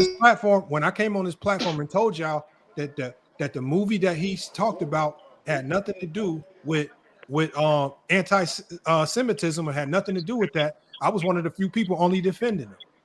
Right? When I was defending Terrence Shannon and his allegations, I was one of the only people defending him. When I was defending Deshaun Watson, calling out the lies, I was one of the only people defending him. Y'all try to pretend as if I only defend LeBron. Y'all need to really do a fact check on my resume, because I go at bat for all the players that I feel are getting a disservice done to them. It ain't just LeBron. It just so happens that I'm talking about LeBron right now. And y'all don't want to talk about it because a lot of y'all have indulged in the hate. So who's Nah, bro. I'm gonna be Jordan? honest with you. I told you I only care about basketball, bro. I got who my GOAT is. It don't knock. If you ain't my GOAT, I don't think you a bad player, bro. All that other stuff outside of this shit, bro. Like real life be life in out here, bro. I'm worried about buying this other new big house, bro. I don't care about these basketball players, bro. They'll be all right, bro. Stay out of bullshit. Pay for your lawyers, bro. Like what the fuck? I'm not ready to go ahead and lose no sleep behind none of these athletes' game. They know what they be doing, bro. Everybody's gonna have an opinion on somebody, bro. I'm not ready to sit and try to defend everybody. It's not that serious to me, bro. Do you have any hate for LeBron? No, I don't have no hate for LeBron. I only talk about basketball, bro. I don't know that man Man, personally, stop bro. mixing correction with hate. Y'all always do God that, bro. I damn. keep saying y'all hate when people correct this Why for does that real. matter so deep to you anyway? Why would you come? Y'all, this is y'all biggest problem, SFM and JJ. Y'all think we talking about hate because we care about what y'all say about LeBron on the basketball court? Do you really think I'm up here doing a live stream because a few people on YouTube said LeBron James choked in 2011? You really think I'm up here about basketball talk, SFM? Y'all really think that? Like, stop playing dumb, SFM. This ain't about back on the court stuff. For y'all to pretend that the only stuff that gets talked about with LeBron is basketball stuff is crazy. Y'all know exactly what I'm talking about. I'm not talking about anything that you might say on the court. I might disagree about 07 or 2011. That's not hate. That's fair game. Y'all know exactly what I'm talking about, and y'all playing dumb. It had nothing to do with basketball. But we come up here, we can't speak on that. We only can speak on why our issues with LeBron, and you get mad about it. Hold on. And first of all, the fact that you have a personal issue with LeBron because of basketball is nasty as in of itself. What's nasty? You shouldn't have no issues. I have an issue with him in my GOAT. I don't have him as a GOAT. Okay, that's an issue. And you need to save that for a conversation where we're actually talking about the GOAT. We're not talking about Okay, that. Lamont, I get what you're saying. I honestly get what you're saying. I get what you're saying. Lamont, you right. Y'all pretending as if Your you don't get thrown slander his way, and then when y'all publicly see platforms indulging in the slander, I don't see y'all running up there checking them like y'all trying to run up here and check me. Okay, y'all don't, bro. I'm gonna be honest. I'm not in here to check y'all. Because they be agreeing with debate. that shit, Lamont. They want to come up here and argue with you. You bring receipts and facts. They want to come up here and argue with you. Okay, bro. It's called a debate, bro. Everybody gotta agree with everything, bro. Lamont, let me say this. It's called being a man. The fuck? Oh, let me say this. Lamont, you are right. What you basing your point of, you're not talking about hate in terms of basketball, right? But a lot of these dudes is in this comment, and what's the name? If I say LeBron not top 5, which I feel, if I feel like that, or I say he not the greatest of all time, if I try to come at him, these motherfuckers gonna say I'm hating on him. Not exactly. You're not gonna say I'm hating on him. That's a vibe I'm getting, bro. No, SFM. Be in your top 5 is what's hate. Olo's probably gonna be. Bro, all he gotta say is perspective, bro. Lamont, did you not just say that was hate? He just said that's hate because I said LeBron not my top. SFM. I don't care. I don't know. Y'all come on the FYF acting like y'all don't hear what I say. I don't care where anybody ranks any player. I don't debate your rankings. Why do I got to say this 1,001 times? The only thing I ask you, if you have LeBron outside of your top 10, or you have them ranked somewhere weird, the first thing I ask you is, what is your criteria? I'm not, because if your own personal criteria lands them at 15 all time, okay, that's your criteria, how stupid it might be. I'm not going to fight with you over your criteria. I don't debate rankings. I don't care where you rank LeBron. I don't know where y'all go. Y'all don't come here saying this silly stuff, because first thing I'm going to ask you, SFM, is what's your criteria that puts LeBron at your ranking? And you know what we're going to do? We're going to take your criteria, we're going to enter it into ChatGPT, and we're going to see if it lines up. And most times you find that most people don't have a criteria. They just emotionally place LeBron somewhere because they don't like him personally for whatever reason. That's weird. Like, not hate. liking him personally Matter is of fact, weird. do that That's right now, weird. Lamont, since he's See, doing that's so how much. Y'all really want to do that? You've been saying Y'all want to do that? Y'all want to do it? Y'all want that smoke? Lamont, I don't do do. that. Lamont, don't do that. Come on, Lamont, don't do that. SFM, hold on. Let's Bet put him with on the him bench. right now, Lamont, Lamont. don't do that. Bro, my Lamont, don't do criteria that. I makes just see what sense. you try to do. I go off instinct. Lamont, I just I seen what you really just trying to do, No, Lamont. don't SFM. care. No, I don't care about that You was shit. a slick-minded we're going to motherfucker, talk no boy. debate. You was a SFM, slick-minded Put boy, him on boy. a big screen, Lamont. Put him on a big SFM, what is your screen. criteria for your top 10? For my, We're it's gonna long. enter I it into can't. the machine. It's long. I can't really just talk He said about it's it. It's long. long. What? It Nah, is. Lamont, It tell him, is. bro. Let me just Tell him, bro. Don't let me let just them get. fuck with you, bro. SFM, Listen. just It's break long, it bro. down into 5 to 6 bullet points. Like you said, by like 5-6 points. No, I'm saying if you could summarize your criteria, you're like the most important elements of your criteria, and they're like 5 points. I'm talking about points that you stand on. You got to Oh stand my on that. god. Okay, Bruh. point. Okay. What's the first one? Look. Just What's the first one? let me just say this. Let me just say this. 'Cause it's long. I'm not fit, but I'm finna make it real No, short. just Bro, summarize. stop playing Just that, summarize. bro. You had It's a okay. lot And to say SFM, it's then. okay You if it's don't got long. a lot to say now, though. Hold on, somebody got Look, some look. background noise. Hold on, SFM, it's okay if it's long. We got plenty of time. Okay. Talk to me. All I'm saying, my criteria personally, I'm just gonna Okay. name some. I'm just gonna name some. I'm gonna start like Okay. this. It's gonna have to deal with. I'm gonna just say the least. It's gonna have to deal with the competition that you went against in your era. What was your role like to the finals or to your championship? What did you Your what role. Your role. Yeah, road to the finals. Your numbers, your numbers, your accolades, your all around game, and what was you what humps were you able to produce to get over that?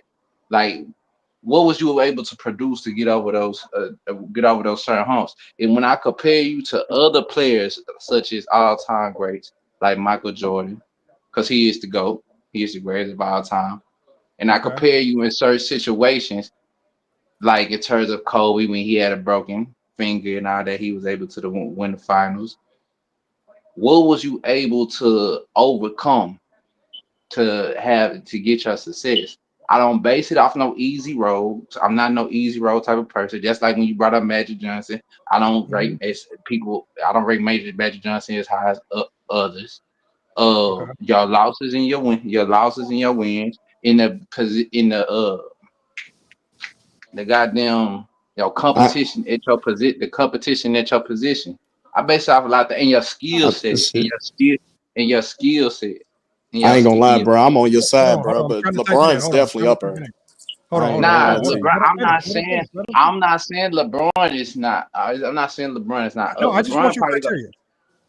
LeBron gonna fall somewhere between like probably. I don't know. Hold on. You said LeBron could be competition at your position and skills, and what else?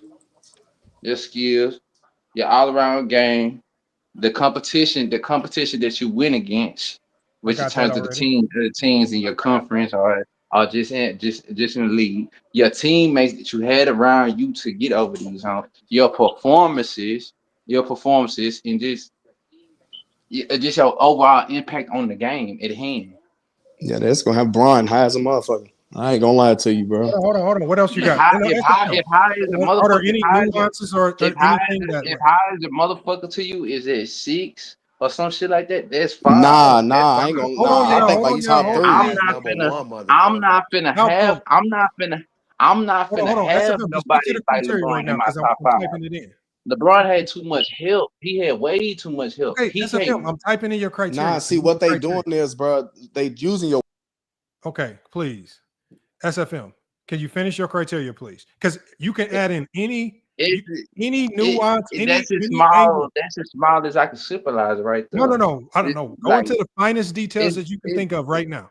that's as small as I can symbolize right there. Lamont is. Is there You anything feel else? me? Too Like, much. is there anything else? MVPs, like, I just just give me said, everything. it's everything. It's everything. It's your overall accolades. I'm not just talking about no MVPs. I'm not just talking about your finals MVPs.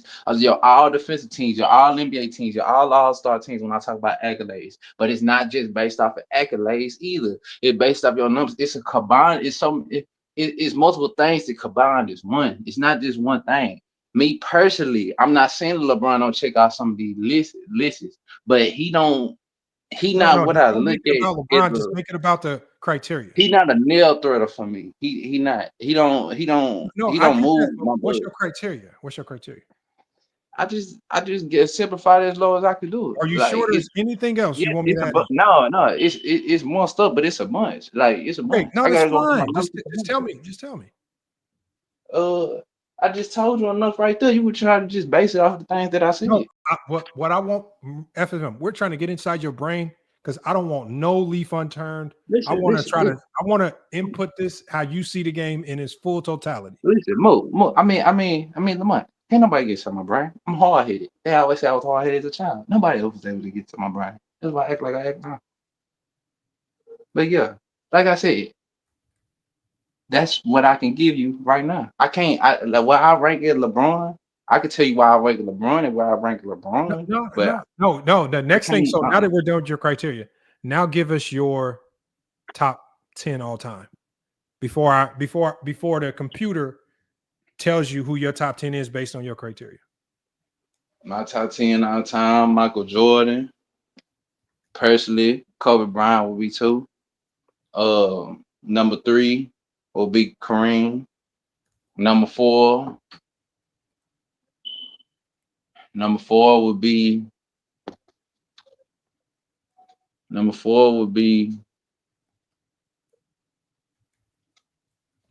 I don't know, probably Magic. I don't know, probably Magic. Number 5 would probably be Shaq. Number 6 would probably be LeBron. Number 7 would be, I don't have Will Chamberlain and Bill Russell in my top 10 personally. Number 7 would be probably Steph Curry. Number 8 would be, I don't know. I can't give you the last 3. Number 8 would probably be Hakeem. Number 9, I don't know. I can stop at number 8 right there. Just number 8. If y'all want to put Bill Russell, Will Chamberlain in there, that's y'all. I'm not putting them in there. They're not mine either. Personally, they're not in there. Oh, we got your top 10. So I'm about to share my screen so you can see this. So first thing we're going to do is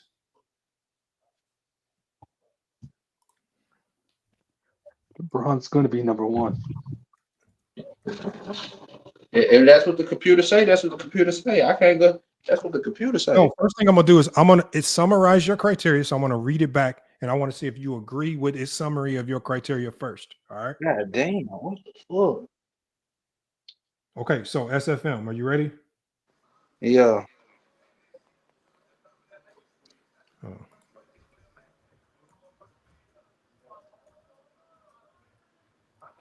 All right, let me share the screen. Here, let me not scroll down. What the fuck? What's wrong? I'm making these noodles and the goddamn boil of water hitting my stomach.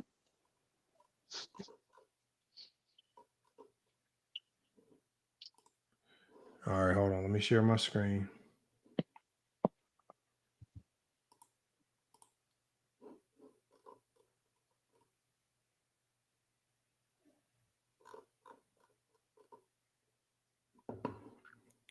Can y'all see the screen? No, all we see is the G. Oh, let me do this right here. The big G in the middle. First.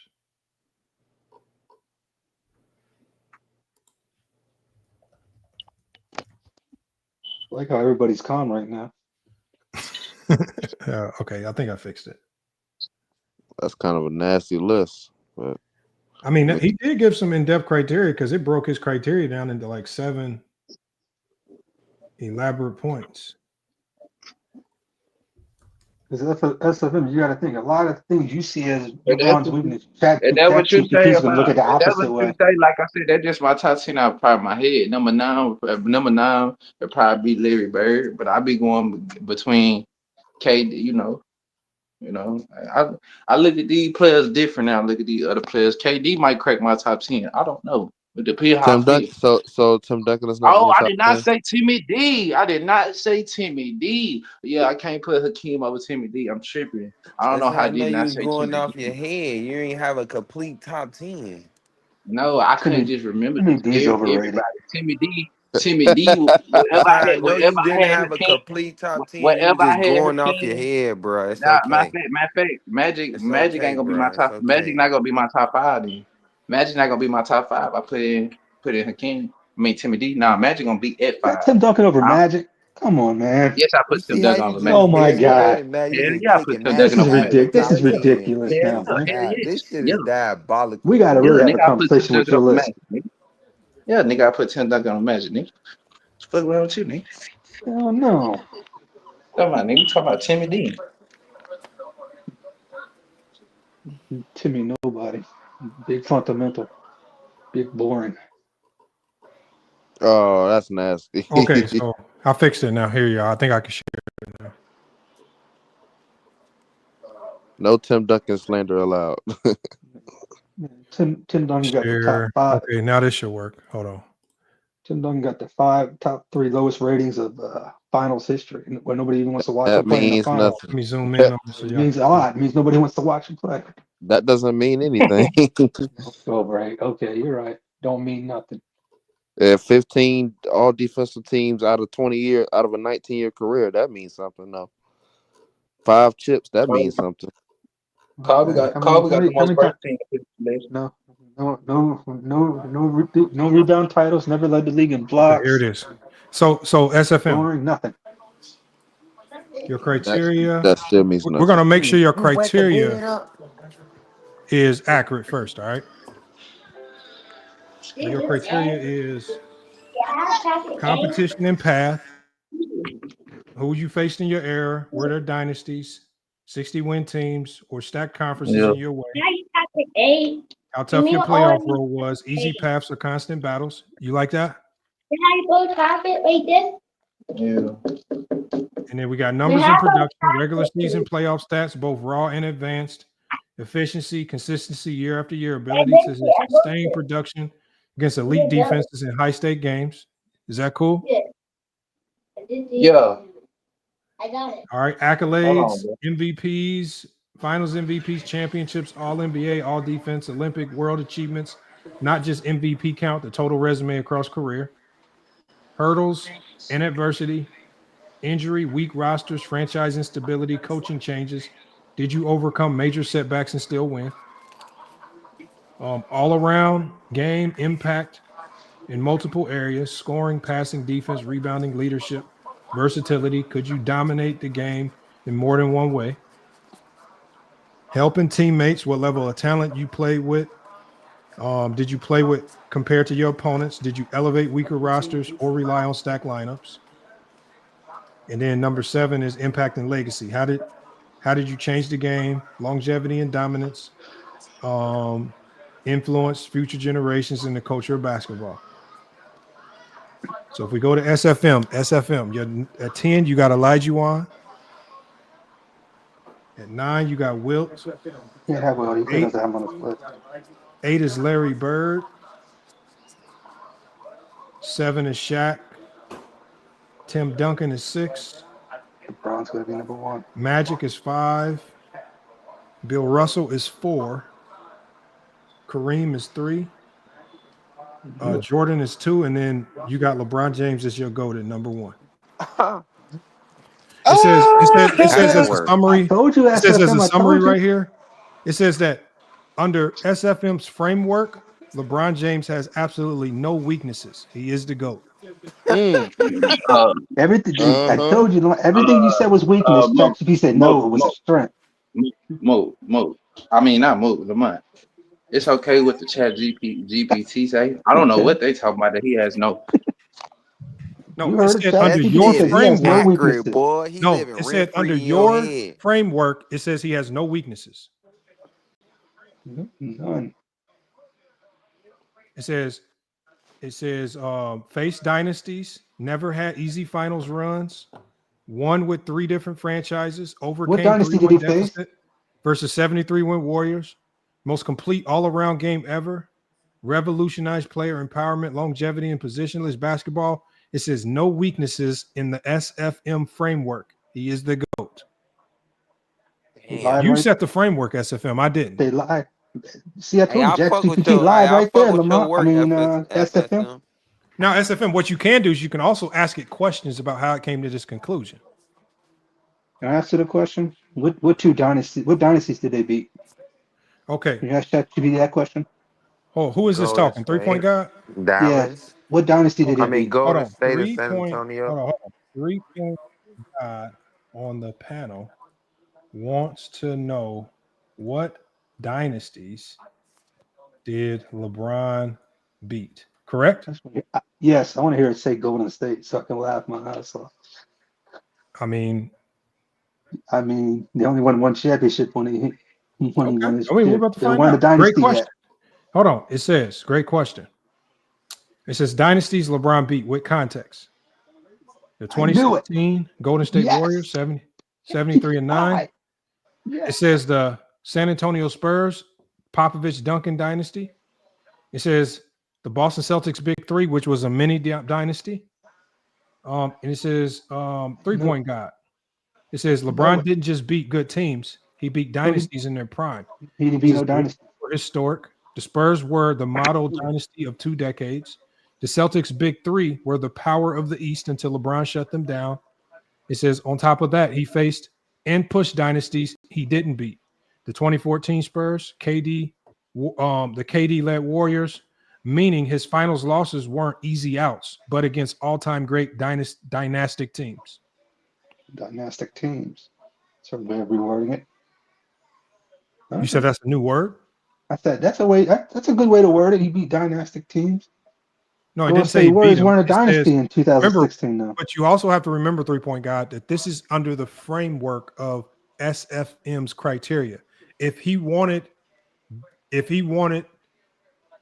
dynasties to be framed a certain way, he should have done that. Can I ask you one more question? And I Remember, promise I won't ask no more ChatGPT has questions. no human biases. Can I ask it one more question? Teams, and it's going to be honest about dynasties and teams that weren't dynasties. One final question, Lamont. Yeah. How did LeBron beat the Warrior team that was a dynasty when he's the one who lost to the team to make him a dynasty? Hold on. The first place? You said 3-point. He said, how did LeBron beat what? How did he beat a so-called dynasty with the Warriors? When the reason why they were a dynasty and they became a dynasty in the first place is because they beat him 3 times.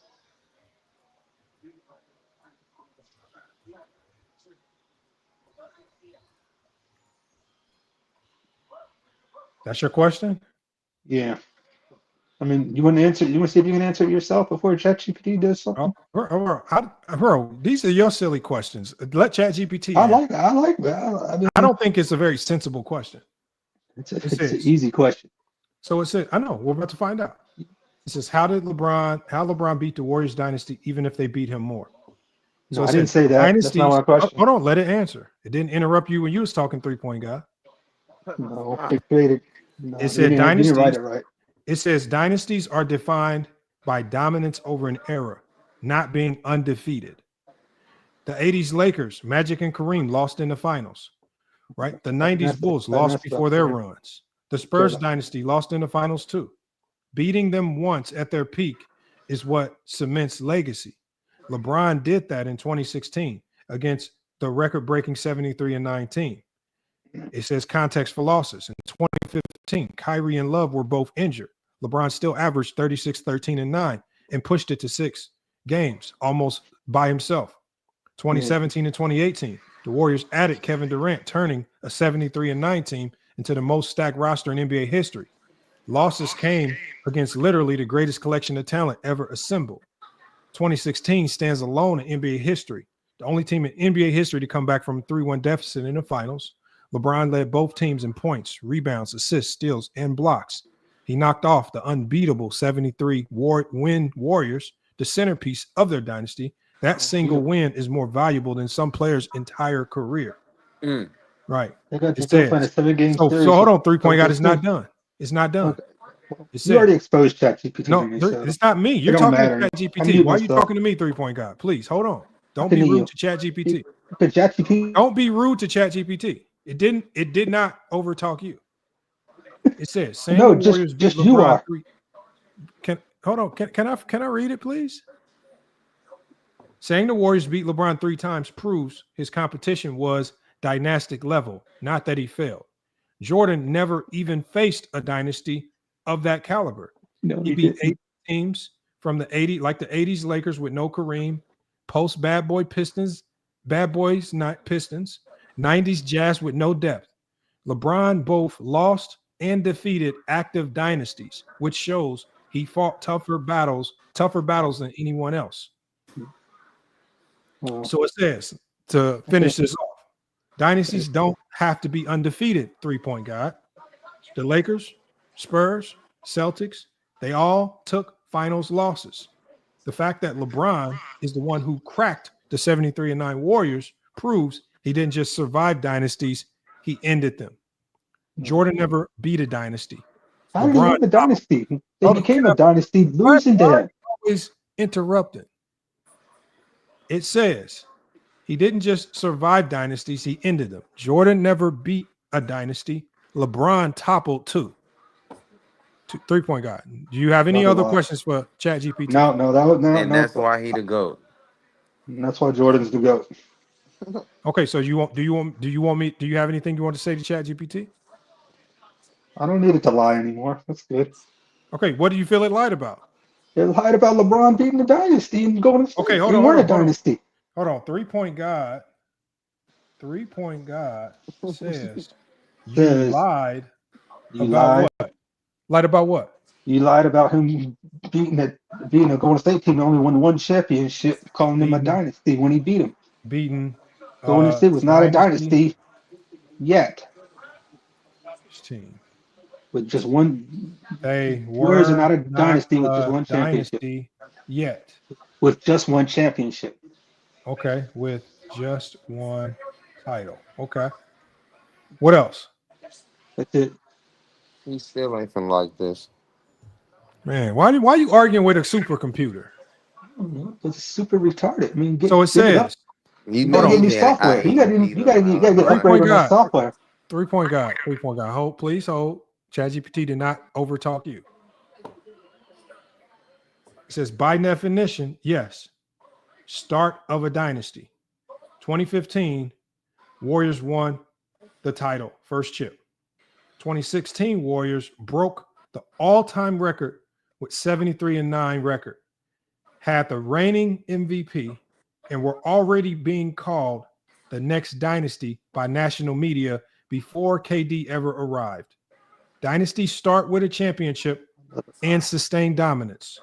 2015 plus 73 wins equals active dynasty in progress. It says historical precedents. The 1980s Lakers became a dynasty with 1 ring after Magic. The 91 Bulls became a dynasty after 1 ring with Jordan. No one waited for 3 titles to call those runs dynasties. It started as soon as they proved dominance. By that same logic, the Warriors were a dynasty by 2016. It says, to finish this off, why 2016 matters. He beat the core dynasty, Steph, Clay, and Draymond and Kerr's system. That same core went on to win 4 championships, 6 finals appearances in 8 years. So when LeBron beat them in 2016, he wasn't just beating a one-off team. He was beating the dynasty at the very start of his reign.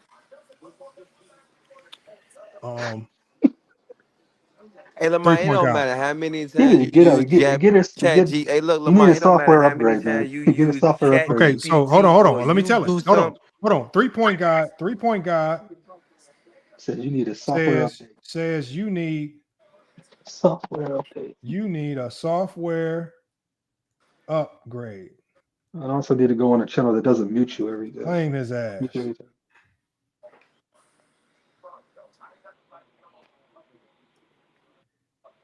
Now, 3-point guy. Do you want to hear his response? Not even listening, man. You sure? Next topic. I mean, what do you have to say about his thoughts on the Dynasty? Try to chat GPT cooking your ass. What do you? So it gave you 3 examples of other. Who's the guy talking? Who's the dynasties. Who's the sidebar guy? Hold on. 3-point guy. You worried about the wrong thing. Olo What about the sidebar guy? Hold on. Olo motherfucker. 3-point guy. 3-point guy. It gave you 3 Okay, examples. 3-point guy. You're just trying to turn it messy so you don't have to hear the facts. ChatGPT called me a motherfucker. ChatGPT gave you 3 examples of other teams that were called No, he dynasties didn't. before the end of their run. That was you wrote. You wrote that shit in GPT. I wrote it. Hold on. I believe you wrote it. And it doesn't matter what I think. It doesn't matter. Why are you getting mad, 3-point guy? I'm not getting mad. I'm being logical. And Hey, look, okay, Lamar, it don't matter. there ain't no damn way you thought the Warriors Lamar, were a it don't dynasty. matter. It don't mean a thing if you don't win the ring, right? 3-point guy. It literally gave you. It don't mean a thing if you don't win the ring. It just gave you a logical explanation. No, it didn't. Based on historical precedents as to why it called the Warriors at that time a dynasty. Because it said in 91, they called the Bulls a dynasty before they completed their run. He said in 80, they called the Magic's Lakers a dynasty before they started their run. He says it does not take a 3, 4, 5 championships to be called a dynasty. You just have to start your dynasty and sustain the dominance. And it clearly said championship in 2015 plus 73-9 the next year equals sustained dominance plus the championship. The dynasty started it, and LeBron beat them when they were in the middle of that. Got it. So according to ChatGPT, OKC's a now, dynasty. why do you say? Why do you say they weren't a dynasty? Because they weren't a dynasty. They didn't win their 3 out of 4. They didn't repeat. So are you telling me? Hold on. So are you telling me that Stephen A. So does that, by that definition, does that mean the Dallas Mavericks swept Kobe in the middle of his dynastic run? Yeah. Yeah. So Kobe as a dynasty choked to the Dallas Mavericks. He choked to the Dallas Mavericks. Yeah. Oh, he choked. Okay. Yeah. Okay. All right. You one of the only people I heard. Dirk Nowitzki beat a dynasty, potential dynasty. No, that series it wasn't Dirk. That series was actually JJ Barea and Jason Terry. With Jason Terry going off a 38-point game to close them out. Didn't Kobe have a 36-point game? Yeah, but I only remember the 2 closeout games where he dropped 17. I gotcha. I mean, you remember I thought games 3 and 4 mattered most. Those when you're facing elimination. No, they lost the 2 home games. They gave the lead in both. So they gave up fourth quarter twice and just went and got swept in Dallas. Yeah, they as the defending champion. They choked. No, not they because choked. They should have won. No, they say it choked. correctly. No, they're a team. Kobe choked. No, I don't say LeBron choked. Say it correctly. Based on the way you talk about players, say Kobe choked. Say it. Make sure you say that. If that's what you want to hear, it's Kobe choked. No. That's what. That's not the way I feel. But make sure you stay consistent with how you apply the choke label. Okay, he choked. According to you, he choked. You're right. Like I said, and you're right. So like I said, when it's about winning, it's individual. Like I said, it's an individual when it comes to anybody else but LeBron. It's a team accomplishment when he wins, but it's individual. Hey, look, he was all by himself it don't matter when you bring receipts or you use ChatGPT. There is no receipt. This shit be getting diabolical, man. For real. A team. You can't predetermine dollars. I was on a Jordan podcast. Okay, please let CJ coach, y'all. I'm sorry. Hold on. Go ahead, CJ. Hold on, for one, bro.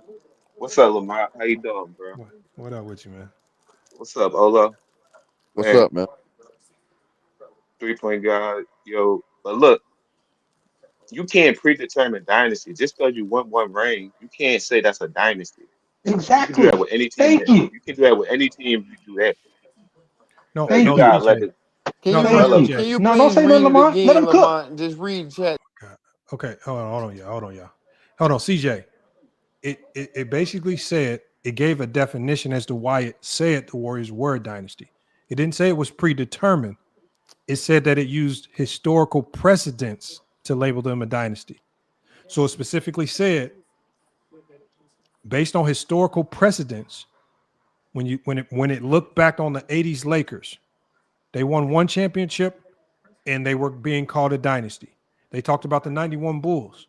They won one championship and that team was being called a dynasty. And he gave examples of various teams in the past that were labeled dynasties, even though their run was not complete.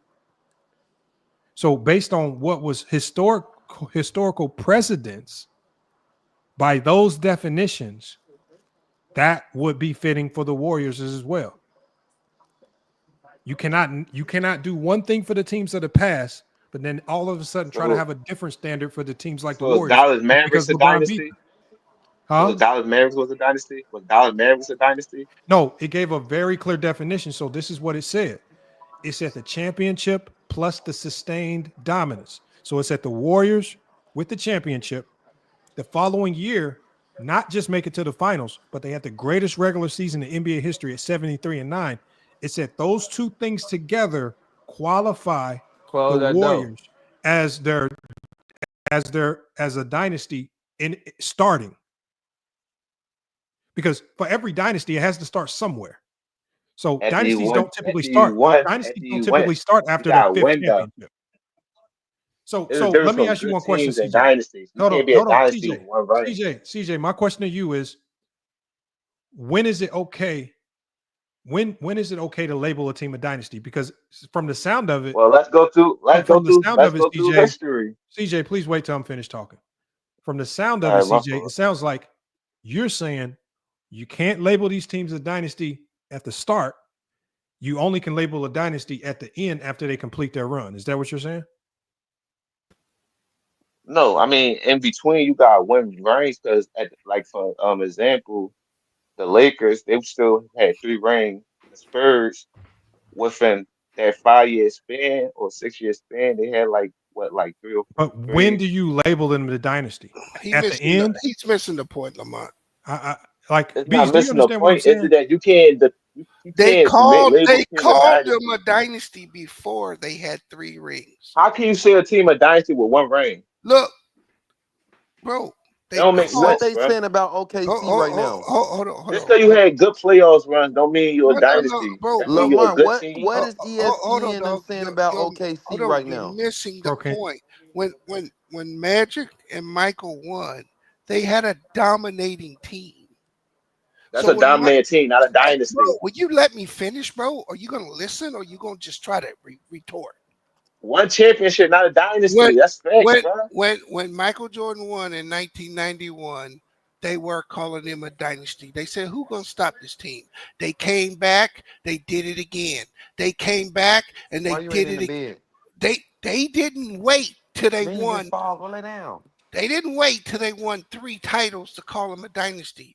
They didn't even have to win 3 in a row. Good as hell They for a change. Like they easy. could have won in 91, won in 93 and 94. We would still call them a dynasty. We Well, don't listen, wait. we thought We don't Boston. wait. We don't wait for a team. We just watch them So celebrate. OKC a dynasty? OKC a dynasty? No, they not. it's the start. Boston a Okay. dynasty? No, the difference is OKC is not as How is the dominant. difference? No, That's my point. You this think they could be nigga, a dynasty if something happened? You thought Boston was gonna be a bro. dynasty, but they lost the next It's year. So you tell can't tell predetermine a tell, dynasty tell me tell until me tell me the player on OKC that has the clout that Magic, Michael, it's not or about the clout. It's about the I team asked you success. a It's not question. about the clout. I I mean, he asked don't got the you a clout, but question. SGA arguably had the best season ever, and they champions, and they won 60 Okay, games so back to back by your years. definition, So CJ,